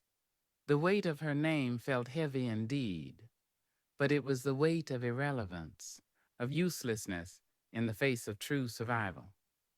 Caleb's name, Harmon, carried a different kind of weight, the weight of history, of belonging, of conflict, the weight of knowing this land, its secrets, its dangers, its ghosts, the weight of a legacy he seemed determined to bear alone, in stoic silence. Which weight was heavier? The weight of a name that meant everything in one world and nothing in another, or the weight of a name intrinsically bound to the very earth beneath their feet, carrying the echoes of blood and belonging? Is this still Harmon land? She asked quietly, tentatively, breaking the silence as Caleb handed her a plate of cooked meat. She gestured vaguely at the surrounding forest. He paused, considering the question, his expression guarded. He didn't answer immediately, taking a seat on a rock opposite her across the small fire. The name's on the pass, he said finally, non-committally. Lines or maps don't mean much out here. Land belongs to itself, or to whoever's strong enough to hold it. His gaze flickered towards the darkness beyond the firelight, a silent acknowledgement of the potential threats, past and present. He seemed disinclined to say more, focusing on his meal. Elizabeth didn't push. She understood his reluctance to claim ownership, his awareness of the violent history surrounding claims and boundaries in this territory. His answer, though evasive, spoke volumes about the complexities he navigated. They ate in silence for a while. The only sounds, the crackling fire, the murmur of the stream, and the soft rustling of the horses tethered nearby. The intimacy of the small campsite, the shared meal, the backdrop of the vast dark forest, created a peculiar sense of isolation, as if they were the only 2 people left in the world. Suddenly, Caleb stiffened. his head lifting, listening intently. He put his plate down silently, his hand moving towards his rifle, which lay beside him. "What is it?" Elizabeth whispered, her own senses straining, hearing nothing but the familiar night sounds. He held up a hand for silence, his eyes scanning the impenetrable darkness surrounding their small bubble of firelight. He remained motionless for a long minute, listening. Then slowly, he relaxed, though a residue of tension remained in his shoulders. "Coyote, maybe," he murmured, though his tone lacked conviction, or just the wind in the branches. He picked up his plate again, but his gaze continued to sweep the perimeter of the firelight, his watchfulness renewed. Elizabeth felt a prickle of unease. Had he heard something else, something human? Or was the tension of their situation, the knowledge of the riders somewhere ahead, simply making them hypersensitive to every sound? She finished her meal. Her appetite suddenly diminished. The weight of names, the weight of history, the weight of uncertainty, it all felt heavy in the close fire-lit darkness. As she prepared her bedroll, she couldn't shake the feeling of being watched, the sense that the wilderness held more secrets, more dangers than just the elements or the ghosts of the past. The dust on the horizon might have settled, but the threat it represented felt closer now, lurking just beyond the reach of the firelight, waiting in the vast, silent darkness of the Harmon Legacy land. The night promised little rest, only watchful waiting, and the hope that dawn wouldn't bring the confrontation they both silently feared. Chapter 12. Whispers from Back East. The forest deepened around them, a vast, sighing presence of spruce and fir that swallowed the sunlight and muffled the sounds of their passage.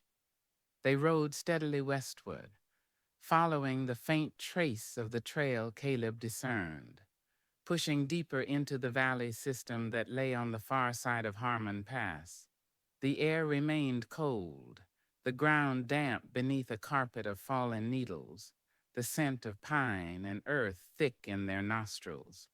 Each mile gained felt like a victory, yet the knowledge of the four riders somewhere ahead, moving on a parallel course, or perhaps now even behind them, lingered like a persistent shadow. Elizabeth felt trapped in a strange duality. Her body screamed with exhaustion, a physical depletion unlike anything she had ever imagined possible. Muscles she hadn't known existed ached with a deep, burning weariness. Her bandaged arm throbbed, a constant reminder of the mountain's fury and her own fragility. Yet, amidst the physical hardship, a part of her felt more acutely alive than ever before. The raw, unfiltered reality of their situation, the dependence on skill and endurance, the constant low-level hum of potential danger, the stark beauty of the untamed land, was stripping away the layers of apathy and ennui that had characterized her life back in Boston. She watched Caleb, riding ahead, his posture relaxed yet alert, a man utterly in his element. His brief revelation the night before about his grandfather, Jedediah, and his Ute grandmother, Willow Branch, had profoundly altered her perception of him. He wasn't just a competent guide. He was a living embodiment of this region's complex, often violent history. His name, Harmon, wasn't just a label. It was rooted deep in this soil, intertwined with the legacy of the past, the displacement of the Ute, the rapacious search for gold. It carried the weight of survival, adaptation, and unspoken loss. Her own name, Covington, felt increasingly alien, a flimsy costume shed somewhere back on the treacherous slopes. In Boston, it was a shield, a key, a definition. Here, it felt like a target, or worse, an irrelevance. What use were impeccable manners or knowledge of French literature when faced with a charging grizzly or the need to build a fire in the driving rain? What value did inherited wealth hold when survival depended on a clean shot, a steady hand on the reins, or the knowledge of which plants were safe to eat? The weight of her name was the crushing weight of its uselessness, its complete detachment from the fundamental realities of life and death she was now confronting daily. They paused midday beside a rushing stream, the water cascading over moss-covered boulders in a series of small waterfalls. The sound filled the small clearing with a soothing white noise. While Caleb checked the horses' hooves and allowed them to drink, Elizabeth sank onto a fallen log, gratefully accepting the waterskin he offered. The cold water was a shock, but invigorating. As she sat there, catching her breath, watching Caleb move with his quiet, practiced efficiency, a memory surfaced, sharp and unwelcome. It wasn't a vague recollection, but a vivid scene playing out behind her eyes, triggered perhaps by the contrast between Caleb's grounded competence and the suffocating helplessness she had fled. Boston, her father's study, dark wood paneling, the scent of expensive cigars and old leather, bookshelves lined with imposing volumes she suspected he rarely opened. Thaddeus Covington standing before the massive mahogany desk, his face set in lines of stern disapproval, his eyes cold as slate. "This notion of yours, Elizabeth," he had said, his voice low, controlled, but vibrating with suppressed anger, "is beyond foolishness. It is sheer willful recklessness. A young woman of your standing traveling alone to some godforsaken wilderness outpost to hunt." He spat the word out as if it were profane. "Have you taken leave of your senses?" She stood before him, clutching her gloved hands together, trying to project a calm she didn't feel. "Father, I need this. I need space, air, something different." "Different?" He gave a short barking laugh devoid of humor. "What you need, Elizabeth, is to understand your position, your duty. You are a Covington. Your life is not some frivolous adventure novel to be enacted at whim. There are expectations, responsibilities." His gaze swept over her, dismissive. "This foolish escapade ends now. You will cancel these arrangements immediately. Mrs. Albright has arranged a suitable musicale for next Tuesday. Young Mr. Abernathy will be attending. He has expressed considerable interest." Mr. Abernathy, pale, earnest, wealthy, and utterly devoid of passion or substance in her eyes, the thought of a lifetime tethered to him, managing his households, bearing his children, attending endless musicales, felt like a slow death by suffocation. "I cannot, Father," she had said, her voice trembling slightly but firm. "My passage is booked. My arrangements are made. I am going." His eyes narrowed, the coldness intensifying. "Do not mistake my indulgence for weakness, Elizabeth. Your inheritance, your place in society, the very roof over your head, these things are not guaranteed. They are conditional upon your sensible behavior, upon upholding the family name." He stepped closer, lowering his voice to a menacing whisper. "If you persist in this madness, do not expect the coffers to remain open. Do not expect a welcome upon your return. You will find yourself quite adrift, my dear. And this world is not kind to women adrift, regardless of their breeding." The threat hung in the air, thick and suffocating as the cigar smoke. It wasn't just about money. It was about erasure, about being cast out from the only world she knew, rendered invisible, powerless. "Furthermore," he had added, his voice regaining its controlled tone, "I have contacts. Influence extends further than you might imagine. Should you place yourself in some unseemly or dangerous situation, do not imagine I cannot retrieve you, for the family's sake, of course. The memory faded, leaving Elizabeth feeling chilled, despite the dappled sunlight filtering through the trees. The whispers from back east weren't just whispers, they were threats. Cold and calculated, designed to control, to confine. Her father's words echoed in the silent forest. This world is not kind to women adrift. Do not imagine I cannot retrieve you. Was that what the four riders represented? Hired men? Pinkertons, perhaps, sent by her father to track her down, to drag her back to the life she despised? The possibility sent a fresh wave of fear through her, colder and more personal than the fear of the wilderness itself. It wasn't just impersonal danger she faced, but the long, controlling arm of her own past, reaching out to reclaim her. The riderless horse? Could it belong to someone who had tried to help her, someone who had gotten in the way of her father's agents? The thought was sickening. She looked up at Caleb, who was now tightening the cinch on his mare, seemingly oblivious to her internal turmoil. Or was he? His glance towards her seemed sharper, more questioning than usual. Had her distress shown on her face? "Something wrong, Miss Covington?" he asked, his voice neutral, but his eyes held a keen, observant quality that missed little. She hesitated. Should she tell him? Confess her true identity, the fortune attached to her name, the powerful father who might be hunting her? It felt like a betrayal of the fragile trust, the unspoken understanding that had developed between them. Revealing her wealth, her status, might irrevocably change his perception of her, reducing her back to the naive Easterner, the burdensome client.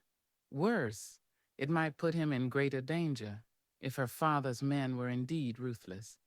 The weight of her name felt suddenly crushing, a secret that isolated her even further. "No," she lied, forcing a semblance of composure, looking away towards the rushing water. "Just tired, remembering things." Caleb held her gaze for a moment longer, his expression unreadable. She had the distinct feeling he didn't believe her, that he sensed the deeper currents beneath her evasion, but he didn't press.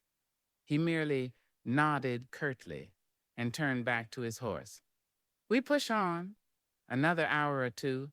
Find a place to camp before the light fails completely in these trees." They mounted and continued their journey, but the forest felt different to Elizabeth now. Less a refuge, more a place where unseen threats, both from the wilderness and from her own past, might converge. Her father's words, his cold certainty, echoed with every step the horse took. "Do not imagine I cannot retrieve you." She found herself watching Caleb with a new intensity. He represented everything her father despised: self-sufficiency, a life lived outside societal constraints, a connection to the land rather than to wealth and status. He was Harmon, rooted in this place, while she was Covington, adrift and hunted. Yet, in his quiet strength, his unwavering competence, she found a stark contrast to the brittle authority of her father, the empty posturing of men like Mr. Abernathy. Caleb's strength was real, earned, necessary. Her father's was derived, dependent on position and control. The whispers from back east had reminded her exactly what she was running from, the gilded cage she refused to return to. But they had also intensified her fear, not just for herself, but for the potential consequences her flight might bring down upon others, specifically upon the silent, watchful man who rode ahead, guiding her deeper into a wilderness that felt increasingly like the only place she might truly find herself, if her past didn't find her first. The weight of her name was no longer just its irrelevance, but its potential to bring destruction. As the shadows lengthened beneath the ancient trees that felt like the heaviest burden of all. Chapter 13. The Gentleman Caller. 2 more days they traveled westward, deeper into the labyrinthine valleys that twisted away from the high pass.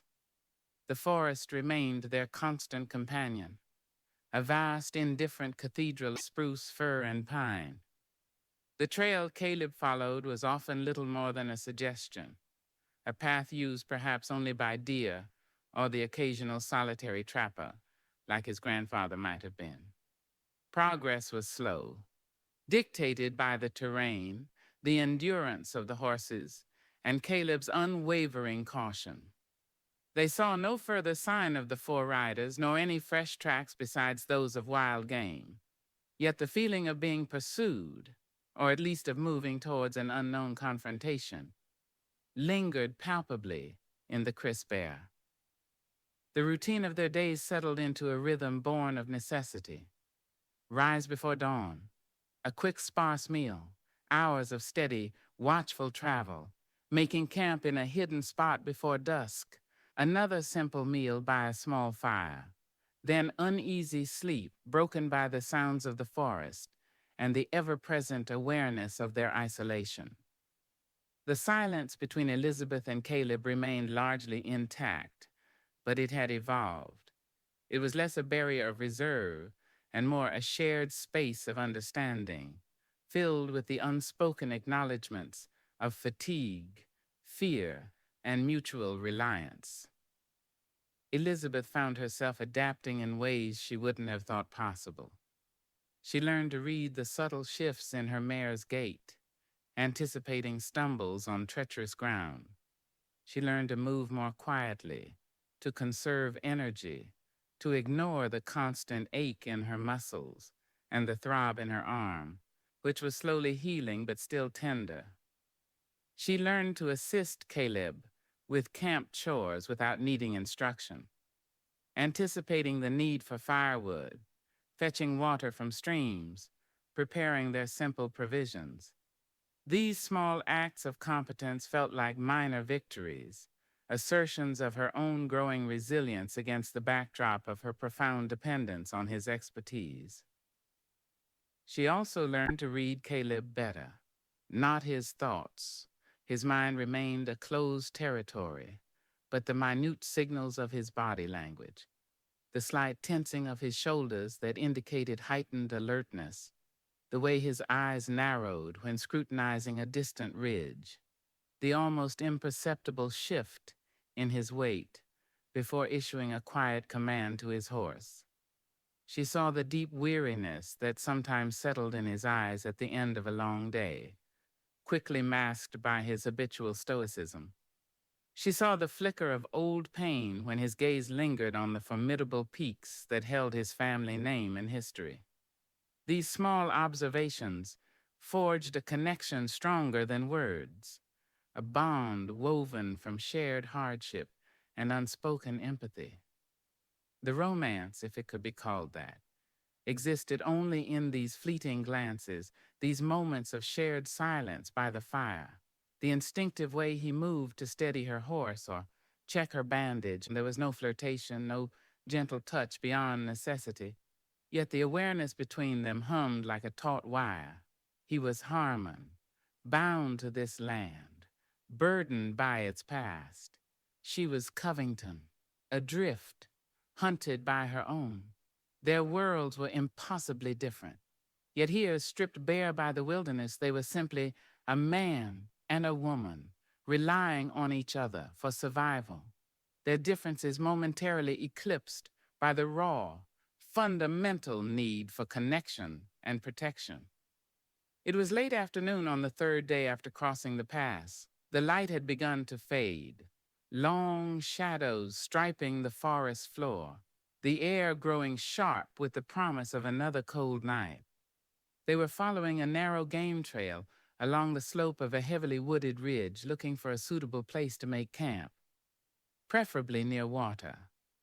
Caleb, riding point as always, suddenly reined in, holding up a hand.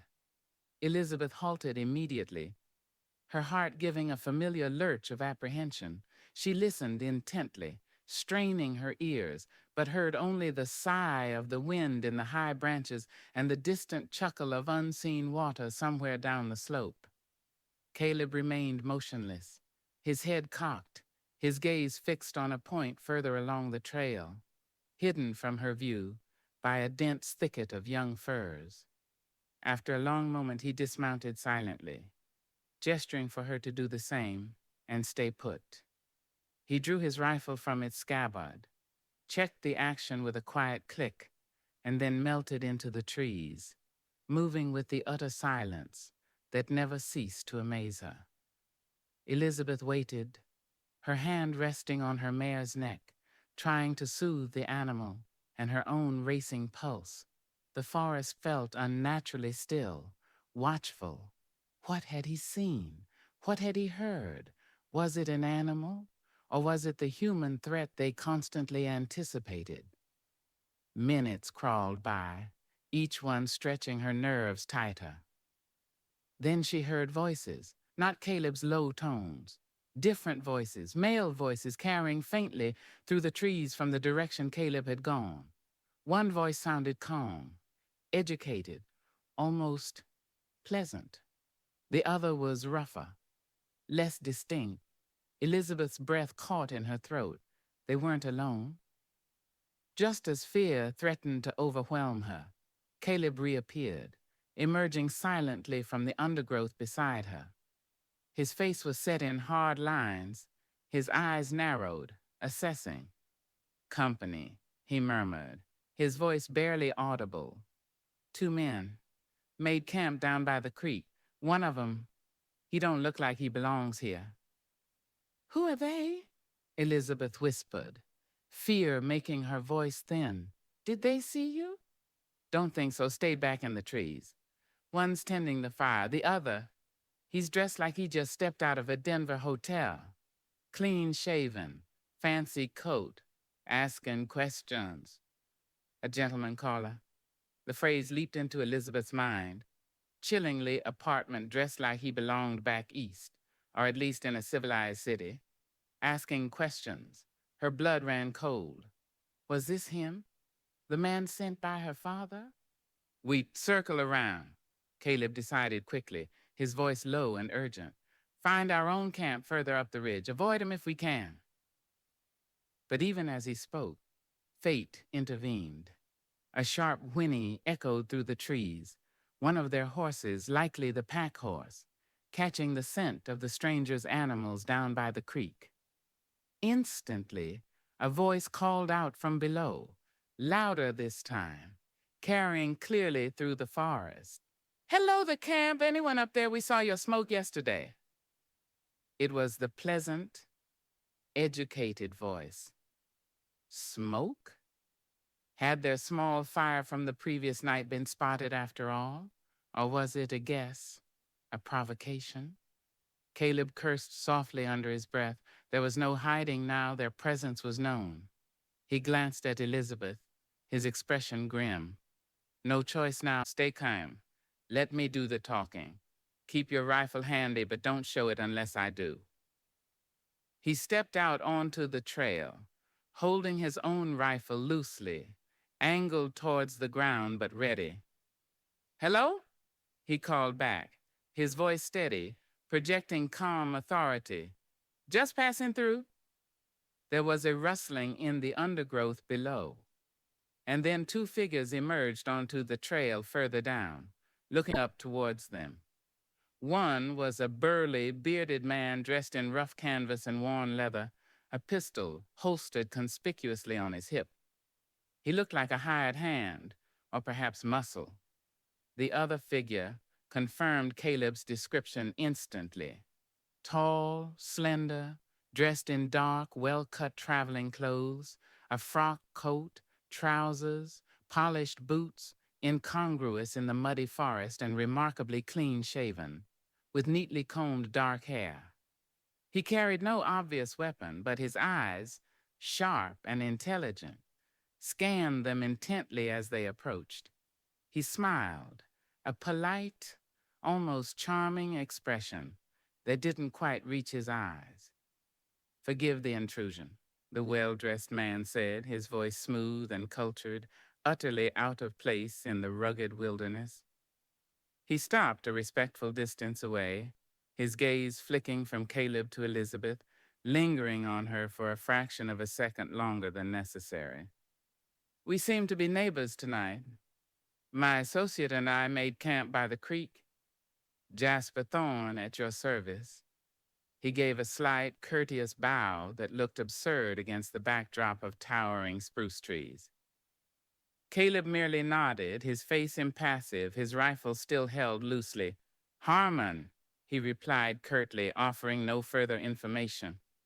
He didn't introduce Elizabeth, pointedly keeping her slightly behind him. Thorne's smile didn't falter. "A pleasure, Mr. Harmon." His eyes drifted back to Elizabeth, a flicker of curiosity, or perhaps recognition, in their depths. "And your companion?" Elizabeth felt a jolt of panic. Should she give her real name an alias? Before she could decide, Caleb answered for her. "My wife," he stated flatly, his voice leaving no room for argument. Elizabeth stared at Caleb's back, momentarily stunned. "Wife?" The word hung in the air, unexpected, audacious. It was a shield, a claim, thrown up instantly to protect her identity, to establish her as under his protection, belonging to this world, not the one Thorne represented. A complex mix of emotions surged through her: relief, gratitude, and a strange, unexpected thrill at the possessive, protective implication of his lie. Thorne's eyebrows rose almost imperceptibly. His sharp gaze assessed Elizabeth again, taking in her torn, mud-stained traveling suit, her bandaged arm, the weariness etched on her face, the way she instinctively stood close to the rough-looking man who claimed her. He seemed about to speak, perhaps to question the unlikely pairing, but apparently thought better of it. "Indeed," Thorne said smoothly, his smile returning, though it seemed tighter now. "My apologies for disturbing your journey. We were just settling in ourselves. Perhaps you'd care to join us by our fire, share a bit of warmth, and perhaps news from the trail. My man Riggs," he gestured towards the burly associate, who merely grunted, his eyes hard and watchful, "makes a tolerable pot of coffee." The invitation hung in the air, seemingly innocuous, neighborly even. But beneath the polite veneer, Elizabeth sensed calculation. An attempt to draw them closer, assess them further, perhaps glean information. "Appreciate the offer," Caleb replied evenly, his tone giving nothing away. "But we prefer our own camp. Need keep moving early." He made no move to lower his rifle or relax his stance. Thorne's smile didn't waver, but a flicker of something cold, perhaps annoyance, touched his eyes. "As you wish, Mr. Harmon. A man values his privacy in these parts, I understand." He paused, his gaze thoughtful. "We're heading west ourselves, surveying work for a consortium back east. Perhaps our paths might cross again." Surveying work? It sounded plausible, yet somehow false, and the mention of back east felt deliberate, a subtle probe. Elizabeth held her breath, waiting for Caleb's reaction. "Maybe," Caleb said noncommittally. He shifted his weight slightly, a clear signal that the conversation was over. "Good evening to you." Thorne held his gaze for another moment, a silent battle of wills playing out between the two men, the polished, calculating strategist versus the grounded, wary frontiersman. Finally, Thorne gave another slight inclination of his head. "And to you, Mr. Harmon, Mrs. Harmon." He stressed the Mrs. slightly, his eyes briefly meeting Elizabeth's, with an unreadable expression, before he turned, gesturing for his associate to follow him back down towards their camp by the creek.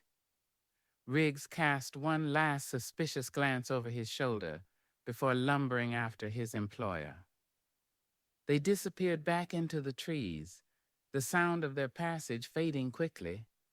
Elizabeth finally let out a shaky breath she hadn't realized she was holding. Her legs felt weak. Caleb remained facing down the trail for another long moment, listening intently before slowly lowering his rifle. He turned to her, his expression grim.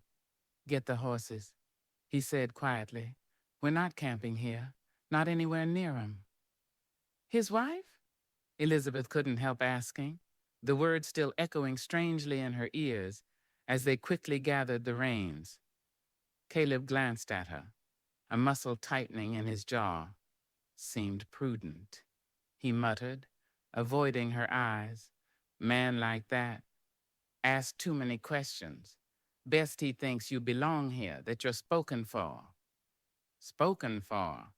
The phrase resonated with archaic possessiveness, yet in this context it felt like a shield, a necessary deception in the face of an unknown threat.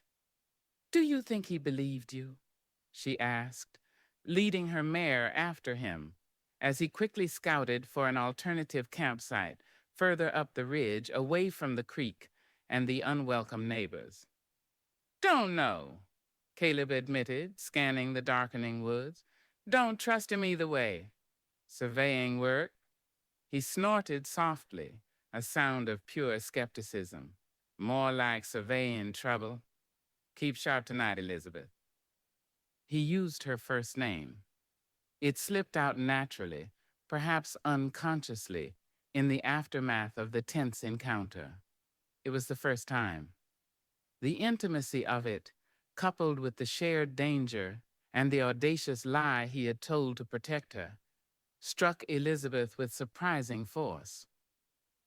They found a cramped, uncomfortable spot, high on the ridge, dry camping with no water source nearby, opting for concealment over comfort.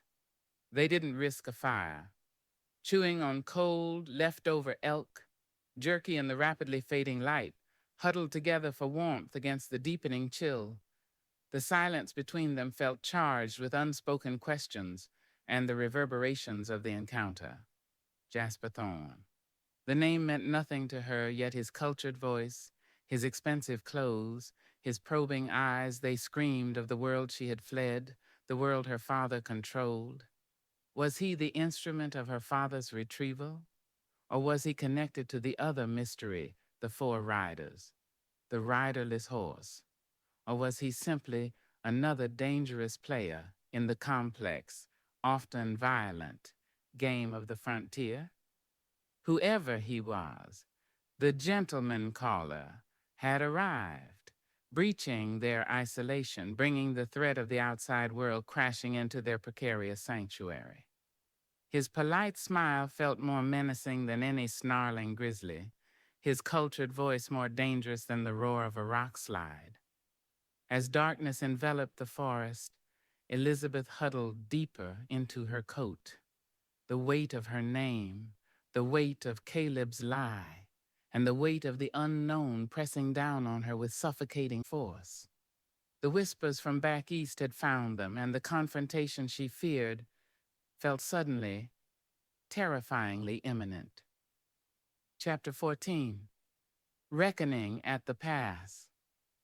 The night on the ridge was long, cold, and fraught with a tension that sleep could not fully erase. Every snap of a twig, every rustle of wind in the pines sent jolts of adrenaline through Elizabeth, her ears straining against the oppressive darkness. Huddled in her bedroll, the hard ground pressing against her weary bones, she replayed the encounter with Jasper Thorne over and over. His smooth voice, his incongruously fine clothes, his sharp assessing eyes, they felt like tendrils of her old life reaching out to ensnare her in this wild, unforgiving place. And Caleb's audacious lie, My wife echoed with unsettling resonance, a shield thrown up in the face of danger, yet binding them together in deception that felt increasingly real under the weight of shared peril. Caleb, she knew, slept little, if at all. She saw him periodically throughout the night, a dark, motionless silhouette against the faintly starlit sky, positioned near the edge of their cramped campsite, watching, listening. He was a guardian, silent and unwavering, bearing the weight of her safety alongside his own burdens. The knowledge filled her with a confusing mix of gratitude and guilt. Dawn arrived reluctantly, filtering gray and thin through the dense canopy. They broke their cold, fireless camp with numb fingers and grim determination, speaking only in hushed whispers, every movement deliberate, cautious. The air was heavy with unspoken anxiety. Had Thorne and Riggs moved on? Or were they nearby, waiting, watching? We move, Caleb whispered, securing the last pack onto the already burdened horse. Stay off the main trails as much as possible. Keep to the ridges if we can, but it's slower going. Aim is to put distance between us and Thorne, and stay watchful for those other riders. The other riders, the 4 men driving the riderless horse, were they connected to Thorne, or a separate threat entirely? The uncertainty doubled the sense of menace, lurking just beyond their perception. They set off, leading the horses initially, as the terrain was too steep and choked with undergrowth for riding. Caleb moved ahead, parting branches, testing the footing, his rifle held ready. Elizabeth followed, coaxing her mare and the pack horse along, her eyes constantly scanning the surrounding woods, her senses stretched taut. The forest felt different today, less a shelter, more a cage, its silence pregnant with unseen threats. Progress was agonizingly slow. Sticking to the higher ground meant navigating dense thickets, scrambling over moss-slicked boulders, and finding ways around fallen giants whose massive root systems blocked the path. The horses struggled, their breath pluming white in the chill air, their flanks sweating despite the cold. Elizabeth's muscles screamed in protest, her injured arm aching fiercely, but she pushed onward, driven by the urgent need to escape the vicinity of Thorne's camp. After a couple of hours of this grueling travel, they reached a point where the ridge narrowed significantly, forming a kind of natural pass, not a high mountain crossing like Harmon Pass, but a constricted saddle of rock, connecting their current ridge to the next rise. Steep slopes fell away sharply on either side, covered in loose shale and stunted wind-twisted pines. The faint game trail they had been intermittently following led directly across this narrow spine. It was the most obvious, perhaps the only feasible, way forward without undertaking a long and dangerous detour down into the shadowed valleys below. Caleb paused just before the exposed crossing, sinking down behind a cluster of weathered granite boulders, motioning for Elizabeth to do the same. He pulled out his spyglass, meticulously scanning the ridge ahead, the slopes below, and most importantly, the terrain behind them. Elizabeth crouched beside him, her heart pounding against her ribs. The wind whistled eerily across the narrow pass, carrying the scent of pine and cold stone. The exposure here felt terrifying after the relative concealment of the forest. They were silhouetted against the sky, visible for miles to anyone watching from the right vantage point. Caleb lowered the spyglass, his expression grim, confirming her fears. "Tracks," he breathed, his voice tight. "2 riders coming up the same way we did, maybe half-hour behind us, shod horses moving steady." Thorne and Riggs. They hadn't moved on, they were following, The polite facade of the gentleman caller had dropped away, revealing the predator beneath, whether they were agents of her father or motivated by something else entirely. Their pursuit felt deliberate, menacing. "Can we outrun them?" Elizabeth whispered, glancing nervously back towards the dense woods they had just emerged from. Caleb shook his head, his eyes fixed on the narrow pass ahead. "Not with the pack horse, not on this ground and this ridge. It's a bottleneck. They know we likely have to cross here." He looked at the steep slopes falling away on either side. "Nowhere else to go, lest we want to risk breaking a horse's leg or our own necks." They were caught. The realization hit Elizabeth with the force of a physical blow. Thorn had anticipated their route, tracked them skillfully, and was now closing in, forcing them towards this natural choke point. Caleb seemed to reach a decision, his jaw set in hard lines, his gray eyes becoming flinty, resolute. "All right. No running. We make a stand. Here." He scanned the narrow pass, his gaze assessing the terrain with a strategist's eye.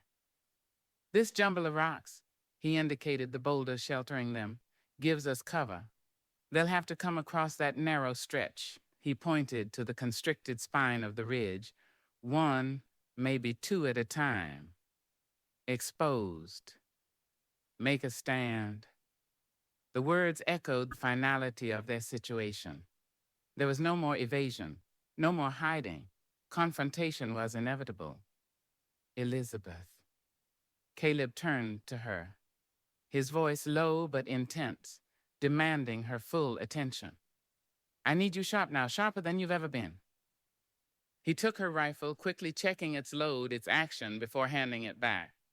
"Stay behind this main boulder. Keep the horses back, out of the direct line of fire if possible. Your job is to watch my back, watch the flanks. If Riggs, the big one, tries to circle around while Thorn comes straight on, you shout. Understand?" She nodded, her throat tight, gripping the rifle with her good hand, the cold metal a stark reality against her skin. "I'll take the lead," he continued, his voice calm despite the gravity of the situation, radiating a confidence that helped steady her own frayed nerves. "I know this kind of fight. You just stay low, stay alert. Don't fire unless you absolutely have to, unless they get past me or Riggs comes at you directly. One shot might be all you get. Make it count." He paused, his eyes meeting hers, holding her gaze. For a fleeting instant, the guide, the protector, the man who called her his wife, seemed to surface from beneath the stoic frontiersman. "Be careful." Then the moment passed.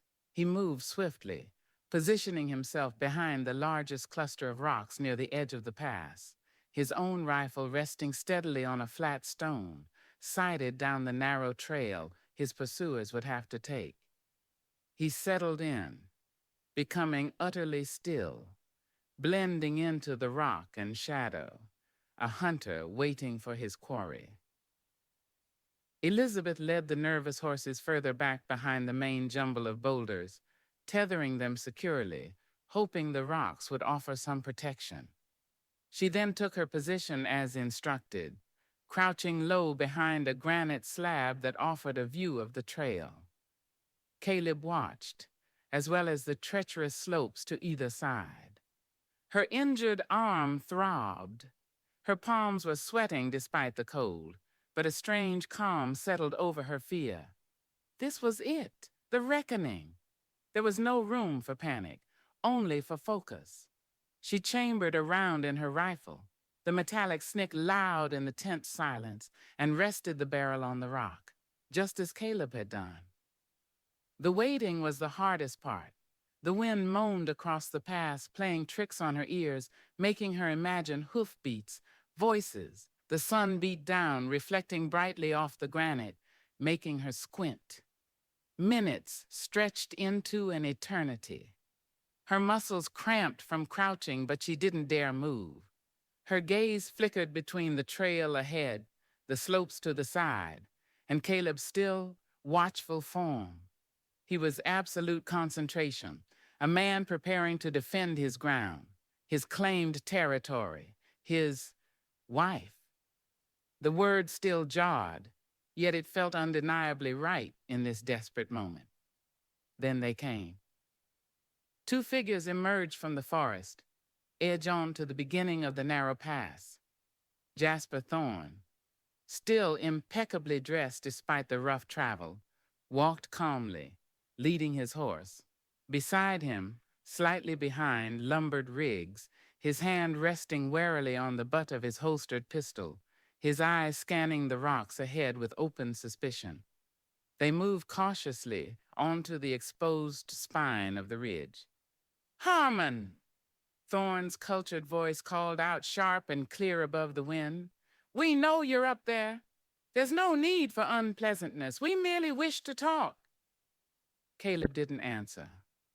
He remained motionless, silent, letting them commit further onto the exposed ground. Thorne stopped, his eyes narrowing, scanning the jumble of boulders where Caleb was hidden. Riggs halted beside him, his hand now fully gripping his pistol. "This is foolish, Harmon," Thorne called again, his voice losing some of its pleasantness, acquiring a harder edge. "My associates and I have business here, business that doesn't concern you unless you make it concern you. Just tell us what we want to know, and you and your woman can be on your way." "What is it you want to know, Thorne?" Caleb's voice finally answered, low and steady, seeming to come from the rocks themselves. Thorne smiled thinly, clearly relieved to have drawn a response. "Just information. We're looking for someone. A man who passed this way recently, riding a fine bay gelding. Perhaps you saw him? Or perhaps—" Thorne's gaze flickered towards Elizabeth's hiding place, though he couldn't possibly see her. "Your companion knows something." Elizabeth's blood ran cold. Was Thorne talking about the riderless horse? Was he hunting the owner? Or was this a trick, a way to gauge their reactions, to see if they knew more than they let on? "Haven't seen anyone fitting that description," Caleb replied evenly. "Just looking for quiet passage." "Quiet passage?" Thorne chuckled, a dry, humorless sound. "Through Harmon Pass? Interesting choice of route, especially for a man traveling with such delicate company." He took a step forward, his hand gesturing dismissively. "Come now, Harmon. Let's not play games. We know who she is." The word struck Elizabeth like a physical blow. He knew. Somehow, despite Caleb's lie, despite their attempts at evasion, Thorne knew her identity. The whispers from back east had indeed found her.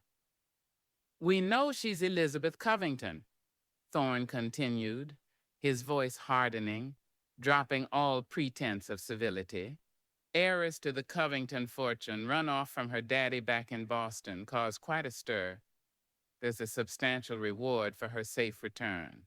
Or," he paused, his smile turning predatory, "perhaps even more profit in ensuring she doesn't return, depending on who's asking." So it wasn't just retrieval. It was potentially elimination. Her father's influence had darker implications than she had imagined. Panic, cold and sickening, washed over her. "You're mistaken," Caleb said, his voice dangerously quiet. "This is my wife." "Is she now?" Thorne sneered. "A Ute-blooded tracker shacked up with a Boston society runaway? An unlikely tale, Harmon." "Riggs!" At the sharp command, Riggs reacted instantly. He drew his pistol and lunged, not straight towards Caleb, but sideways, scrambling onto the loose shale slope to their right, clearly intending to flank Caleb's position, to get behind the main boulders. "Riggs, right flank!" Elizabeth screamed, reacting instinctively, just as Caleb had instructed. Even as she shouted, Caleb fired. His rifle cracked, the sound echoing flatly across the pass. Thorn, caught by surprise at the sudden violence, stumbled back, though he didn't appear hit. Riggs, halfway up the shale slope, grunted as the shot kicked up stones near his feet, momentarily halting his advance. "Damn you, Harmon!" Thorn snarled, drawing a small, concealable pistol from within his coat. He fired quickly towards Caleb's position, the shot whining off the granite boulders. Everything erupted into chaos. Riggs recovered and started firing his heavy pistol towards Caleb, scrambling for better cover on the treacherous slope. Thorn fired again, aiming more carefully. Caleb returned fire, the shots echoing in rapid succession, bullets ricocheting dangerously off the rocks. Elizabeth watched in horror, her own rifle clutched tightly, her heart hammering. Caleb was pinned down, taking fire from two directions. Riggs was still trying to get around the flank. If he succeeded, Caleb would be trapped. "Cover me!" Caleb yelled, firing another shot that forced Thorn to duck behind his horse. Elizabeth knew what she had to do. Taking a deep breath, steadying her trembling hands, she sighted down her rifle barrel, aiming not at Thorn, but at Riggs, the more immediate threat to Caleb's flank. She remembered Caleb's words. "One shot might be all you get, make it count." She squeezed the trigger. The rifle kicked hard against her shoulder, the recoil jarring her injured arm. The roar of the shot seemed deafeningly close. Down on the slope, Riggs cried out, stumbling, dropping his pistol as he clutched at his shoulder. He hadn't fallen, but he was clearly hit. His flanking maneuver stopped cold. The momentary distraction was all Caleb needed. He rose slightly from cover, took careful aim, and fired again. Thorn, who had been peering around his horse to take another shot, jerked violently and crumpled to the ground beside the panicked animal, his pistol clattering on the rocks. He lay still. Riggs, seeing his employer fall, cursed viciously. Clutching his bleeding shoulder, he scrambled back down the shale slope towards the trail, scooped up Thorn's horse's reins, and without a backward glance at his fallen boss, vaulted onto his own horse and spurred it back the way they had come, disappearing into the forest edge, abandoning the fight. Silence fell, abrupt and shocking, broken only by the keening wind, the terrified snorting of the horses, and the ragged sound of Elizabeth's own breathing. Smoke curled from the barrels of their rifles, stinging the air. Thorn lay motionless on the narrow pass. Riggs had fled. It was over, as suddenly as it had begun. Caleb slowly lowered his rifle, his chest heaving slightly, his eyes scanning the pass, the forest edge where Riggs had vanished, ensuring the threat was truly gone. He then looked towards Thorn's still form, his expression unreadable. Finally, his gaze found Elizabeth, still crouched behind her rock, rifle held ready, her face pale, but her eyes wide with adrenaline and shock. He walked towards her, his movements stiff, weary. He stopped before her, looking down at her, then at the rifle she still held. His eyes met hers, and in their gray depths, she saw a complex mix of emotions: relief, grim satisfaction, exhaustion, and something else. Something that acknowledged the line she had just crossed, the blood spilled, the reckoning that had taken place not just on the pass, but within herself. "You did good, Elizabeth," he said, his voice rough, quiet. He reached down, gently taking the rifle from her trembling hands. "You did real good." The simple words of praise, the use of her name, the shared violence and survival, it shattered the last of her composure. Reaction set in, swift and overwhelming. Tears welled, hot and stinging, blurring her vision. as she looked up at the man who had lied for her, fought for her, and now stood beside her amidst the wreckage of the reckoning at the pass. The weight of her name had brought this violence, but his strength and her own unexpected capacity to act had seen them through. For now. Chapter 15, Where Loyalties Lie. The aftermath of the gunfight settled over the narrow pass like a shroud, heavy and unnerving. The sharp, acrid smell of gunpowder lingered in the cold air, mingling with the scent of pine and the faint, metallic tang of blood. Jasper Thorne lay sprawled and still beside his horse, a dark stain spreading slowly on the front of his expensive frock coat. The silence, broken only by the incessant whistling of the wind and the nervous stamping of their own horses, felt louder, more profound than the preceding chaos of gunfire. Elizabeth remained crouched behind the granite boulder, the adrenaline ebbing away, leaving her trembling, nauseous, and strangely detached, as if watching herself from a distance. She had fired a rifle at another human being. She had hit him. The reality of it was sickening, terrifying, yet mingled with a grim, unwelcome sense of necessity. She had done it to protect Caleb, to survive. The stark simplicity of that truth offered little comfort, but it anchored her against the rising tide of shock and revulsion. Caleb stood beside her, his rifle held loosely now, his gaze fixed on Thorne's body. The grim lines around his mouth were deeper, his eyes shadowed with a weariness that went beyond physical fatigue. He had killed a man, perhaps not for the first time, judging by the lethal efficiency he displayed, but the act clearly carried weight, even when necessary. He embodied the harsh code of this land. Survival often demanded violence, but victory offered no true solace. He finally turned from the body, his attention shifting back to the immediate necessities. "Check the horses," he said, his voice flat, devoid of emotion. "Make sure they weren't hit by stray shots. Keep an eye on the woods down there." He nodded towards where Riggs had disappeared. "He fled. But desperate men can be unpredictable." His practical tone helped ground Elizabeth. She forced herself to move, her limbs stiff and clumsy. She checked her mare first, running trembling hands over its flanks, relieved to find no injuries, only sweat-soaked fear.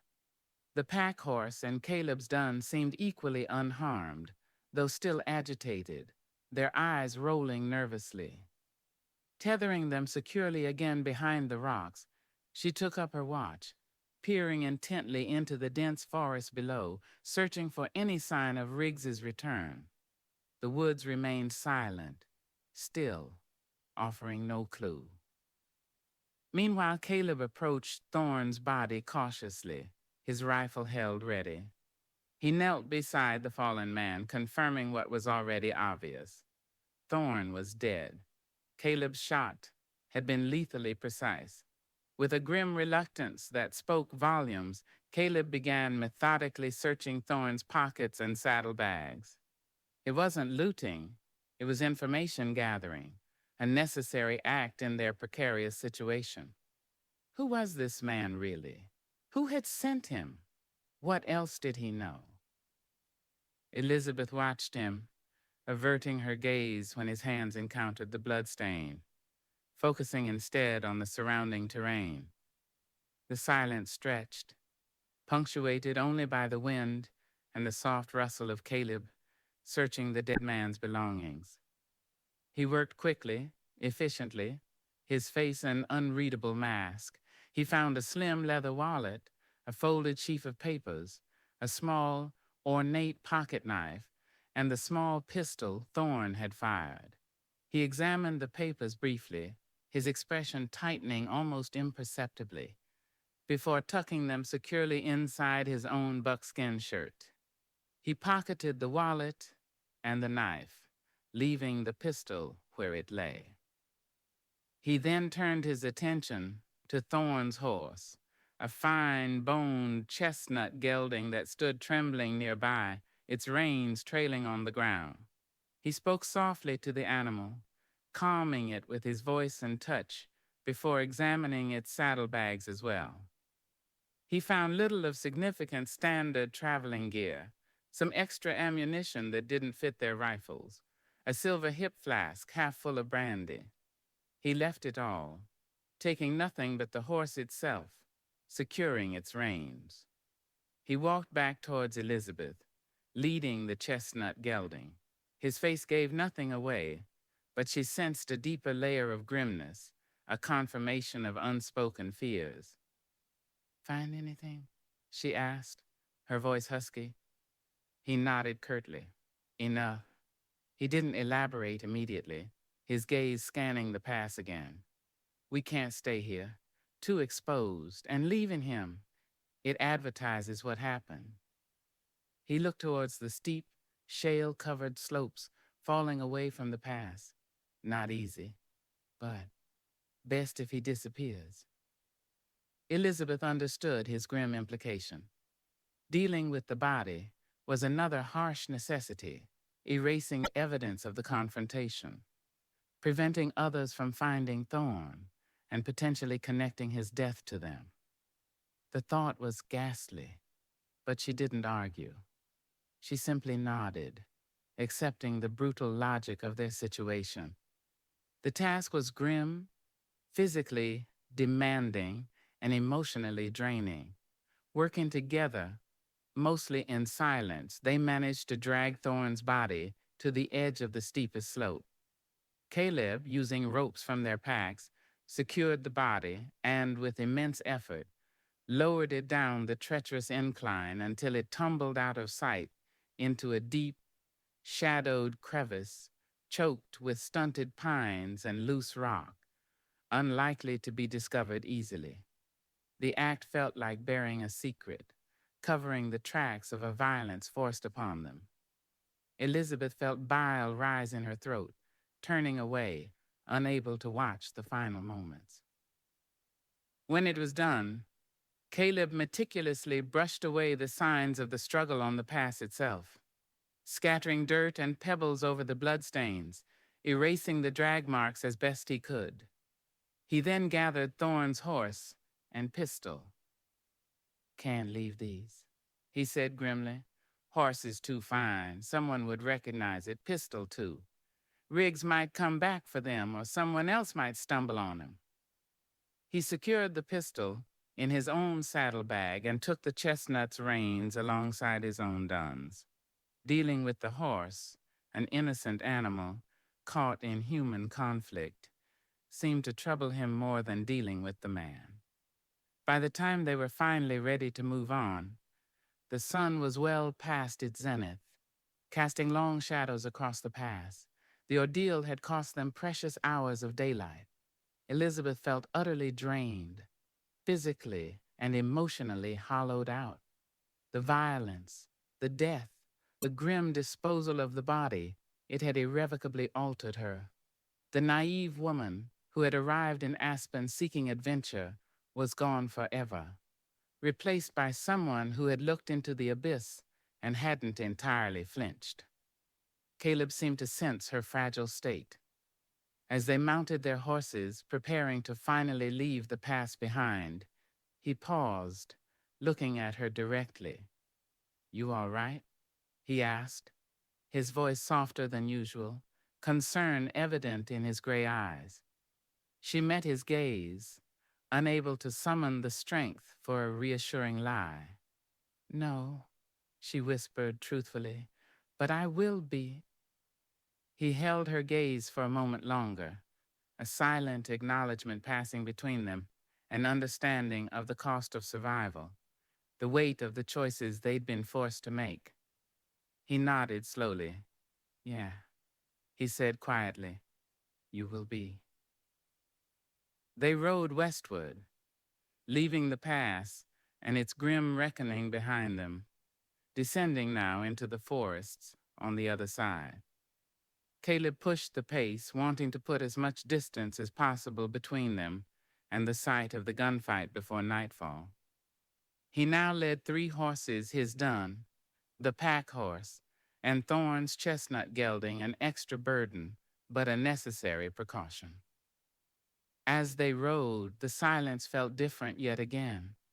The shared violence, the act of her protecting his flank, his acknowledgement of her courage, his use of her first name, it had forged a new, deeper connection, raw and visceral.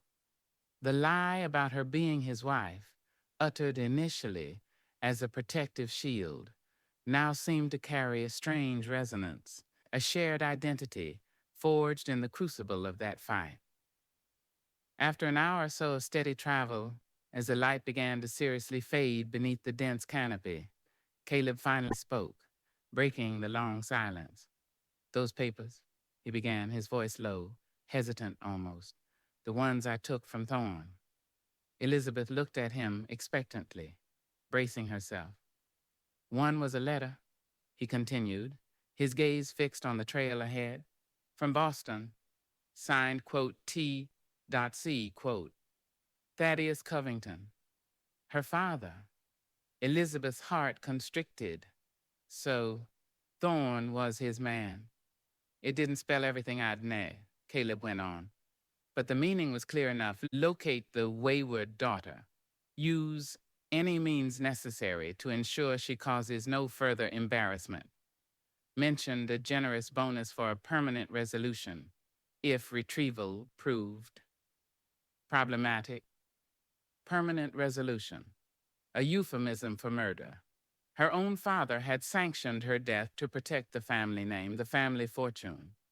The cold, calculating cruelty of it stole her breath, leaving her feeling empty, betrayed on a level she hadn't thought possible.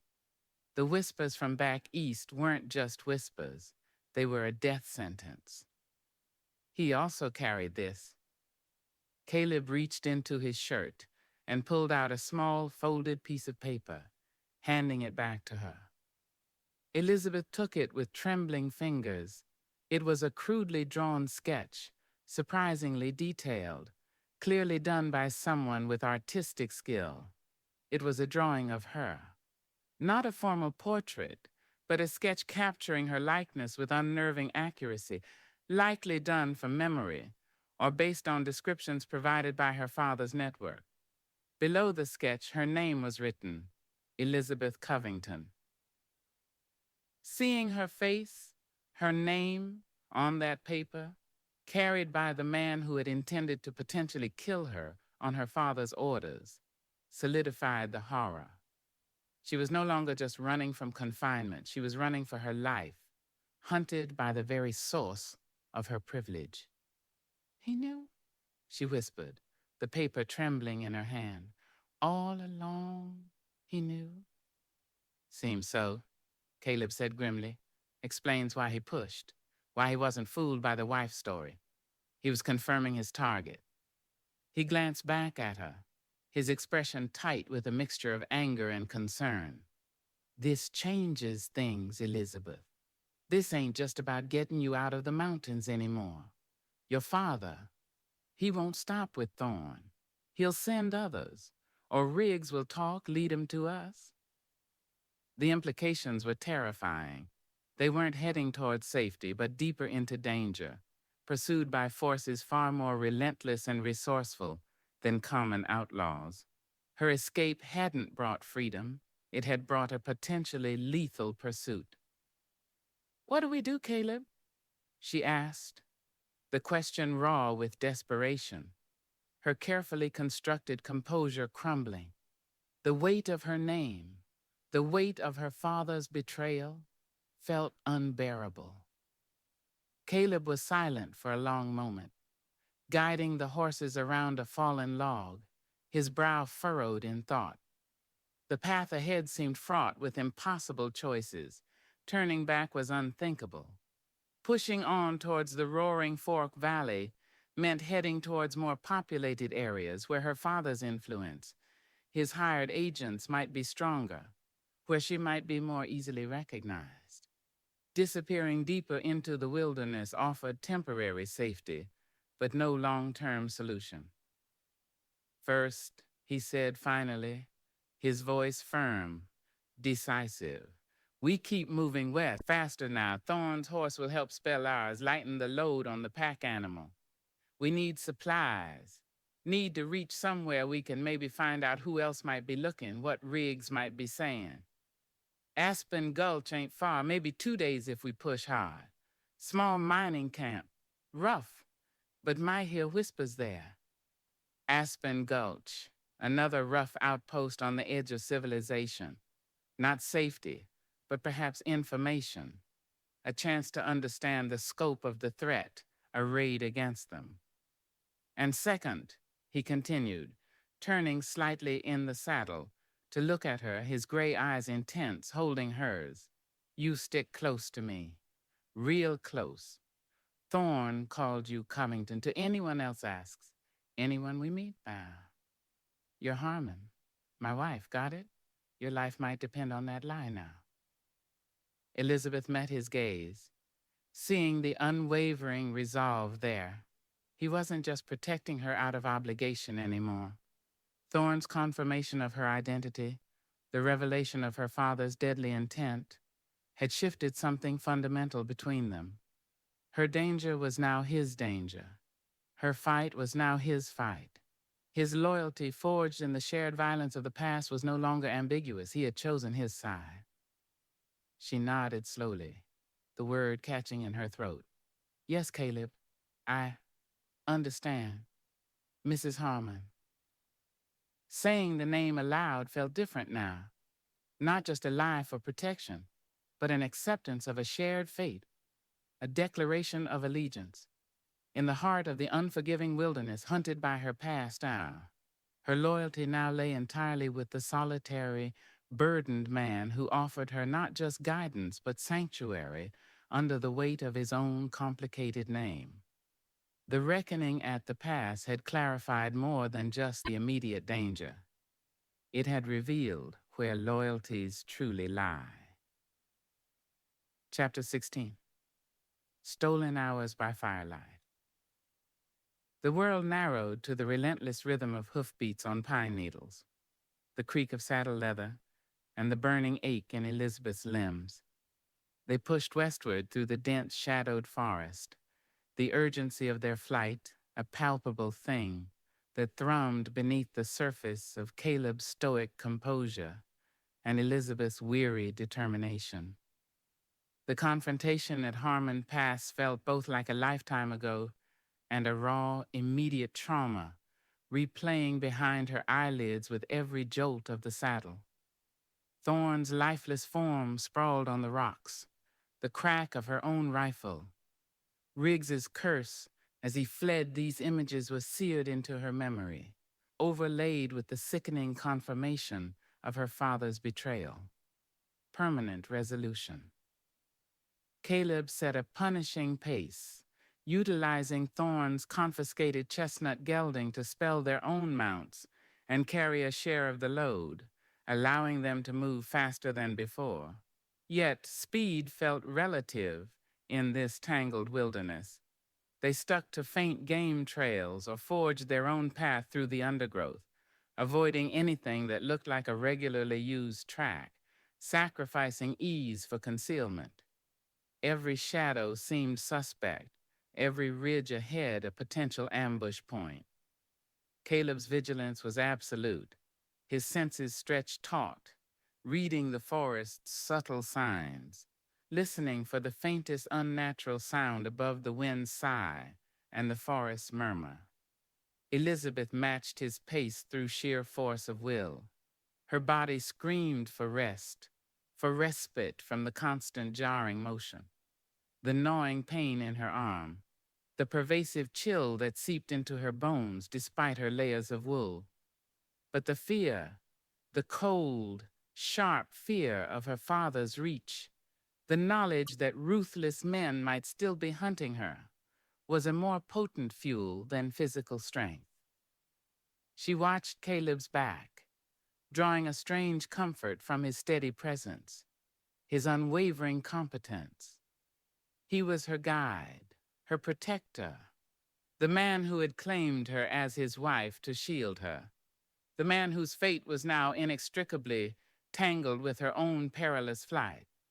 The lie, Mrs. Harmon, felt less like a fabrication now and more like a battle standard, a shared identity forged under fire. As dusk began to bleed through the dense canopy, painting the forest floor in shades of deep violet and gray, Caleb finally called a halt. He chose their campsite with meticulous care, selecting a small, almost invisible hollow, nestled deep within a thick stand of ancient spruce, well away from any stream or obvious trail, offering maximum concealment. There was barely enough room for the 4 horses and a tiny fire. "Dry camp again tonight," he stated, swinging down stiffly, the accumulated weariness evident in his movements despite his efforts to mask it. "Can't risk smoke carrying too far. Or light." They unsaddled the horses in the rapidly failing light, their movements practiced, economical, requiring few words. Elizabeth's hands fumbled with the cold, stiff leather straps, her injured arm making the task awkward and painful. Caleb, noticing her struggle after securing Thorn's gelding, came over and silently took the buckle from her, his rough fingers working it loose with an ease she envied. Their hands brushed, a fleeting contact of cold skin against calloused warmth. Elizabeth pulled back quickly, flustered by the unexpected jolt of awareness, the stark intimacy of their shared task in the deepening gloom. Caleb built the smallest possible fire, using carefully selected dry twigs that produced minimal smoke, shielding its meager light with strategically placed rocks and their own bodies. It offered scant warmth against the penetrating cold of the high-altitude night, but it was enough to boil water for the last dregs of their coffee and to provide a focal point in the encroaching darkness. Supper was cold elk jerky, tougher and less appealing now than when freshly cooked, and a few remaining hard biscuits.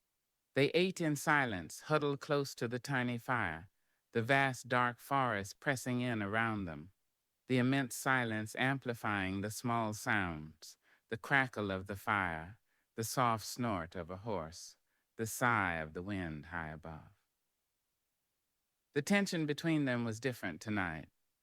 The shared violence at the pass, the confirmation of Elizabeth's deadly peril, Caleb's decisive claiming of her under the Harmon name, it had irrevocably altered their dynamic. The polite distance, the careful boundaries had been shattered, replaced by a raw, unspoken intimacy born of shared trauma and absolute mutual reliance. Elizabeth watched Caleb across the flickering flames.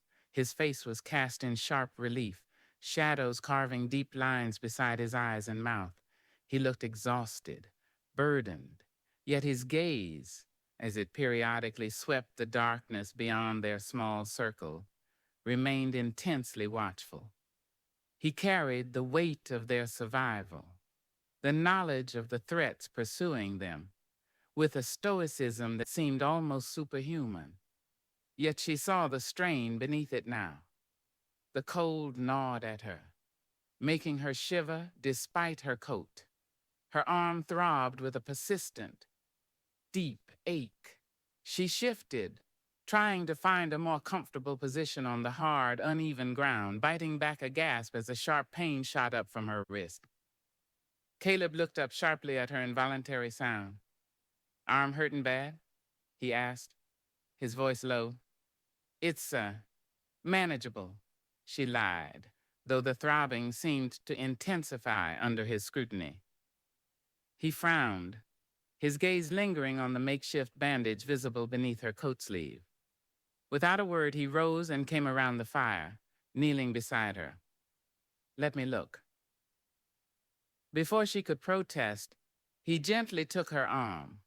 his touch surprisingly careful as he unwrapped the soiled linen bandage.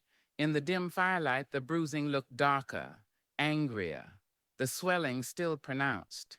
He examined it closely, his rough fingers probing gently. Needs cleaning again, he murmured, more to himself than to her. He retrieved the water skin and the small tin of medicinal salve from his pack. He poured a little water onto a relatively clean corner of the linen, carefully wiping away the grime around the scrapes. His focused proximity, the unexpectedly gentle touch of his calloused hands on her skin, sent a confusing warmth spreading through her chest, overriding the pain for a moment. She found herself holding her breath, acutely aware of his nearness, the scent of wood smoke and pine clinging to his buckskin clothes, the steady rhythm of his breathing in the quiet darkness.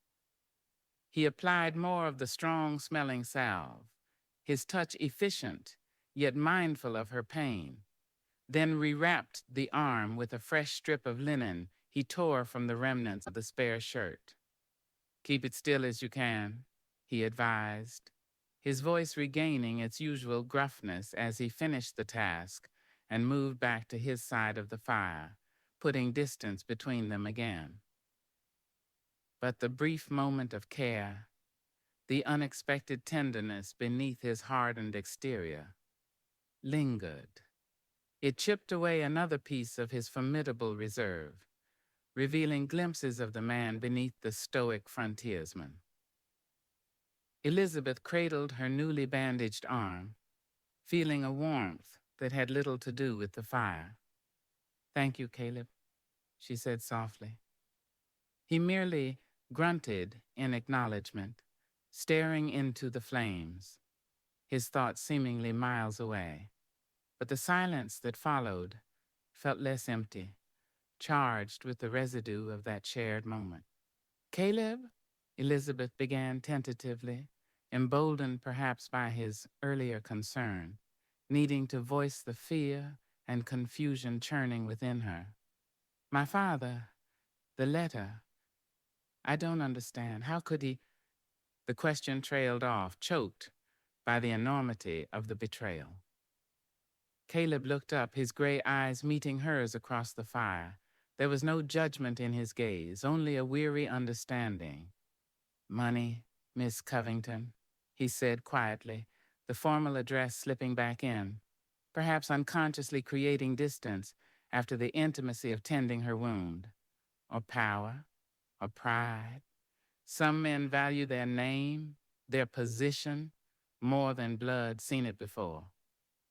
His gaze drifted back to the fire, a shadow crossing his face, hinting at personal experience with betrayal or the destructive consequences of greed.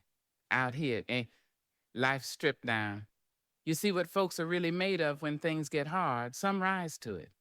Others show their rot." His words were harsh, yet strangely comforting in their bleak honesty. He wasn't offering false platitudes or easy answers.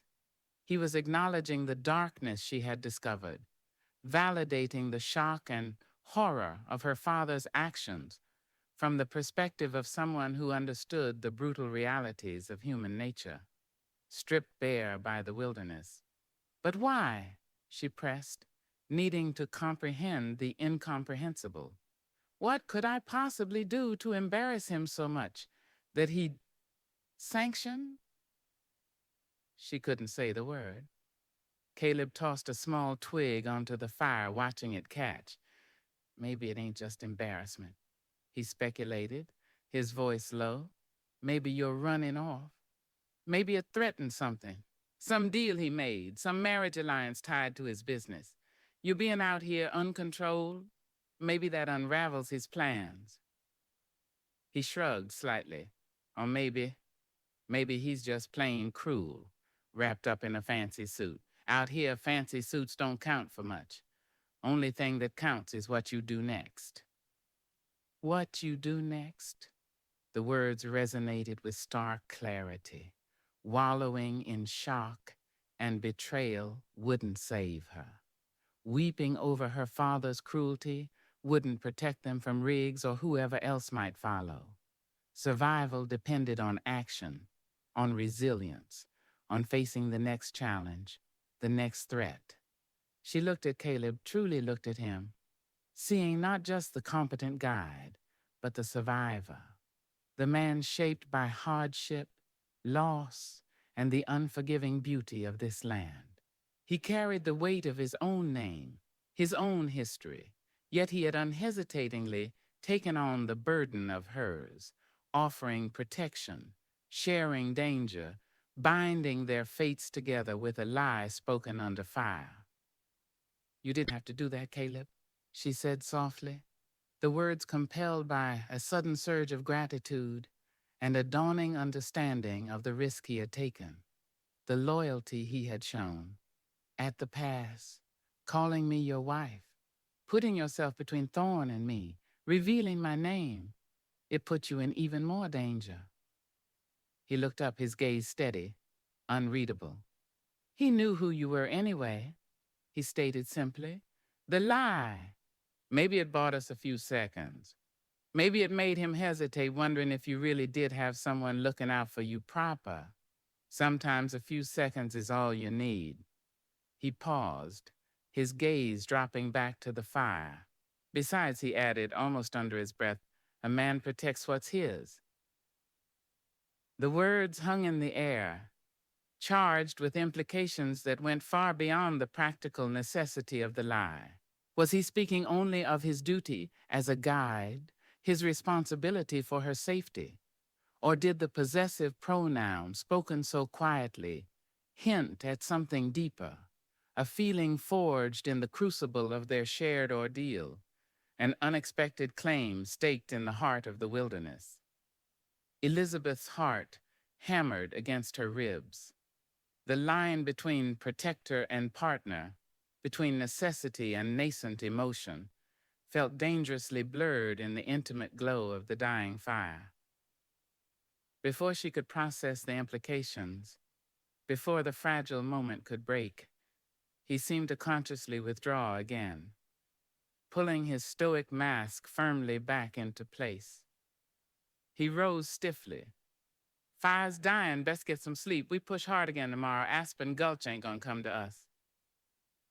He checked the horses one last time, then settled into his bedroll nearby, his back partially turned to her, resuming his silent vigil. Elizabeth pulled her own rough blanket tighter, the scent of pine smoke clinging to it. The fire dwindled to glowing embers, plunging their small haven into near-total darkness, surrounded by the immense breathing silence of the forest. Sleep felt distant, elusive. Her mind raced, replaying the day's events, her father's cold betrayal, Caleb's quiet words by the firelight. "A man protects what's his." The phrase echoed, unsettling and thrilling in equal measure. These stolen hours by the firelight, snatched from the jaws of danger and exhaustion, had revealed more than just the depth of the threat against her. They had illuminated the unexpected contours of the bond forming between her and the solitary man named Harmon. It was a bond forged in necessity, sealed in violence, and now, perhaps beginning to smolder with something more complex, more dangerous than mere survival. As she finally drifted into an uneasy sleep, the weight of their intertwined fates felt both terrifying and undeniably real. Chapter 17, Shattered Illusions. The rhythm of their flight became a numbing metronome against the backdrop of Elizabeth's exhaustion. 2 days blurred into a relentless cycle of cold dawns, arduous miles through dense forest and across rocky slopes, and brief, uneasy nights snatched in hidden hollows. The urgency Caleb radiated was a constant pressure, pushing them onward, westward, towards the faint hope represented by the rough mining camp of Aspen Gulch. Thorne's death and the confirmation of her father's deadly intentions had stripped away any lingering pretense of this being an adventure. It was a desperate race for survival, a flight from forces far more insidious than storms or rock slides. Elizabeth moved through the days in a state of heightened awareness mixed with profound weariness. Her body protested constantly, the ache in her arm, the saddle sores, the screaming fatigue in her muscles, but her mind adapted, focusing on the immediate necessities, staying mounted, keeping quiet, watching the trail, conserving energy. The wilderness, once a symbol of escape, now felt like a vast concealing labyrinth that offered temporary refuge but no true sanctuary. Every snapped twig sounded like a pursuer. Every distant shadow held the potential for ambush. Her relationship with Caleb had settled into a new, complex pattern. The formalities were gone, replaced by the stark intimacy of shared danger and reliance. He still guarded his thoughts, his past remaining largely locked behind a wall of stoic reserve, but his actions spoke volumes. He watched over her constantly, not just as a guide fulfilling a duty, but with a fierce protective vigilance that felt deeply personal. He anticipated her needs before she voiced them, offering the water skin when her breathing grew ragged, finding slightly easier paths when her injured arm clearly pained her, taking the heavier camp chores without comment. He hadn't used her first name again since that night after the pass, reverting to the occasional, almost formal Miss Covington. Yet the single utterance of Elizabeth resonated, an acknowledgement of the person beneath the name he now sought to erase. And the lie, Mrs. Harmon, hung between them, unspoken but ever present. It was their shield against the outside world, a necessary fiction. Yet in the quiet moments, huddled near a dying fire, or riding stirrup to stirrup through a narrow passage, the pretense sometimes felt thin, blurring into something less defined, more unsettling. His protective statement, "A man protects what's his," echoed in her mind, a phrase both reassuring and deeply complicating. Was she merely his responsibility, the cargo he was determined to deliver safely despite the escalating risks? Or had the shared violence, the forced intimacy, forged a different kind of claim, a loyalty that went beyond duty? She didn't dare analyze the confusing mix of gratitude, dependence, and nascent, inappropriate warmth she felt towards this solitary, dangerous man. Caleb, too, seemed affected by the shift. While his outward demeanor remained largely unchanged, Elizabeth occasionally caught him watching her with an unreadable expression, a flicker of something beyond professional concern in his gray eyes before he quickly looked away. He seemed more burdened than ever, the weight of her father's pursuit added to his own history, the responsibility for her life pressing down on him.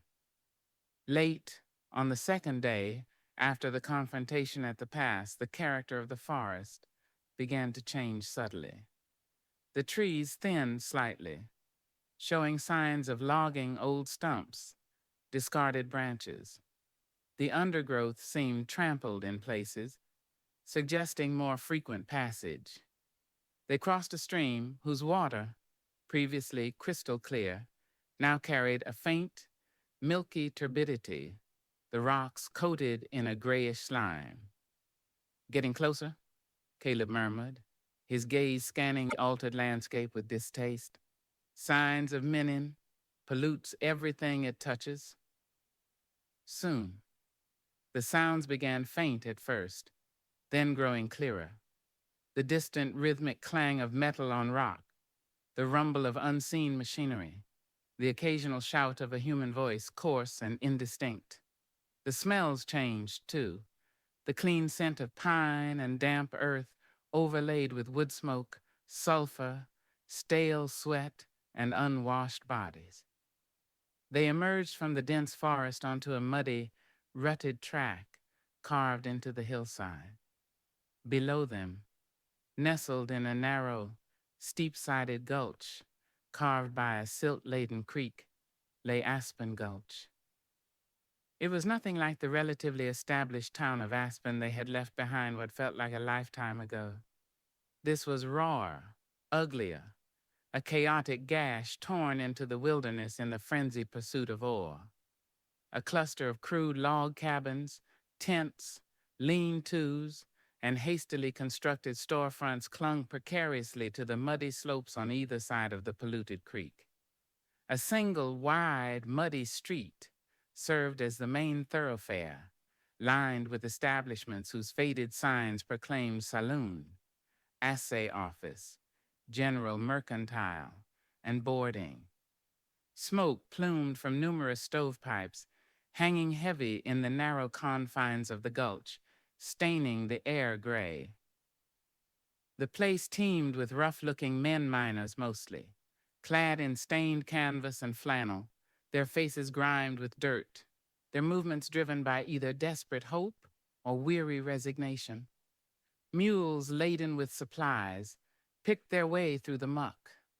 The noise was constant, the clang of a nearby stamp mill, crushing ore, shouts, drunken laughter spilling from the saloon, the grating sound of wagon wheels on the rutted track. The atmosphere was thick with desperation, avarice, and a pervasive lawlessness. This was no sanctuary. It felt like a pit on the edge of hell. Elizabeth stared down at the scene, a wave of profound disillusionment washing over her. Any faint hope she had harbored of finding refuge, anonymity, or even reliable information in Aspen Gulch evaporated instantly. This place wasn't a haven. It was another kind of trap, filled with men hardened by brutal labor and easy violence, men who likely wouldn't hesitate to betray someone for a handful of dollars or for the substantial reward her father undoubtedly offered. Exposing her identity here would be suicide.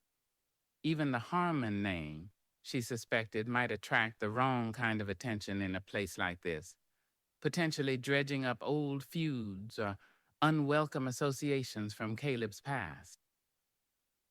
Caleb seemed to share her assessment, his expression hardening into a mask of grim distaste as he surveyed the squalid camp. "Don't like it," he muttered, his hand resting near his rifle. "Place breeds trouble like maggots on meat.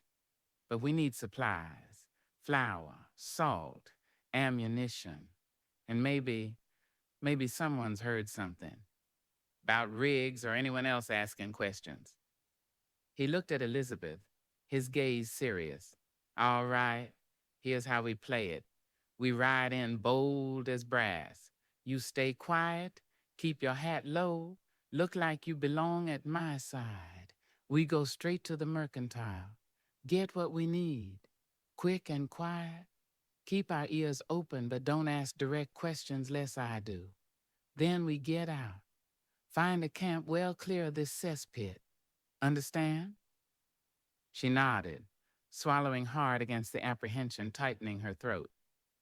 "Yes, Mrs. Harmon," she added softly, reaffirming the shield they needed more than ever now.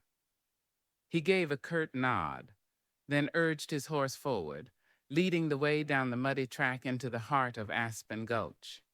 Elizabeth followed, pulling the brim of her hat lower, trying to appear inconspicuous, though she felt acutely aware of the curious, sometimes hostile glances cast their way as they rode down the main street.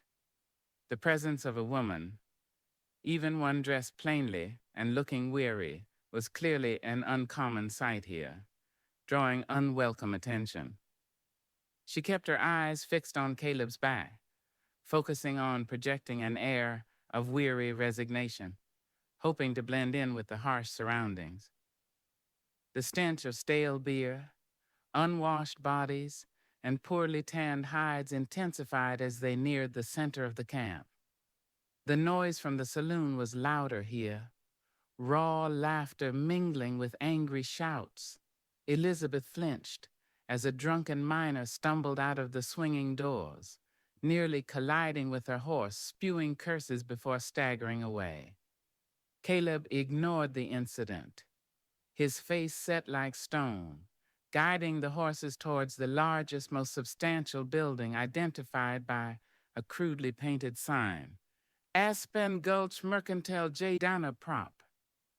He dismounted, tethering their 4 horses securely to the hitching rail outside, his movements deliberately calm and confident, betraying none of the tension Elizabeth felt radiating from him.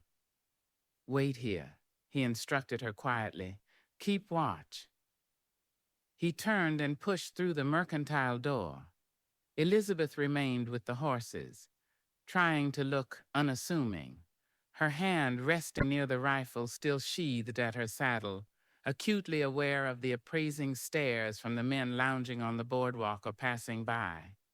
The air felt thick with potential menace. Every glance felt like a threat. Every rough laugh seemed directed at her. Minutes crawled by. What was taking Caleb so long? Was there trouble inside? Her imagination ran wild, picturing confrontations, accusations, betrayal. She shifted nervously, scanning the street, the saloon doors, the alleyways between the buildings. Where was Riggs? Could he be here watching them even now? Just as her anxiety reached fever pitch, the mercantile door swung open and Caleb emerged, carrying 2 burlap sacks bulging with supplies. His face was unreadable, but he moved quickly, efficiently loading the sacks onto the pack horse. "Let's go," he muttered, untying the horse's reins. "Did you hear anything?" she whispered urgently, as he handed her the reins to her mare and Thorne's chestnut. "Enough," he replied grimly, swinging into his own saddle. "Talk inside, man recognized the Harmon name, not friendly." He didn't elaborate, urging his horse forward, heading back out of the camp the way they had come, moving briskly but without obvious haste. Elizabeth mounted quickly, her heart pounding. Recognized the name, not friendly. The vague words were more terrifying than a detailed report.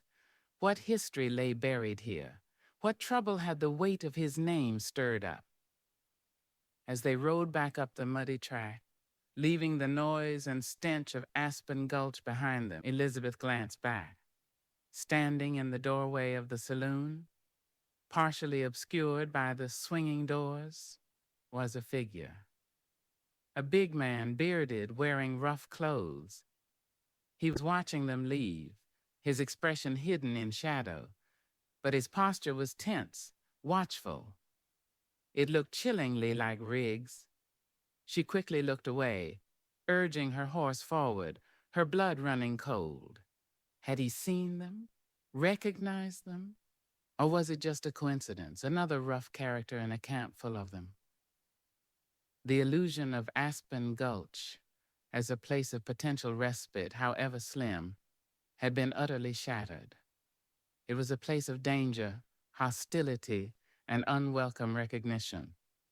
Caleb's past, it seemed, was not buried as deeply as he might have hoped, and the weight of his name carried perils of its own.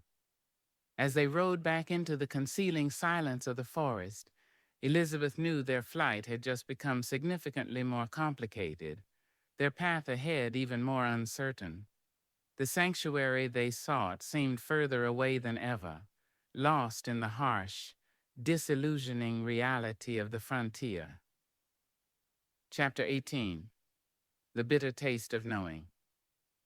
They didn't stop until the sounds and smells of Aspen Gulch were completely swallowed by the dense forest, putting several miles of rugged terrain between themselves and the squalid mining camp. Caleb pushed them hard, his grim silence radiating an urgency that belied the steady pace he maintained to conserve the horse's strength. Elizabeth followed numbly, the image of the figure in the saloon doorway, possibly Riggs, burned into her mind. Had he seen them? Had Caleb's brief visit to the mercantile alerted him, or others who bore ill will towards the Harmon name? The fragile sense of having evaded immediate pursuit felt fractured, replaced by the chilling certainty that danger was closing in again, perhaps from multiple directions now. Caleb finally chose a campsite deep within a narrow V-shaped valley, beside a clear, fast-flowing stream, a world away from the polluted creek of Aspen Gulch.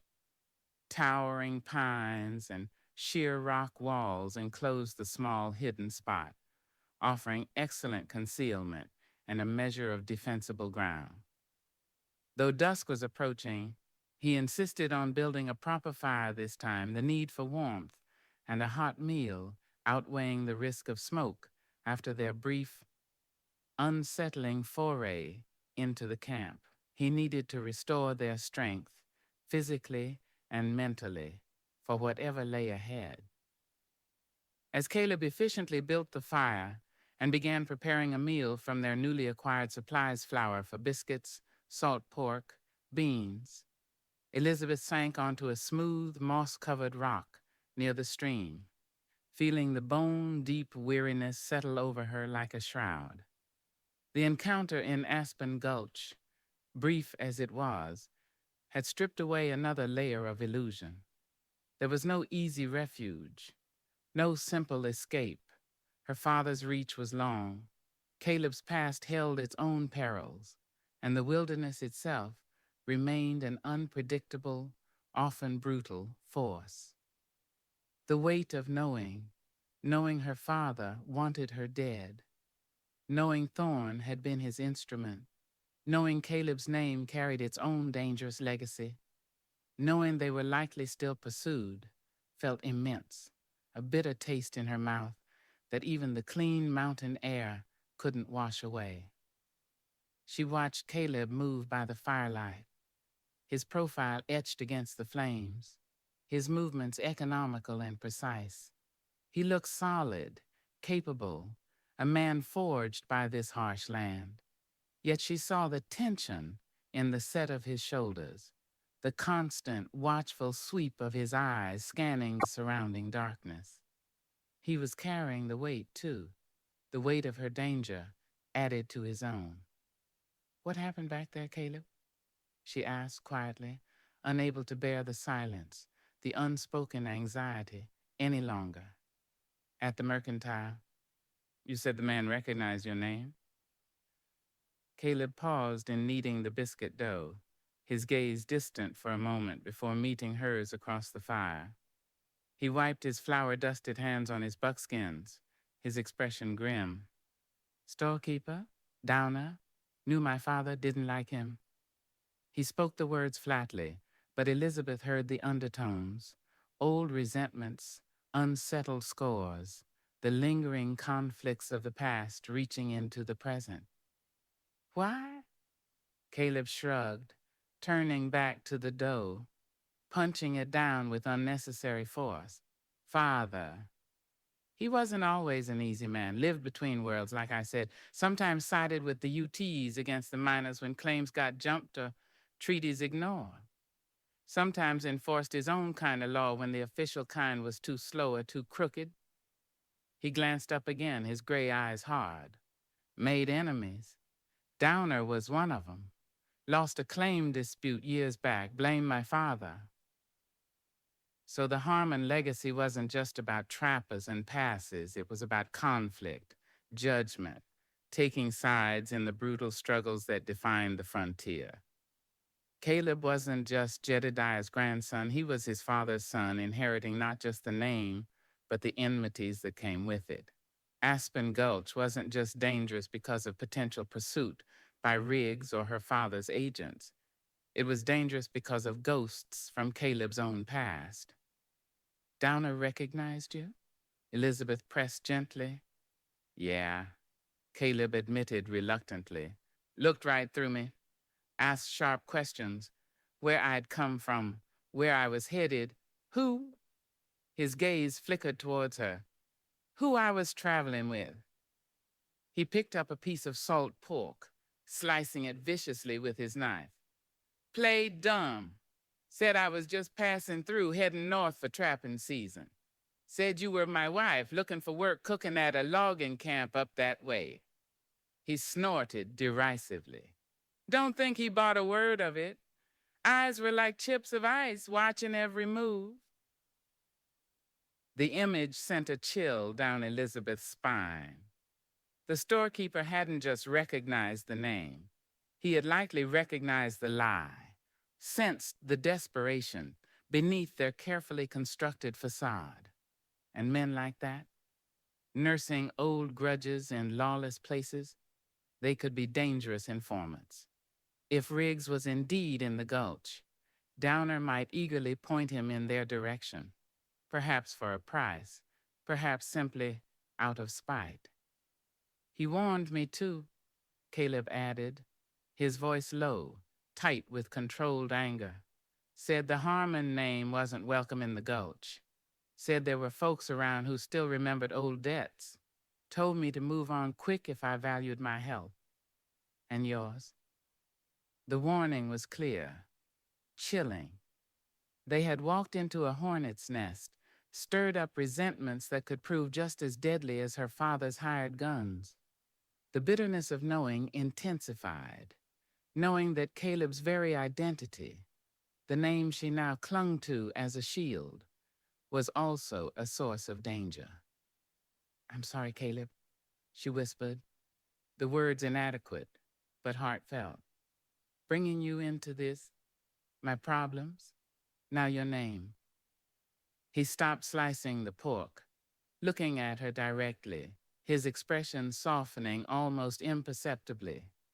Wasn't you doing? He said gruffly. That trouble was waiting long before you showed up down to men like him.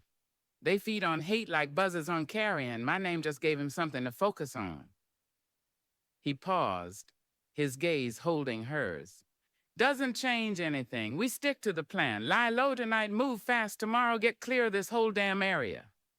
He turned back to the food preparation, effectively ending the conversation, but his reassurance, gruff as it was, settled some of Elizabeth's turmoil.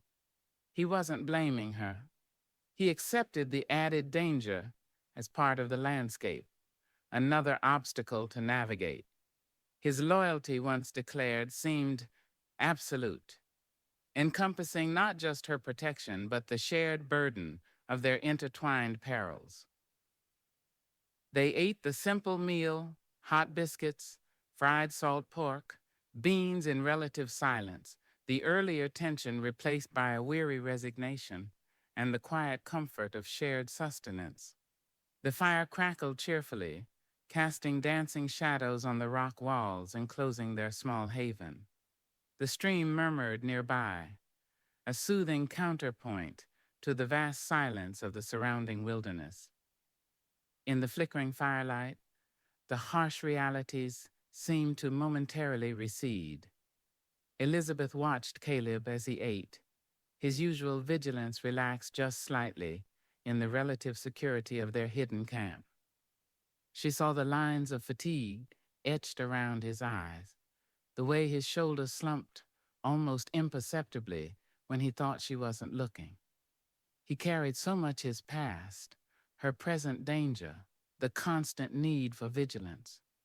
An impulse, born of gratitude and a strange burgeoning tenderness she couldn't quite name, made her speak.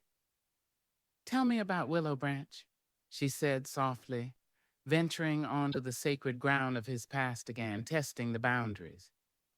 Your grandmother, what was she like? Caleb looked up, surprised, his fork halfway to his mouth. He seemed about to deflect, to retreat behind his usual wall.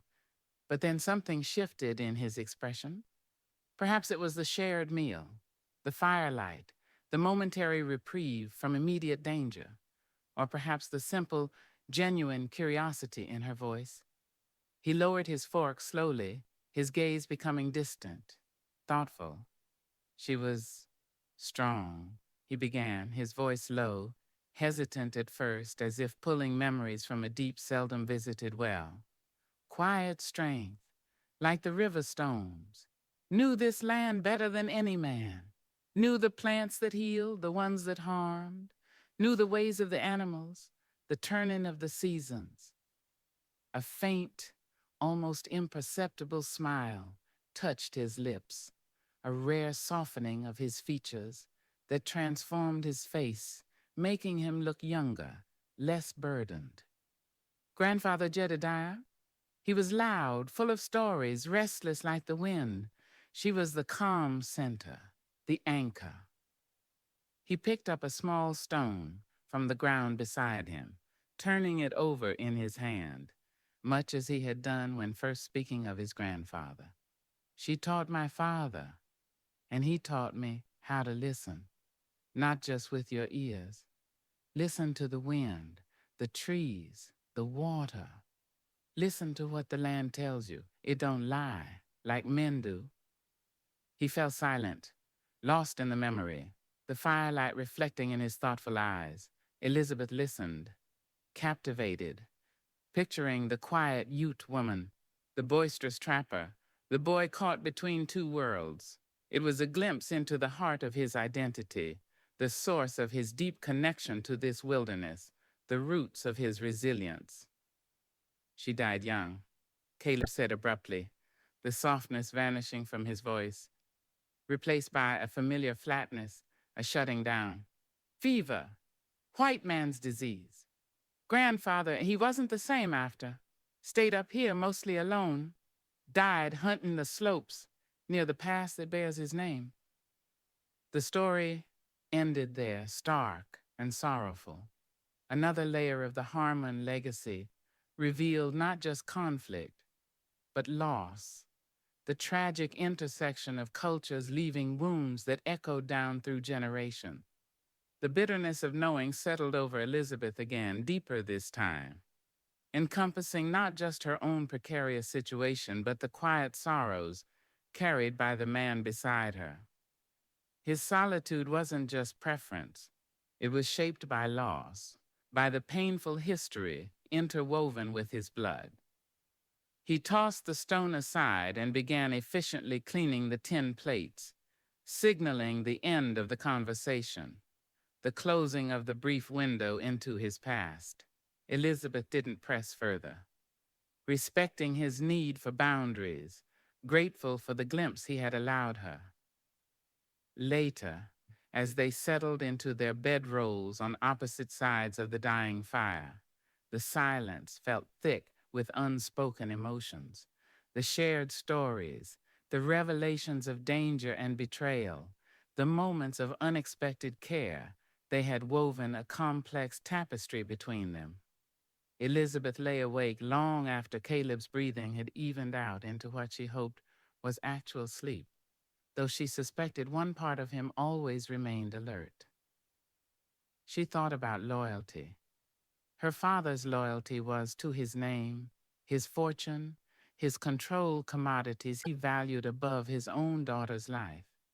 Caleb's loyalty, offered reluctantly at first, now felt fierce, absolute, rooted in a personal code, forged in hardship and loss. He protected what was his, he had said, and in the heart of this dangerous wilderness, under the weight of a borrowed name, she felt terrifyingly and exhilaratingly, like she belonged to him, not as property, but as a shared responsibility, a partner in survival. The bitterness of knowing her father's treachery remained, sharp and corrosive, but layered over it now was a different kind of knowing and understanding of the man beside her. His strength, his sorrows, his unwavering commitment. It was a knowledge that brought its own kind of pain, recognizing the burden she placed upon him, the dangers her presence attracted. Yet it also brought a strange, fierce resolve. She would not be just a burden. She would face what came next, not just for her own survival, but for his, repaying his loyalty with her own resilience. As sleep finally claimed her, the bitter taste of knowing began to mingle with the quiet strength drawn from that resolve, a fragile foundation upon which to face the uncertain dawn. Chapter 19. Tracks in the Snow. The pre-dawn chill held the sharp bite of impending snow. A heavy gray ceiling of cloud pressed down on the narrow valley, obscuring the peaks and muting the first tentative light. The air felt thick, still, unnaturally quiet, as if the forest itself was holding its breath. Caleb was already awake, of course, standing near the edge of their hidden campsite, scanning the oppressive gray sky and the surrounding woods with a heightened alertness. He had rebuilt the fire to a small, smokeless blaze, melting snow from a sheltered drift for coffee, the familiar ritual, a small anchor in the unsettling stillness. Elizabeth emerged from her bedroll, shivering, pulling her coat tighter. The brief respite of the previous evening felt like a distant memory, overshadowed by the grim realities reaffirmed in Aspen Gulch and the palpable sense of foreboding hanging in the cold, damp air. The bitterness of knowing her father's treachery, the weight of Caleb's dangerous legacy, the threat of pursuit, these thoughts had permeated her sleep, leaving her feeling weary and apprehensive. Snow coming, Caleb stated quietly, handing her a steaming mug of coffee as she approached the fire. His eyes met hers briefly, acknowledging the shared anxiety without needing words. Could be heavy, might cover our tracks, might also make travel damn near impossible. The ambiguity was typical of the wilderness, a potential advantage coupled with a potential disaster. Snow could hide them, but it could also trap them, slow them down, make them vulnerable to the elements if they couldn't find adequate shelter. They ate quickly, cold biscuits and the last of the salt pork, saving the fresh jerky for the trail. Packing up the camp was done with swift efficiency, their movements synchronized by now, anticipating each other's needs. Elizabeth found herself automatically checking the cinch on Thorne's chestnut gelding as Caleb secured the packs, the routines of survival becoming ingrained habit. The lie, Mrs. Harmon, felt less like a disguise and more like a role she was inhabiting, defined by shared tasks, shared danger, shared silence. Just as they were mounting, the first flakes began to fall. Not the light, hesitant flakes of a gentle shower, but large, wet, heavy flakes descending thickly, silently, coating the pine needles and the dark earth in a rapidly whitening blanket. The world outside their small clearing dissolved into a swirling gray curtain. Move now, Caleb urged, swinging onto his dun mare. Need to make miles before it gets too deep. Follow close, easy to get turned around in this. He led them out of the sheltered hollow, back onto the faint game trail they had followed the day before. The falling snow immediately muffled the sound of the horses' hooves, creating an eerie, insulated silence, broken only by the soft hiss of flakes landing on their clothes and the occasional gust of wind swirling through the high branches. Visibility dropped drastically. Elizabeth could barely see Caleb riding just yards ahead, his figure a dark shape against the swirling white. Thorne's gelding, still unfamiliar, tossed its head nervously, requiring a firm hand on the reins. Keeping close behind Caleb became an act of faith. Elizabeth focused on the indistinct shape of his horse, trusting his navigation through the whiteout.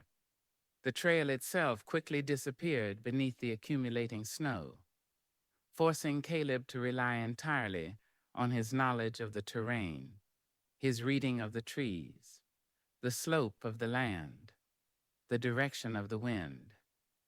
It was a masterful display of wilderness sense, yet the swirling snow created a disorienting claustrophobic feeling. The forest, usually their protector, now felt like a blinding maze. They rode for hours through the silent, snow-filled world. The flakes continued to fall relentlessly, piling up on the ground, weighing down the pine boughs until they periodically released their load with a soft whoosh. The temperature dropped further, the wet snow soaking through their coats, chilling them to the core. Elizabeth's hands grew numb inside her gloves, her face felt frozen, and her injured arm ached with a deep, penetrating cold. The horses labored, lifting their legs high through the deepening drifts, their breath pluming white, like smoke signals swallowed by the storm. Despite the hardship, a part of Elizabeth felt a strange sense of detachment, almost peace, within the storm's embrace. The swirling snow created a cocoon, isolating them, erasing the world beyond their immediate vicinity. The tracks they left behind were instantly obliterated, swallowed by the accumulating white. It felt like being wiped clean, like the wilderness itself was colluding in their disappearance, hiding them from their pursuers, from the weight of names and histories. It was a dangerous illusion. She knew the storm was impartial, as likely to trap them as to hide them, but for fleeting moments, the utter isolation felt like a form of freedom. Around what must have been midday, though the light remained uniformly gray and dim, Caleb finally reined in beneath the partial shelter of a dense cluster of ancient, broad-limbed spruce trees, whose thick branches formed a rough canopy, deflecting the worst of the snowfall. The ground beneath was covered in only a few inches of snow, compared to the foot or more accumulating in the open areas. "Need to rest the horses," he announced, his voice muffled by the snow and his own fatigue. He dismounted stiffly, brushing accumulated snow from his shoulders and hat. "And ourselves. Can't push much further in this without shelter." He scanned the surrounding woods through the swirling flakes. "There's an old trapper's cabin marked on one of Jedediah's maps somewhere near here, up against the ridge if we can find it." Hope flickered again, fragile but welcome. A cabin. 4 walls, a roof, however crude, would be a haven against the relentless storm. But finding it in this whiteout seemed a monumental task. Leaving Elizabeth with the horses huddled beneath the spruce trees, Caleb set off on foot, moving slowly, deliberately, into the swirling snow, disappearing almost instantly. Elizabeth waited, shivering, stamping her feet to restore circulation, murmuring encouragement to the weary horses. The silence pressed in, broken only by the hiss of the falling snow. Fear gnawed at her again. What if he couldn't find the cabin? What if he got lost himself? The thought of being alone in this storm, in this vast wilderness, was paralyzing. Her dependence on him was absolute, a fact underscored by the blinding white curtain that separated them. Time stretched, measured only by the increasing depth of the snow and the growing ache of the cold in her bones. Just as despair began to set in, she saw him. A dark figure materializing out of the white swirl, trudging back towards her. Relief surged through her, so potent it almost brought tears to her eyes. "Found it," he said, his voice tight with cold but carrying a note of grim satisfaction. "Not far. Half-mile, maybe. Sheltered under a rock ledge, small, rough, but standing." He took the reins of his mare and Thorn's gelding. "Let's go. Careful now, drifts deep in places." He led them slowly, breaking trail through the heavy snow, the horses plunging and straining behind him. It was the longest half-mile Elizabeth had ever experienced. Finally, through the swirling flakes, she saw it a small, dark shape tucked against a massive rock overhang, almost completely buried in snowdrifts. It was a tiny log cabin, barely more than a hut, its roof steeply pitched to shed snow. a single small window like a dark eye peering out, a low door, almost hidden by a drift. Smoke curled faintly, miraculously, from a small stone chimney stack. Smoke? Elizabeth's heart leapt into her throat. Someone was already there. Caleb had seen it too.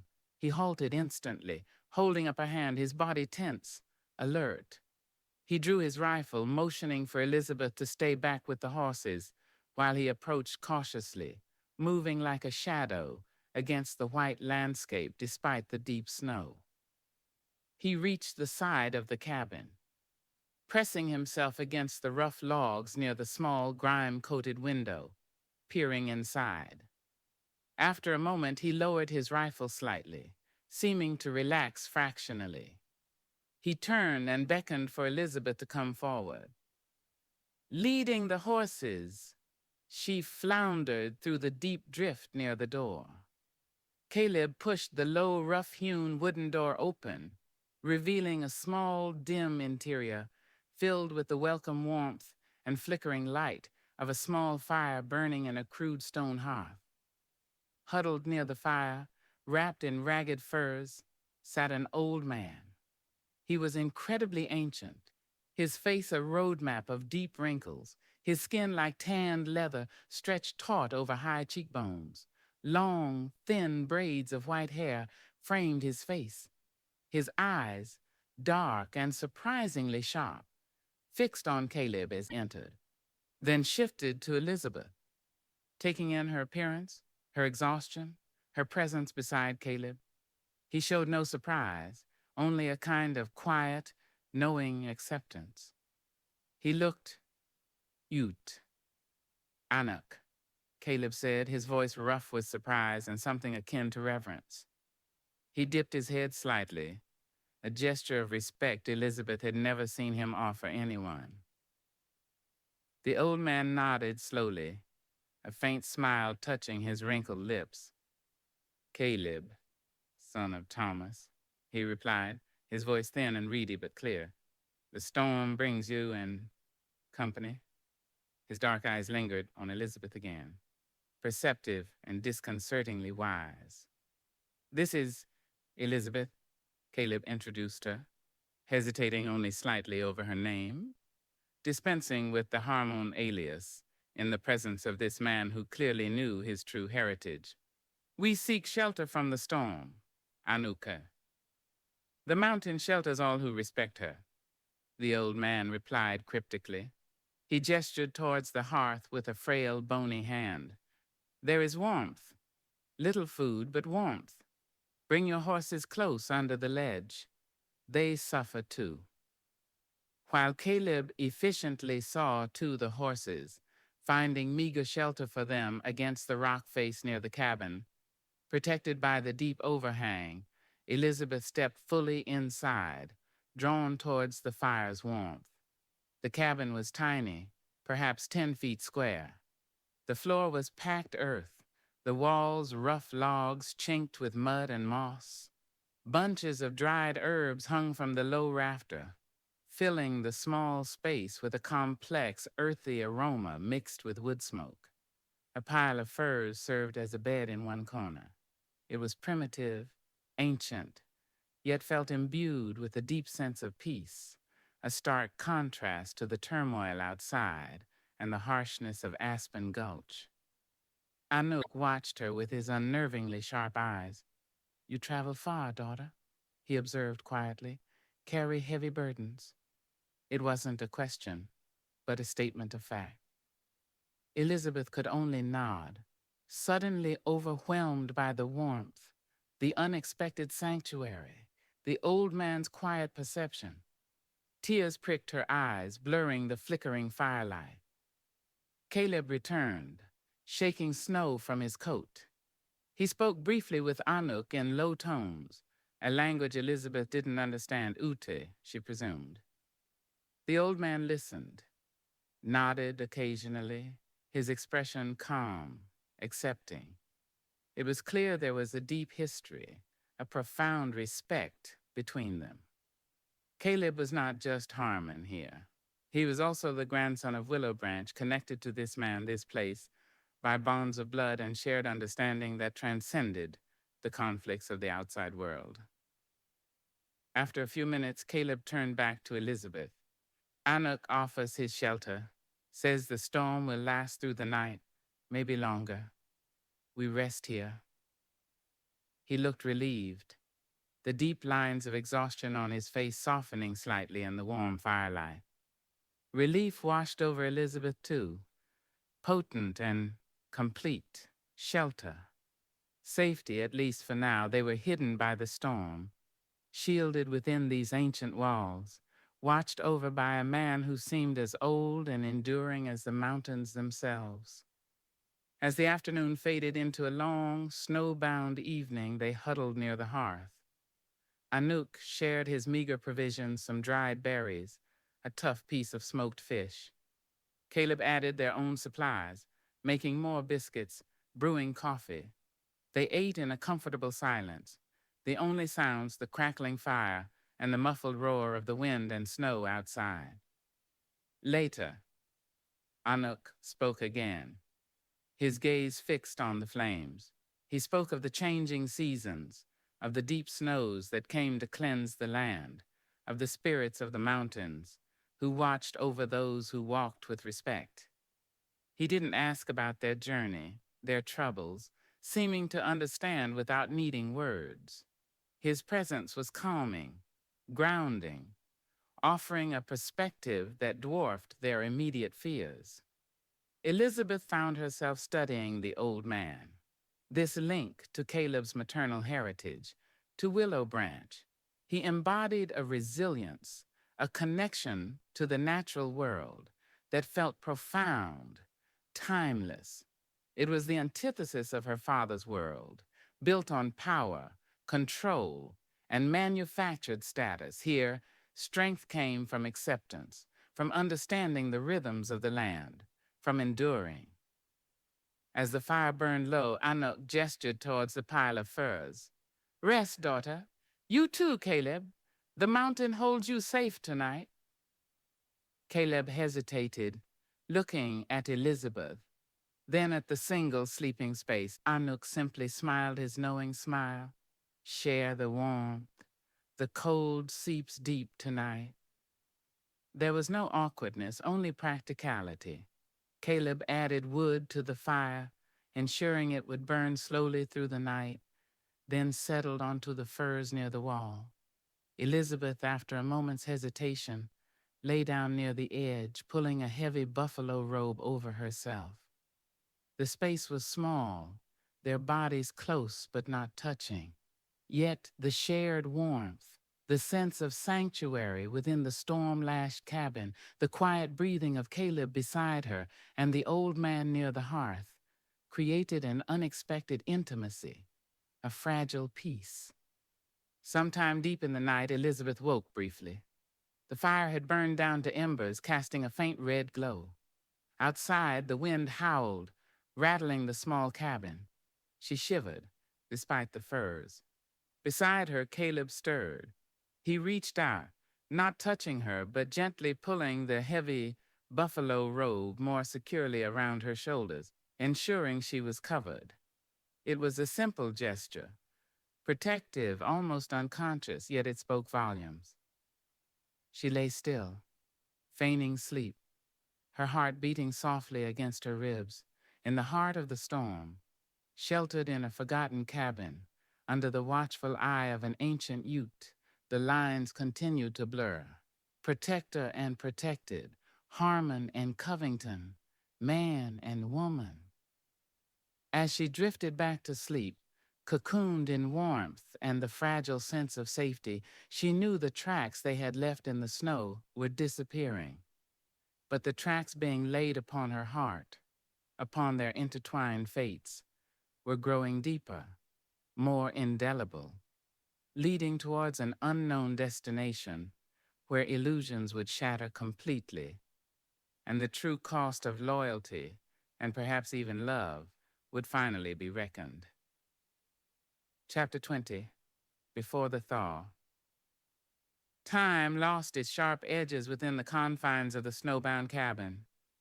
The world outside was a howling white void, the wind shrieking around the eaves, snow piling in deep drifts against the rough-hewn logs, sealing them in a temporary, fragile pocket of stillness.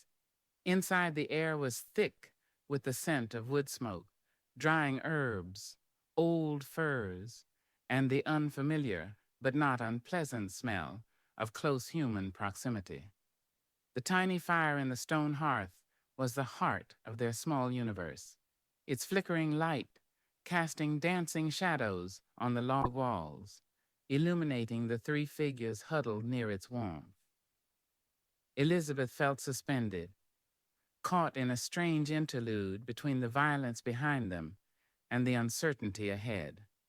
The storm had enforced a truce, a cessation of flight, forcing them into this shared intimacy with Caleb and the ancient Ute, Anuk. Days bled into nights marked only by the rhythm of feeding the fire, melting snow for water, rationing their dwindling supplies, and the rise and fall of the blizzard's fury outside. She spent hours watching the flames, her thoughts drifting like the snowflakes outside. The shock of her father's betrayal remained a cold, hard knot in her stomach, a wound deeper than the physical ache in her arm. Thaddeus Covington, the pillar of Boston society, the stern patriarch demanding propriety, had sanctioned her death. Permanent resolution. The phrase echoed with chilling finality. The illusions she had harbored about escaping his control, carving out her own life, seemed laughably naive now. She hadn't just run from confinement, she had run into a lethal game where her own father held the opposing pieces. The weight of the Covington name wasn't just irrelevance, it was a death warrant. And yet, strangely, the confirmation of his cruelty had also brought a perverse kind of liberation. The last vestiges of filial duty, of seeking his approval, had been cauterized by that knowledge. There was nothing left to lose in that regard, no bridge back to the life she had known. That world, with its stifling expectations and hidden brutalities, felt utterly alien now, less real than the rough log walls of this cabin, the biting wind outside, the steady presence of the man who shared this enforced confinement. Her gaze often drifted to Caleb. He spent much of his time in quiet conversation with Anuk, their voices low, speaking mostly in the Ute tongue, a melodic, guttural language that flowed between them like an ancient river. Though she couldn't understand the words, she saw a different side of Caleb emerge in these exchanges, a deference, a quiet respect, a connection to his maternal heritage that his usual guardedness kept hidden. He listened intently as Anuk spoke, his expression thoughtful, occasionally asking questions, his brow furrowed in concentration. It was a glimpse into the other half of his identity, the part that belonged to Willow Branch, the part that understood the deep language of the mountains Anuk embodied. At other times, Caleb sat staring into the fire, his face withdrawn, his thoughts clearly miles away, likely strategizing their next move, weighing the dangers of Riggs, her father's unseen agents, the old enemies stirred up in Aspen Gulch. He meticulously cleaned and oiled his rifle and Elizabeth's, checked their dwindling ammunition supply, repaired a strap on the pack horse's gear with nimble, practiced fingers. He moved with a quiet purpose, even in stillness, his body always holding a coiled readiness beneath the surface fatigue. The shared sleeping arrangement on the pile of furs became less awkward, settling into a simple necessity against the penetrating cold. Elizabeth grew accustomed to the quiet rhythm of his breathing beside her in the darkness, the solid, reassuring weight of his presence nearby. The memory of him pulling the buffalo robe tighter around her that first night lingered, a small, unspoken gesture of care that resonated more deeply than any grand declaration could have. There was no physical intimacy beyond the accidental brush of hands reaching for firewood or the shared space on the furs, yet the air between them felt charged, thick with unspoken emotions, questions, and the undeniable pull forged in shared extremity. The lie, Mrs. Harmon, remained unaddressed, yet it colored their interactions. When Anouk occasionally looked from one to the other, a knowing glint in his ancient eyes, Elizabeth felt a flush rise to her cheeks. Did the old man see through the facade, or did he simply accept the connection he sensed between them, regardless of names or formalities? Caleb, for his part, seemed to ignore the implication, treating her with a careful, protective respect that blurred the lines between guide, guardian, and something more complex. Anouk himself was a calming presence. He moved little, conserving his energy, often sitting wrapped in furs near the hearth, his eyes half closed, seemingly asleep. Yet Elizabeth sensed he missed nothing. He shared his knowledge freely when asked, identifying the dried herbs hanging from the rafters, explaining their uses: willow bark for pain, yarrow to staunch bleeding, sage for cleansing. He spoke of tracking animals in deep snow, of reading the signs of changing weather, of the importance of balance and respect in dealing with the natural world. His wisdom felt profound, ancient, rooted in generations of experience living in harmony and sometimes conflict with these formidable mountains. One evening, as the storm howled with renewed fury outside, Elizabeth found the courage to ask Anouk about Willow Branch. Caleb told me his grandmother, she was Ute. She began hesitantly, looking towards Caleb for tacit permission, which he gave with a slight, almost imperceptible nod. Anouk? Did you know her? The old man turned his wrinkled face towards her, his dark eyes seeming to look through her, into the past. I knew her, he confirmed, his voice a soft rasp. Willow Branch. She walked softly on the earth, but her spirit was strong, like the mountain Aspen that bends but does not break. She understood the power here. He gestured vaguely towards the storm-lashed world outside the cabin walls, understood the balance, tried to teach it to the Wasatch, the white men who came seeking yellow dirt, digging like badgers, upsetting the spirits. He looked at Caleb. Your grandfather, Jedediah, he listened. More than most, his heart was divided, but he learned respect. Then his gaze shifted back to Elizabeth. Sharp, penetrating. Respect is the first law, daughter. Without it, the mountain takes back what is hers. Sometimes quickly, sometimes slowly, but always she takes it back. His words seemed to hang in the smoky air, a quiet warning, a statement of immutable truth. Elizabeth thought of Thorne, lying broken in the crevice back at the pass, a man driven by greed and disrespect, ultimately reclaimed by the mountain's indifference. She thought of her father, trying to exert his control from afar, disrespecting her freedom, her very life. Would the mountain, or the harsh justice of this land, eventually reclaim him too? The conversation drifted.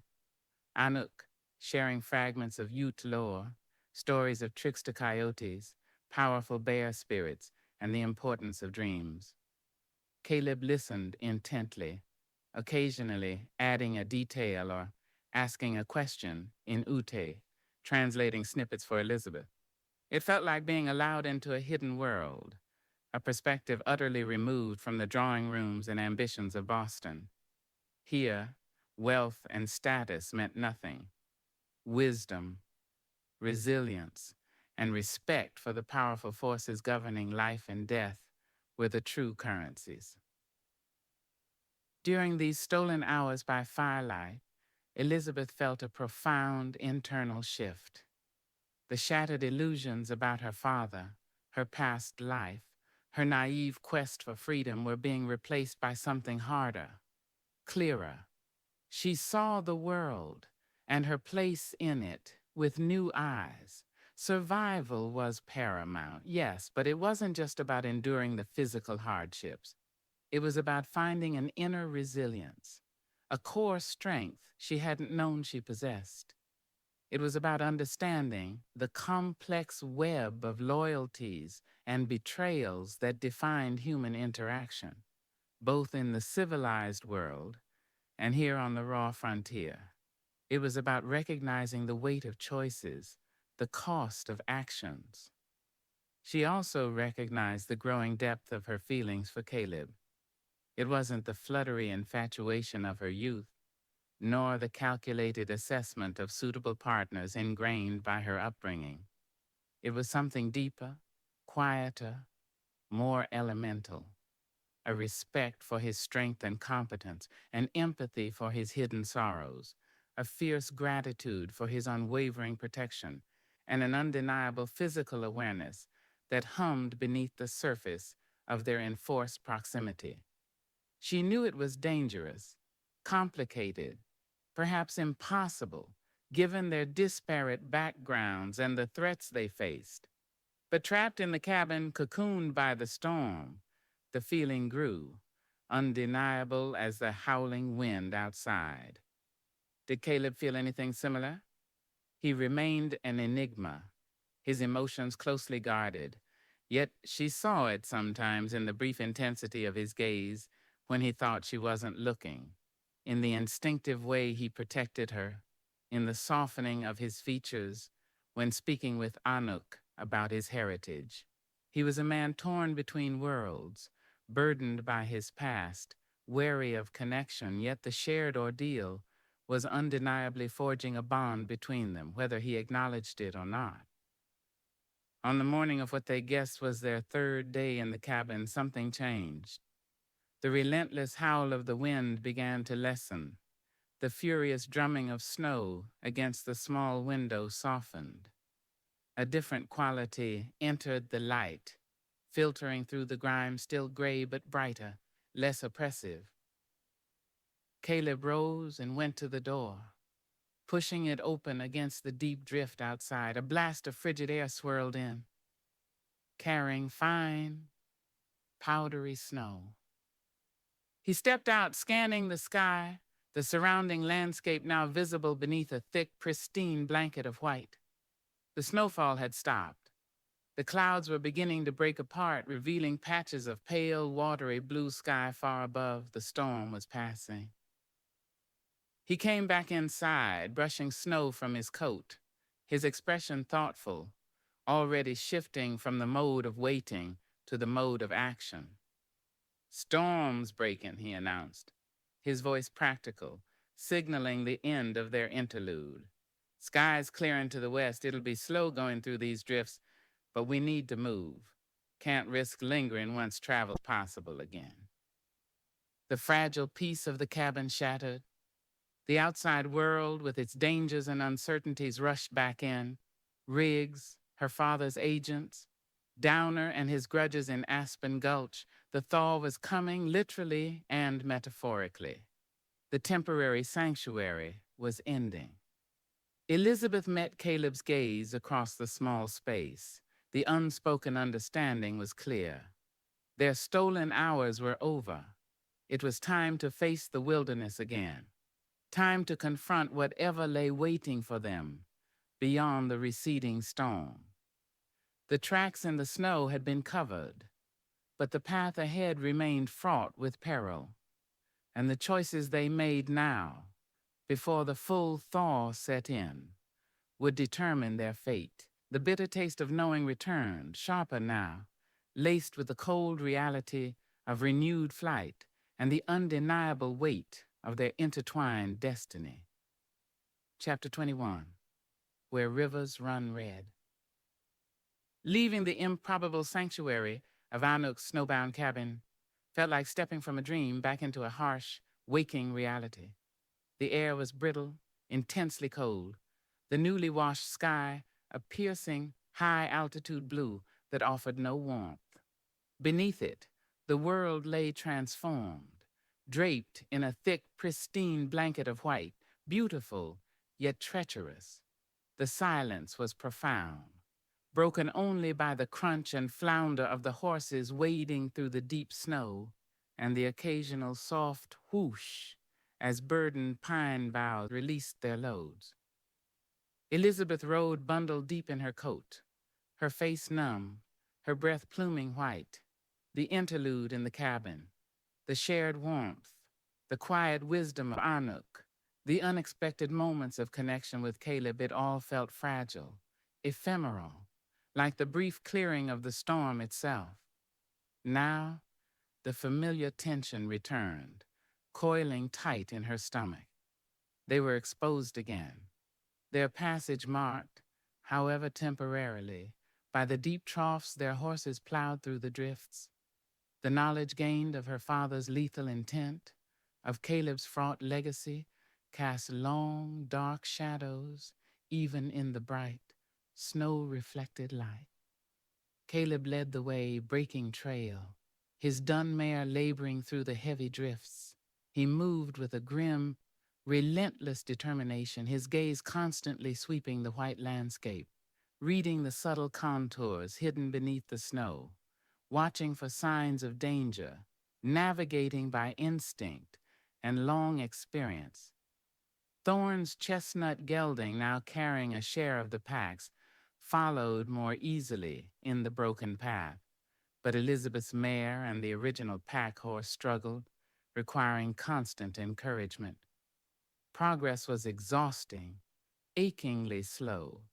Every mile felt hard won, carved out of the resisting snow and the pervasive chill. The lie misses. Harmon felt solidified now, less a desperate improvisation and more a shared mantle assumed against the world.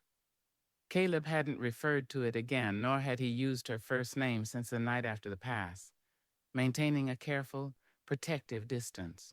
Yet, the bond forged in shared violence and vulnerability remained, an unspoken current running beneath their weary silence. His loyalty felt absolute, unwavering, a fierce commitment that both reassured and burdened her. She knew the danger her presence brought him, the way her flight had entangled him in risks far beyond those of a simple guide. The weight of that knowledge spurred her onward, fueling a resolve to match his endurance, to prove herself capable, not just a liability he was forced to protect. By late morning, they descended into a slightly wider valley, where a river, running high and fast with snowmelt, cut a dark, turbulent path through the white landscape. Its banks were choked with ice-encrusted willows and snow-laden aspens, the rushing water a loud, aggressive sound in the otherwise muffled world. The trail, such as it was, seemed to follow the river's course westward. "Water's high," Caleb observed, reining in near the bank, scanning the churning gray-green current. "Need to find a safe crossing further down or follow this bank. Stick close to the river might be faster than breaking trail through the drifts up higher." He dismounted, walking closer to the water's edge, studying the opposite bank, the flow patterns, the ice formations along the margins. Elizabeth dismounted too, grateful for the chance to stamp her frozen feet, rubbing her numb hands together. The air near the river felt even colder, damper, the sound of the rushing water filling her ears. She watched Caleb, his profile sharp against the snow-bright background, his focus absolute as he assessed the river's challenge. Suddenly, he stiffened. He dropped instantly into a low crouch, motioning frantically for her to do the same, to get down behind the horses. Elizabeth reacted without thinking, her heart leaping into her throat as she scrambled behind her mare, pulling the pack horse close for cover, her hand automatically reaching for the rifle still sheathed at her saddle. Caleb remained crouched near the riverbank, peering intently downstream through the screen of snow-heavy willows. He pointed, a subtle gesture. Elizabeth followed his line of sight, squinting. At first she saw nothing but the white expanse, the dark line of the river, the skeletal trees. Then she saw it, movement, dark shapes against the snow, further downriver, near a bend where the current ran particularly fast. Figures, men, on horseback. Not just men, it was Riggs. She recognized his burly shape instantly, even at this distance. And beside him, 3 other figures, rough-looking men clad in heavy coats and fur caps, all armed with rifles held ready. They weren't moving quickly. They were scanning the terrain, methodically working their way upstream, towards them. They had been tracked. Despite the storm, despite the deep snow, Riggs had found them, and he wasn't alone. He must have recruited men in Aspen Gulch. Men perhaps motivated by Downer's old grudge against the Harmon name as much as by any reward Riggs might offer. 4 of them, Caleb breathed, his voice a low, tense whisper beside her as he crawled back from the riverbank to the relative cover of the horses and thicker aspens. Riggs and 3 others, locals by the look of 'em, hard cases. His eyes were flinty, his mind clearly working fast. Snow didn't hide us long enough. They picked up our trail where it came down towards the river. Panic, cold and sharp, threatened to overwhelm Elizabeth. Trapped again. No high pass to offer a bottleneck this time, just the river on one side and steep snow-covered slopes on the other. And 4 armed men closing in. "Can we ride?" she whispered, glancing at the laboring horses. "Try to outrun them?" Caleb shook his head grimly. "Not in this snow, not with the pack horse and Thorne's extra mount slowing us. They're traveling lighter. They'd run us down before we made a mile." He scanned their immediate surroundings, the thicket of aspens and willows near the riverbank, the steep rocky slope rising behind them. "No, same as the pass. We make our stand here. Use the riverbank, the trees for cover." His decisiveness, the immediate shift from evasion to confrontation, steadied her nerves somewhat. He wasn't panicking. He was assessing, planning, preparing to fight. "They'll likely try to flank us again," he continued quickly, his voice low and urgent. "Use the riverbank on one side, maybe try to circle up the slope on the other. Elizabeth." He looked at her directly, his gaze intense. "Remember the pass. Stay low, behind cover. Watch that slope behind us. Riggs knows you can shoot now. They might try to draw your fire while others move in. Reload quick if you fire. Keep your head." He checked his rifle, then hers, ensuring they were ready. "I'll take the main approach along the river. Try to pin 'em down. Give us time." Time for what? Escape seemed impossible. It felt like a fight to the death. He positioned himself behind a thick cluster of ice-sheathed willows near the water's edge, offering a partial view downstream.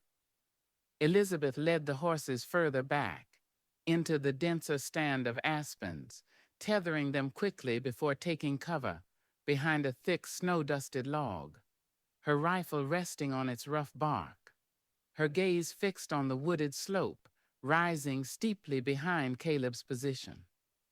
Her heart hammered against her ribs, a frantic drumbeat against the roar of the river. The wait was agonizingly short this time. Within minutes, the figures downstream became clearer, closer. Riggs rode point, his bearded face set in a grim expression, his pistol drawn. The 3 men with him fanned out slightly, their rifles held across their saddles, their eyes scanning the riverbank ahead with predatory focus. They looked like wolves closing in on cornered prey. They were still perhaps 100 yards away when Riggs suddenly reined in, holding up a hand. He pointed towards the ground they had seen the disturbed snow, the fresh tracks leading into the aspen grove. He barked an order, and two of the men instantly split off, spurring their horses away from the river, angling up the wooded slope, clearly intending to circle around, to execute the flanking maneuver Caleb had predicted. Riggs and the remaining man dismounted, taking cover behind trees near the riverbank, preparing to advance on foot. "Slope! Two riders!" Elizabeth called out, her voice tight but clear over the river's roar. Caleb didn't need the warning. He had seen them break off. He raised his rifle. "Stay down!" he yelled back to her, then fired. The shot cracked sharply, echoing flatly in the snow-muffled air. It wasn't aimed to kill, but to deter, kicking up snow near the feet of the two men advancing along the riverbank, forcing them to flatten themselves behind trees. Almost simultaneously, rifles barked from the slope above. Bullets whined through the aspens near Elizabeth, thudding into tree trunks, sending splinters of bark flying. The flanking maneuver was already underway. They were caught in a crossfire. Elizabeth pressed herself lower behind the log, her heart pounding. She peered cautiously towards the slope, trying to pinpoint the attackers' positions amidst the trees and snow. She saw a flicker of movement, a dark coat against the white, and fired instinctively. The shot went wide, hitting a tree trunk well above the target, but it momentarily silenced the firing from that direction. Gunfire erupted along the riverbank as Riggs and his companion returned Caleb's fire, the shots deafeningly loud, bullets smacking into the willows around Caleb's position. He fired back, methodically, conserving his shots, forcing them to keep their heads down. But the threat from the slope was more immediate for Elizabeth. She saw another muzzle flash higher up, closer this time. A bullet ricocheted off the log near her head with a sickening whine. They were working their way down towards her, trying to get a clear shot, trying to neutralize her so they could focus on Caleb. She had to move. Staying pinned behind the log would make her an easy target. Glancing quickly towards Caleb, she saw he was fully engaged with Riggs and the other man along the river. He couldn't cover her flank. It was up to her. Taking a deep breath, she waited for a lull in the firing from the slope. When it came, she scrambled sideways, crab crawling through the snow towards a thicker cluster of young aspens a few yards away, offering slightly better cover and a different angle. Snow soaked through her clothes, chilling her instantly, but the movement saved her. Rifles cracked again from the slope, bullets thudding into the log she had just abandoned. From her new position, she had a slightly clearer view of the slope. She saw one of the men lean, weasel-faced, bundled in dirty furs, moving cautiously from tree to tree, working his way down towards the horses tethered just behind her position. He clearly intended to get behind her, perhaps stampede the horses, create chaos. Elizabeth raised her rifle, her hand surprisingly steady now, the initial panic replaced by a cold, focused anger. She remembered Caleb's instruction. Make it count. She waited until the man paused, peering around a thick spruce trunk, then took careful aim at his exposed chest and fired. The man jerked backward as if punched, his rifle flying from his hands. He stumbled, clawed at his chest, then crumpled into the snow, leaving a bright, shocking splash of red against the pristine white. Elizabeth stared, horrified, yet grimly satisfied. She had stopped him. But there was no time for reflection. The other man on the slope immediately opened fire towards her position, the bullets closer this time, forcing her to duck back behind the aspens. Meanwhile, the fight along the river intensified. Caleb was exchanging shots rapidly with Riggs and the other man. Elizabeth saw Caleb flinch, clutching at his left arm. Hit? She couldn't tell for sure from this distance through the trees. Riggs, sensing an advantage, began advancing again, moving from tree to tree, firing his pistol. Caleb needed help. Elizabeth knew she had to draw fire away from him, deal with the remaining attacker on the slope. She risked another look. The second man on the slope, heavyset with a bushy beard like Riggs, was reloading his rifle, momentarily exposed. Taking the chance, Elizabeth fired again.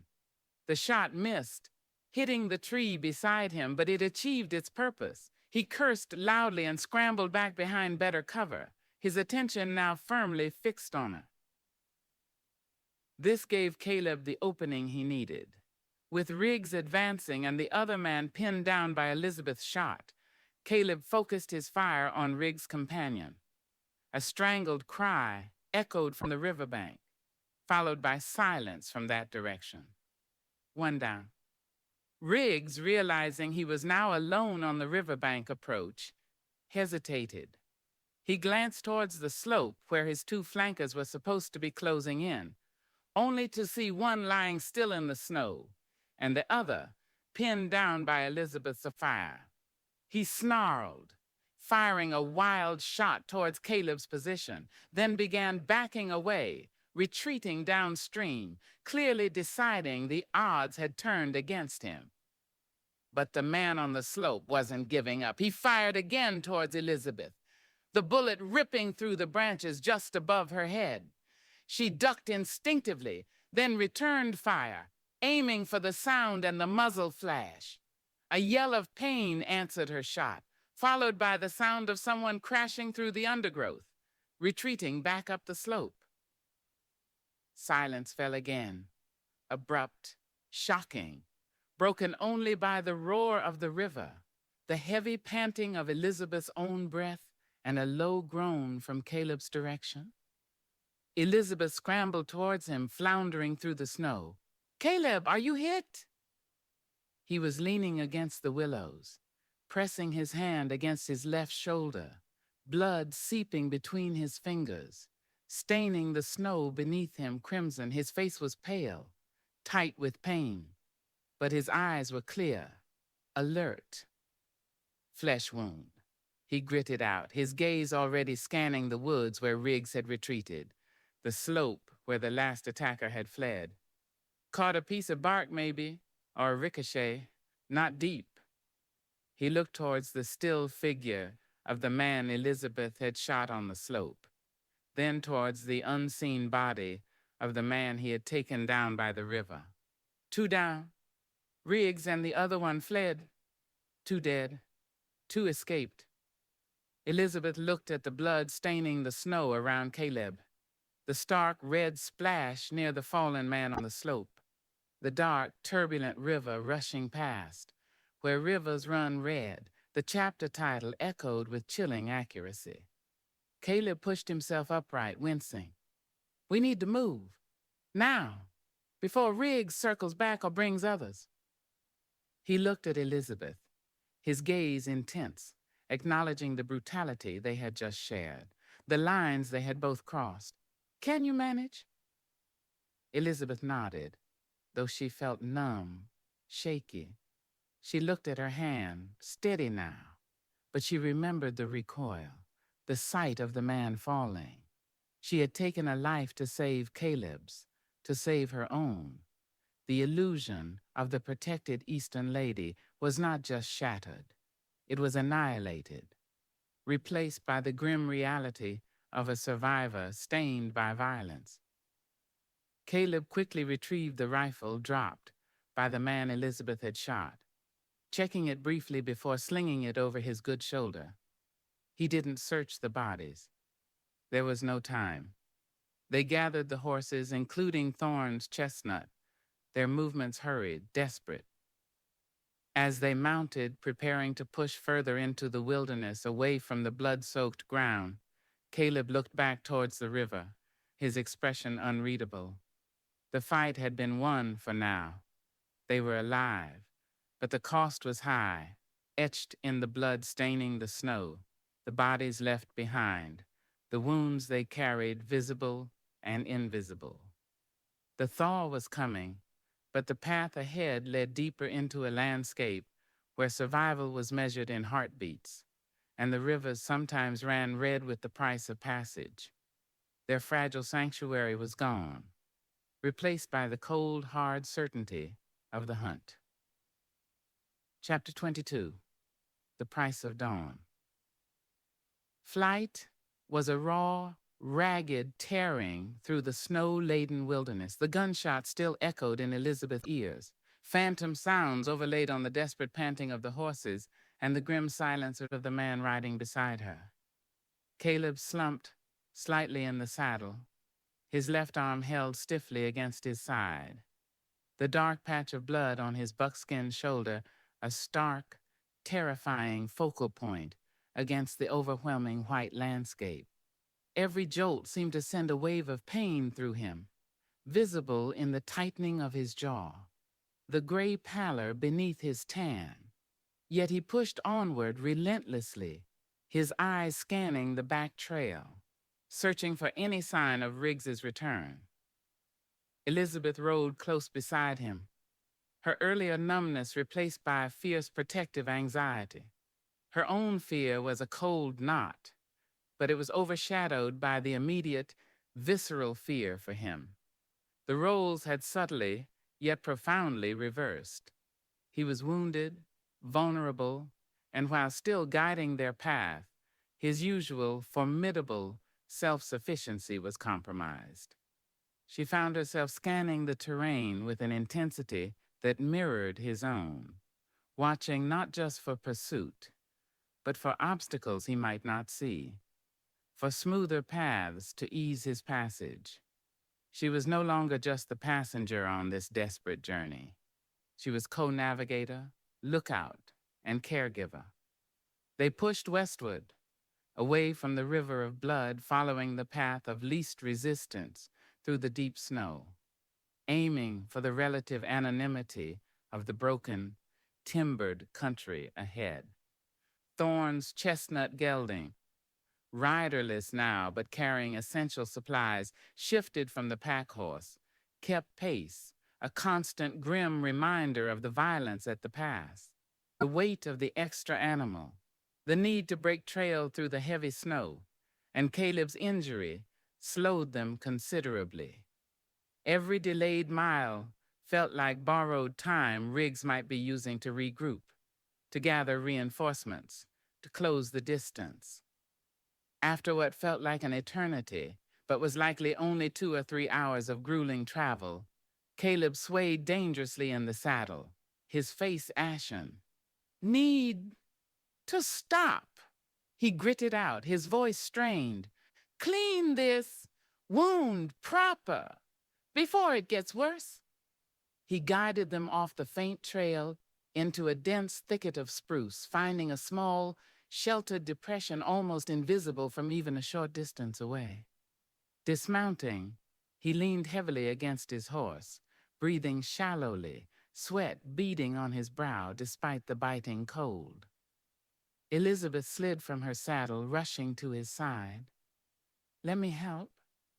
She gently eased him down to sit on a fallen log brushed clear of snow, ignoring his muffled protest. Her hands trembled slightly as she carefully began to unlace the front of his buckskin shirt, needing to get to the wound. The proximity, the intimacy of the act under such dire circumstances felt both necessary and overwhelmingly potent. Beneath the buckskin, his linen undershirt was soaked crimson. "Hold still," she ordered softly, her voice surprisingly steady as she eased the blood-stiffened fabric away from his shoulder. The wound wasn't as bad as she had feared. From the amount of blood, a ragged tear along the outer curve of his shoulder, likely caused by a ricocheting bullet fragment or a piece of rock kicked up by a shot, rather than a direct hit. It was bleeding sluggishly now, but the flesh around it was bruised and raw. "Water," she instructed, glancing towards the packs. She knew where Anuk's herbs were kept now, the ones he'd identified: yarrow to stop bleeding, willow bark, perhaps later for pain. While Caleb gritted his teeth against the pain, his good hand resting near his pistol, Elizabeth worked quickly, efficiently. She cleaned the wound with icy water melted from snow near their tiny, almost invisible fire, a risk they had to take. Her touch was surprisingly gentle, mimicking the care he had shown her own injured arm. She applied a poultice of crushed yarrow leaves Anuk had given them, pressing it firmly against the wound to staunch the bleeding, then bound it tightly with the last of their clean linen strips. Throughout the process, Caleb remained stoically silent, his eyes closed, his jaw clenched against the pain. But when she finished, carefully relacing his shirt, his eyes opened, meeting hers. The usual guard was down, replaced by a raw vulnerability she had never seen before. The gray depths held pain, exhaustion, and something else.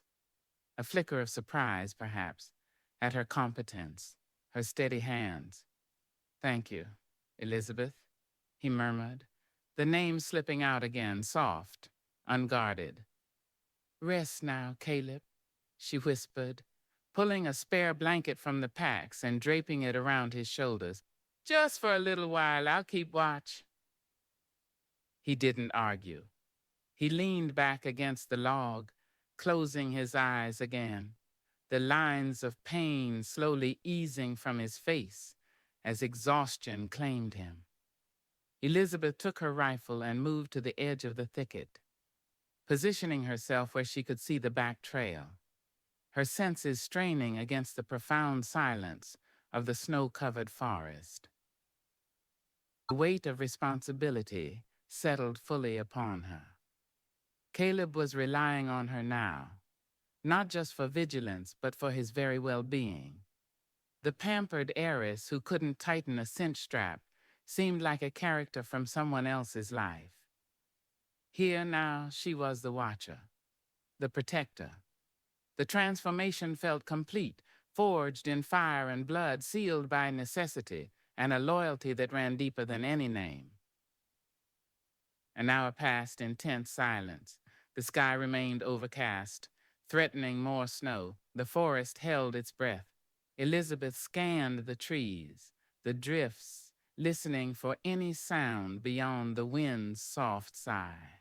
Her gaze kept drifting back to Caleb's sleeping form, the rise and fall of his chest, the pallor still visible beneath his tan. A fierce protective instinct surged within her, fierce and unfamiliar. She would not let anything happen to him. She owed him her life, countless times over.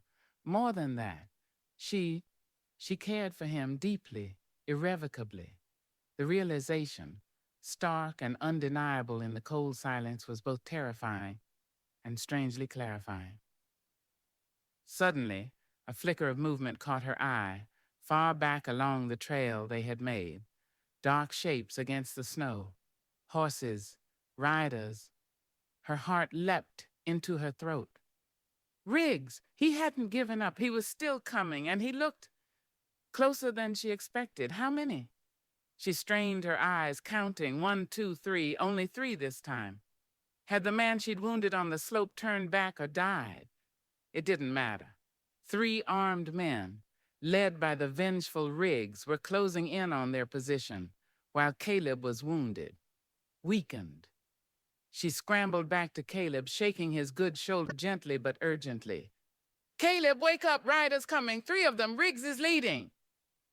Caleb's eyes snapped open instantly, alert despite the pain and exhaustion. He pushed himself upright, wincing, grabbing his rifle. He peered through the trees in the direction she indicated, his expression hardening into a familiar mask of grim resolve. "Damn him," he breathed. "Persistent bastard." He assessed their position quickly. The thicket offered good cover, but it was also a trap if they were surrounded. "No time to run, not now." He looked at Elizabeth, his eyes locking with hers. "Same plan as the past. You take cover, watch the flanks, try to pin one down if they split up. I'll handle Riggs if he comes straight on. Caleb, your shoulder, she began, protesting the inevitability of another fight. No choice, Elizabeth. He cut her off, his voice firm, leaving no room for argument. This ends here, one way or another. He moved quickly, finding the best defensive position within the thicket, settling behind a thick spruce trunk, his rifle ready. Elizabeth took her own position nearby, behind a fallen log covered in deep snow, her rifle barrel resting on the rough bark, her gaze sweeping the approaches. The horses, sensing the renewed tension, shifted nervously behind them. The three riders advanced cautiously, following their tracks directly towards the thicket. Riggs was in the lead, his face a mask of grim determination, his pistol already drawn. The other two fanned out slightly, rifles held ready, scanning the trees. They knew their quarry was close, likely wounded, cornered. They stopped just short of the dense spruce grove, clearly wary of an ambush. Harmon! Riggs's voice roared, rough and raw with anger. Covington! We know you're in there. Thorne's dead, but his deal stands. Bring the woman out, Harmon, and maybe my friends and I let you walk away. Play hero and you die with her. Caleb didn't answer. Silence stretched, thick with menace. Riggs motioned to his companions. One started circling slowly to the right, trying to get an angle into the thicket. The other dismounted, taking cover behind a large tree, raising his rifle, clearly intending to provide covering fire. Riggs himself remained mounted, scanning the dense spruce, searching for a target. He's circling right, Elizabeth whispered urgently. See him, Caleb breathed back. Hold your fire unless he breaks cover near you. The man behind the tree opened fire, sending bullets crashing through the branches above their heads, trying to draw their attention. Pin them down. Almost simultaneously, Caleb fired towards the circling rider, the shot muffled slightly by the snow and trees, a cry of pain, followed by the sound of a horse bolting riderless through the wood, told them Caleb's aim, even hampered by his wounded shoulder, remained true. One down. Riggs cursed loudly, firing his pistol blindly into the thicket. The remaining man behind the tree fired again, the bullet thudding into the log near Elizabeth's head. She instinctively returned fire, aiming at the muzzle flash. A grunt followed, then silence from that direction. Had she hit him, or just driven him deeper into cover? Now it was just Riggs. He sat on his horse at the edge of the thicket, partially screened by trees, clearly uncertain whether his remaining companion was still capable of fighting, wary of entering the dense cover alone. He shouted the other man's name, receiving no reply. Damn you, Harmon! Riggs roared again, frustration and rage making his voice shake. He spurred his horse forward suddenly, crashing recklessly into the edge of the thicket, firing his pistol rapidly towards Caleb's position. Caleb met the charge, firing his rifle. The heavy slug caught Riggs' horse high in the chest. The animal screamed, reared violently, and crashed sideways into the snow, throwing Riggs clear. He landed heavily, his pistol flying from his grasp. Before Riggs could recover, before he could scramble for his lost weapon, Caleb was moving. Ignoring the searing pain in his shoulder, he lunged forward through the snow, rifle held ready but not firing. He reached the struggling, cursing Riggs and kicked the fallen pistol further away into a deep drift. Riggs scrambled to his feet, fury contorting his features. He was bigger than Caleb, burly and strong, but Caleb moved with a lethal grace born of the wilderness. Riggs lunged, trying to grapple, but Caleb sidestepped, bringing the butt of his rifle down hard across Riggs's temple. Riggs staggered, his eyes glazing over, then crumpled face first into the snow, unconscious or dead. Caleb stood over him for a moment, breathing heavily, rifle still ready, ensuring the threat was neutralized. He glanced quickly towards the man Elizabeth had shot at behind the tree. No movement. He turned back, his gaze finding Elizabeth as she emerged cautiously from behind her log, rifle still held at the ready. Their eyes met across the snow-filled clearing, littered now with another fallen horse, another unconscious or dead man. The silence descended again, heavy, profound. It was over. The pursuit, at least this phase of it, was finished. Caleb walked slowly towards her, his steps unsteady, the adrenaline fading, leaving only pain and exhaustion. He stopped just before her, his shoulders slumping, his wounded arm hanging uselessly at his side. He looked utterly spent, but his eyes, when they met hers, held a fierce, burning intensity. "It's done," he rasped, his voice barely audible. Elizabeth reached out instinctively, her hand landing on his good arm, steadying him. The contact sent a jolt through both of them. "Caleb," she began, unsure what to say, the enormity of what they had endured, what they had done, overwhelming her. He looked down at her hand on his arm, then back up into her eyes. The carefully constructed walls around his emotions seemed to crumble, washed away by blood, pain, and the stark reality of their survival. "Elizabeth." He breathed her name, his voice thick with an emotion she couldn't decipher. Relief, pain, something deeper. He raised his good hand, his calloused fingers gently touching her cheek, brushing away a stray strand of hair frozen with snowflakes. The gesture was tentative, almost reverent, yet charged with an intensity that stole her breath. "All this," he murmured, his gaze sweeping over her face, taking in the smudges of dirt, the lines of exhaustion, the lingering shock in her eyes. "All this trouble because of your name, because of who you are." He paused, his thumb brushing softly against her cheekbone. "Back east. You're Covington, heiress. Property, maybe, to men like your father, like Thorne." His eyes held hers, gray and deep as a stormy sea. "Out here when? Maybe names don't matter so much, maybe." He hesitated, searching for words. "Maybe you're just Elizabeth." And then, leaning down, ignoring the pain that must have ripped through his shoulder, he kissed her. It wasn't a gentle kiss, not hesitant. It was fierce, desperate, a collision of relief, pain, gratitude, and undeniable, long-suppressed desire. It tasted of gunpowder, cold air, and the bitter tang of survival. It was a kiss that acknowledged everything they had been through, everything they had become to each other, sealing the bond forged in the wilderness under the weight of violence and whispered names. Elizabeth responded instinctively, her arms going around his neck, holding him close, oblivious to the cold, the danger, the uncertain future.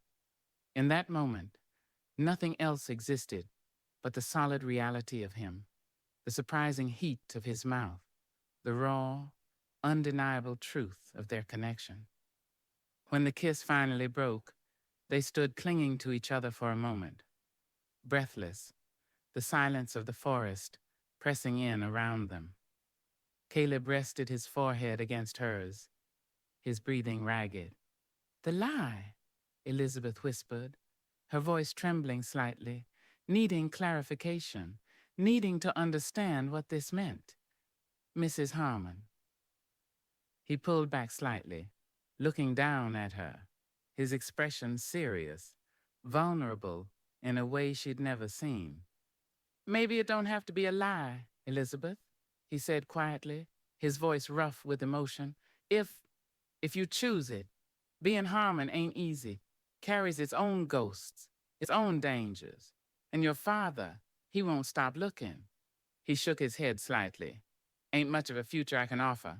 Just, this. He gestured vaguely at the harsh, beautiful wilderness surrounding them, and me. The choice lay before her, stark and clear. Return to the gilded cage, face her father's wrath or his assassins, try to reclaim a life that now felt utterly alien, or embrace this perilous, uncertain future with this complex, wounded man who offered nothing but himself and the harsh freedom of the mountains. She looked up into his eyes, seeing the truth there, the quiet strength, the shared history etched onto his soul. She thought of the stifling drawing rooms, the empty promises, the cold betrayal. Then she thought of the vast sky, the scent of pine, the warmth of a shared fire, the fierce loyalty of the man holding her gaze. The price of dawn, the price of survival, the price of escaping her past was steep, paid in blood and shattered illusions. But the dawn itself, the chance for a different kind of life, however dangerous, however uncertain, felt worth it. Yes, Caleb, she whispered, her voice clear and steady now, filled with a resolve that surprised even herself. I choose it. I choose you. A faint light seemed to break behind his eyes, a flicker of hope in the weary depths. He didn't smile, not exactly, but the grimness eased, replaced by a profound, quiet relief. He tightened his good arm around her, holding her close against the cold, against the world. The immediate threat was neutralized. The reckoning paid. Riggs lay silent in the snow. Thorn was buried beneath the rocks. But the larger threat, the long shadow of Thaddeus Covington, remained. Their future was uncertain, fraught with peril, yet standing together in the aftermath of violence, bound by shared experience and a newly acknowledged, fiercely protective love, they faced the uncertain light of the coming day. The price of dawn had been paid, and though the path ahead remained shrouded in mist, they would walk it together under the weight and the unexpected strength of the Harmon name. Epilogue, echoes on the wind. Spring came late to the high country that year, reluctantly loosening winter's icy grip. The deep snows lingered in the shadowed hollows and on the north-facing slopes well into June. But eventually the rivers swelled with meltwater. The aspens trembled with new lime-green leaves, and the alpine meadows exploded into a brief, breathtaking riot of columbine, paintbrush, and mountain bluebells. In a small, secluded valley, nestled deep within the rugged Elk Mountains, far from any established settlement or well-traveled route, stood a sturdy log cabin. It wasn't the ancient, snowbound refuge of Anuk, but one built with more care, perhaps by Caleb's grandfather Jedediah, in years long past, now reclaimed and repaired by Caleb's skilled hands. Smoke curled lazily from its stone chimney, mingling with the crisp scent of pine and damp earth. Nearby, a small corral held 3 horses, Caleb's dun mare, Elizabeth's sturdy rented mare, which Caleb had later purchased outright with funds Elizabeth insisted upon providing, carefully laundered through discreet channels, and Thorne's chestnut gelding, now simply another working part of their remote homestead. The 4th horse, the original pack animal, hadn't survived the harshness of their final push after the fight by the river, another quiet loss absorbed into the fabric of their journey. Inside the cabin, the late afternoon sun streamed through a newly glazed window, illuminating dust motes dancing in the warm air. The space was small but clean, organized with practical efficiency. Shelves held neatly stacked supplies tins, sacks of flour and beans, carefully bundled dried herbs. Polished rifles rested ready on wall pegs. A fire glowed warmly in the hearth, over which simmered a pot smelling richly of venison stew. Elizabeth stood near the open doorway, looking out at the panorama of peaks, still dramatically capped with snow against the impossibly blue sky. She was no longer the pale, haunted figure who had stumbled away from the bloody reckoning by the river months ago. The mountain sun and wind had tanned her skin, whipping color into her cheeks. Her hair, simply braided now, gleamed with health. Her hands, though still bearing the faint scars of rope burns and scrapes, moved with a newfound competence as she mended a tear in one of Caleb's buckskin shirts, her stitches small and even. She wore practical clothes, a sturdy wool skirt, a flannel shirt, worn leather boots, garments chosen for function, not fashion. Yet she wore them with an innate grace, a quiet confidence that emanated from within. The transformation was more than skin deep. It was soul deep. The brittle shell of the Boston heiress had cracked and fallen away, revealing the resilient core of Elizabeth Harmon. She still carried the weight of knowing her father's treachery, the price paid for her freedom. News from the East, filtered through only rarely, months late, carried by itinerant trappers or prospectors Caleb occasionally encountered on solitary trips for essential supplies unobtainable through barter with the few Ute families like Anuk's kin who still roamed these remote valleys. She knew, through a carefully worded, third-hand report, that Thaddeus Covington had publicly mourned the tragic disappearance of his beloved, headstrong daughter, somewhere in the vast western wilderness, her fate unknown, presumed lost to accident or misadventure. He had played his part perfectly, erasing her inconvenient existence while preserving his reputation. She also heard whispers that a sizable, discreet reward remained active for any verifiable information regarding her whereabouts, suggesting he hadn't entirely given up, his control issues perhaps outweighing even his desire for a permanent resolution. The threat lingered, a distant shadow, but it no longer dominated her thoughts. It was simply a fact of their life, a reason for their chosen isolation, their constant vigilance. The silver locket, found so long ago in the canyon, rested now on the rough mantelpiece above the hearth. She hadn't tried to uncover its specific history, accepting it instead as a symbol of the land's hidden sorrows, of lives lived and lost, of the fragility and resilience of the human spirit against the backdrop of this immense, indifferent wilderness. It was a reminder of the ghosts, but also of survival. A floorboard creaked behind her. She turned, a soft smile touching her lips as Caleb entered, carrying an armload of firewood. His left shoulder, though healed, still bore a significant scar, a permanent reminder of their fight for survival. He moved with his customary quiet grace, though sometimes, especially when weary or the weather turned damp, she noticed a slight stiffness, a faint reminder of the pain he rarely acknowledged.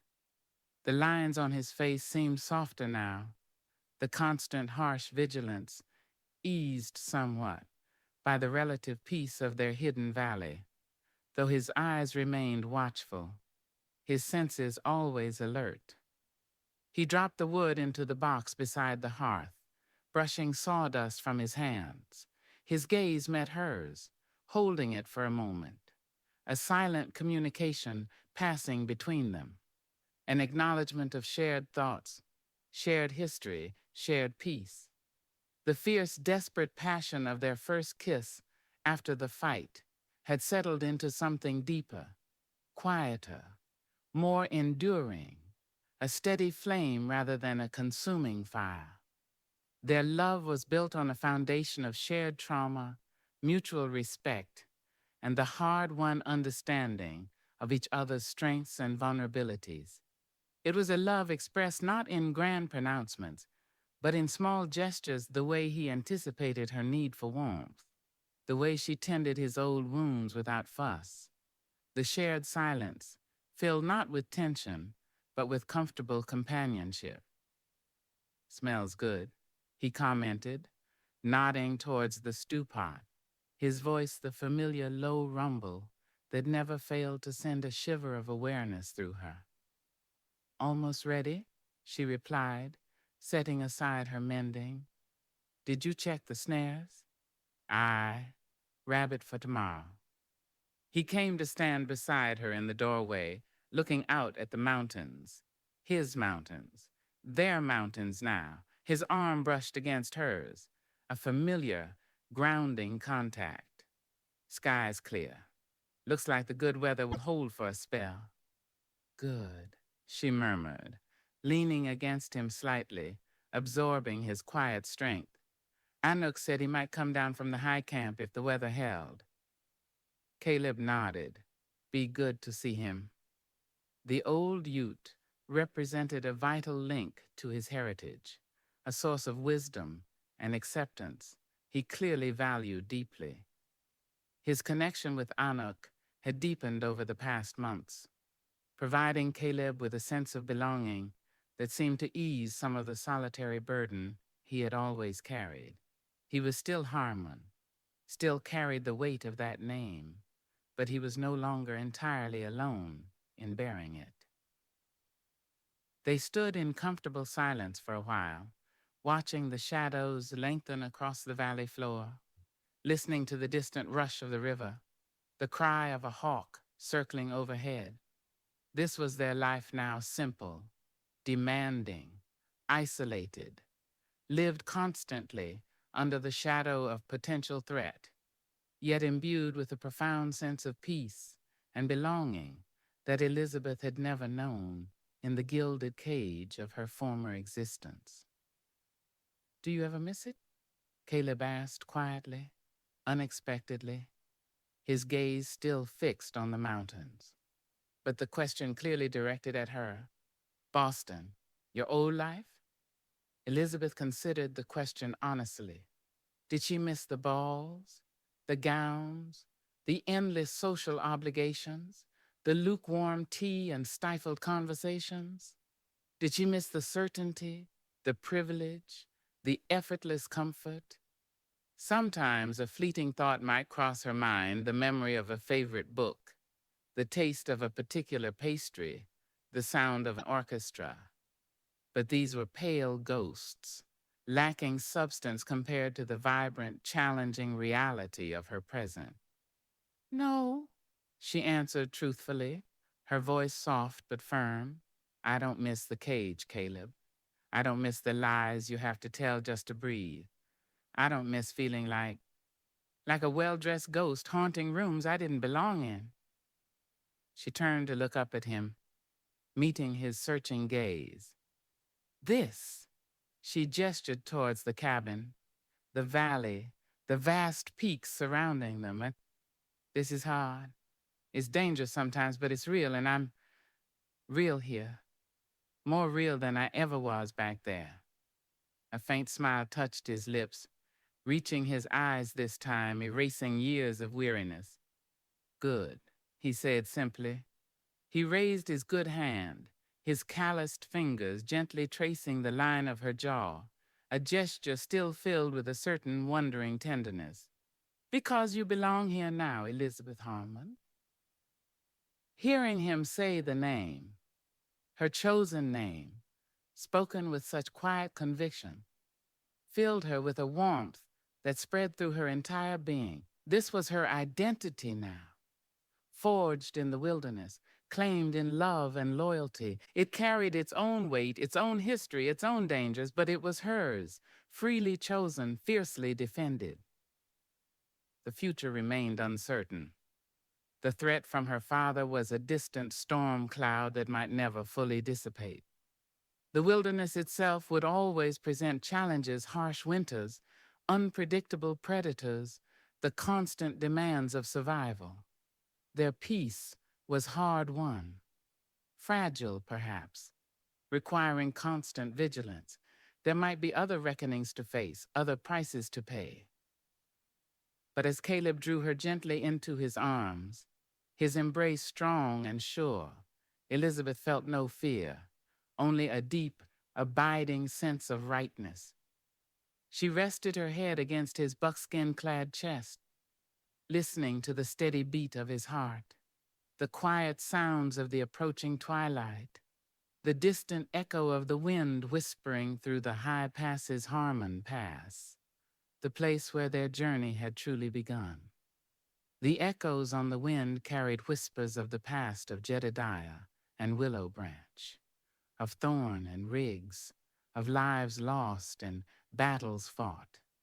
But they also carried the promise of the present, the quiet strength of their shared life, the enduring power of a love discovered, where rivers sometimes ran red under the vast, indifferent, yet ultimately sheltering gaze of the mountains. The price of dawn had been steep, but here in the heart of the wilderness, in the arms of the man who was her home, Elizabeth knew with absolute certainty that she wouldn't trade it for anything. The end.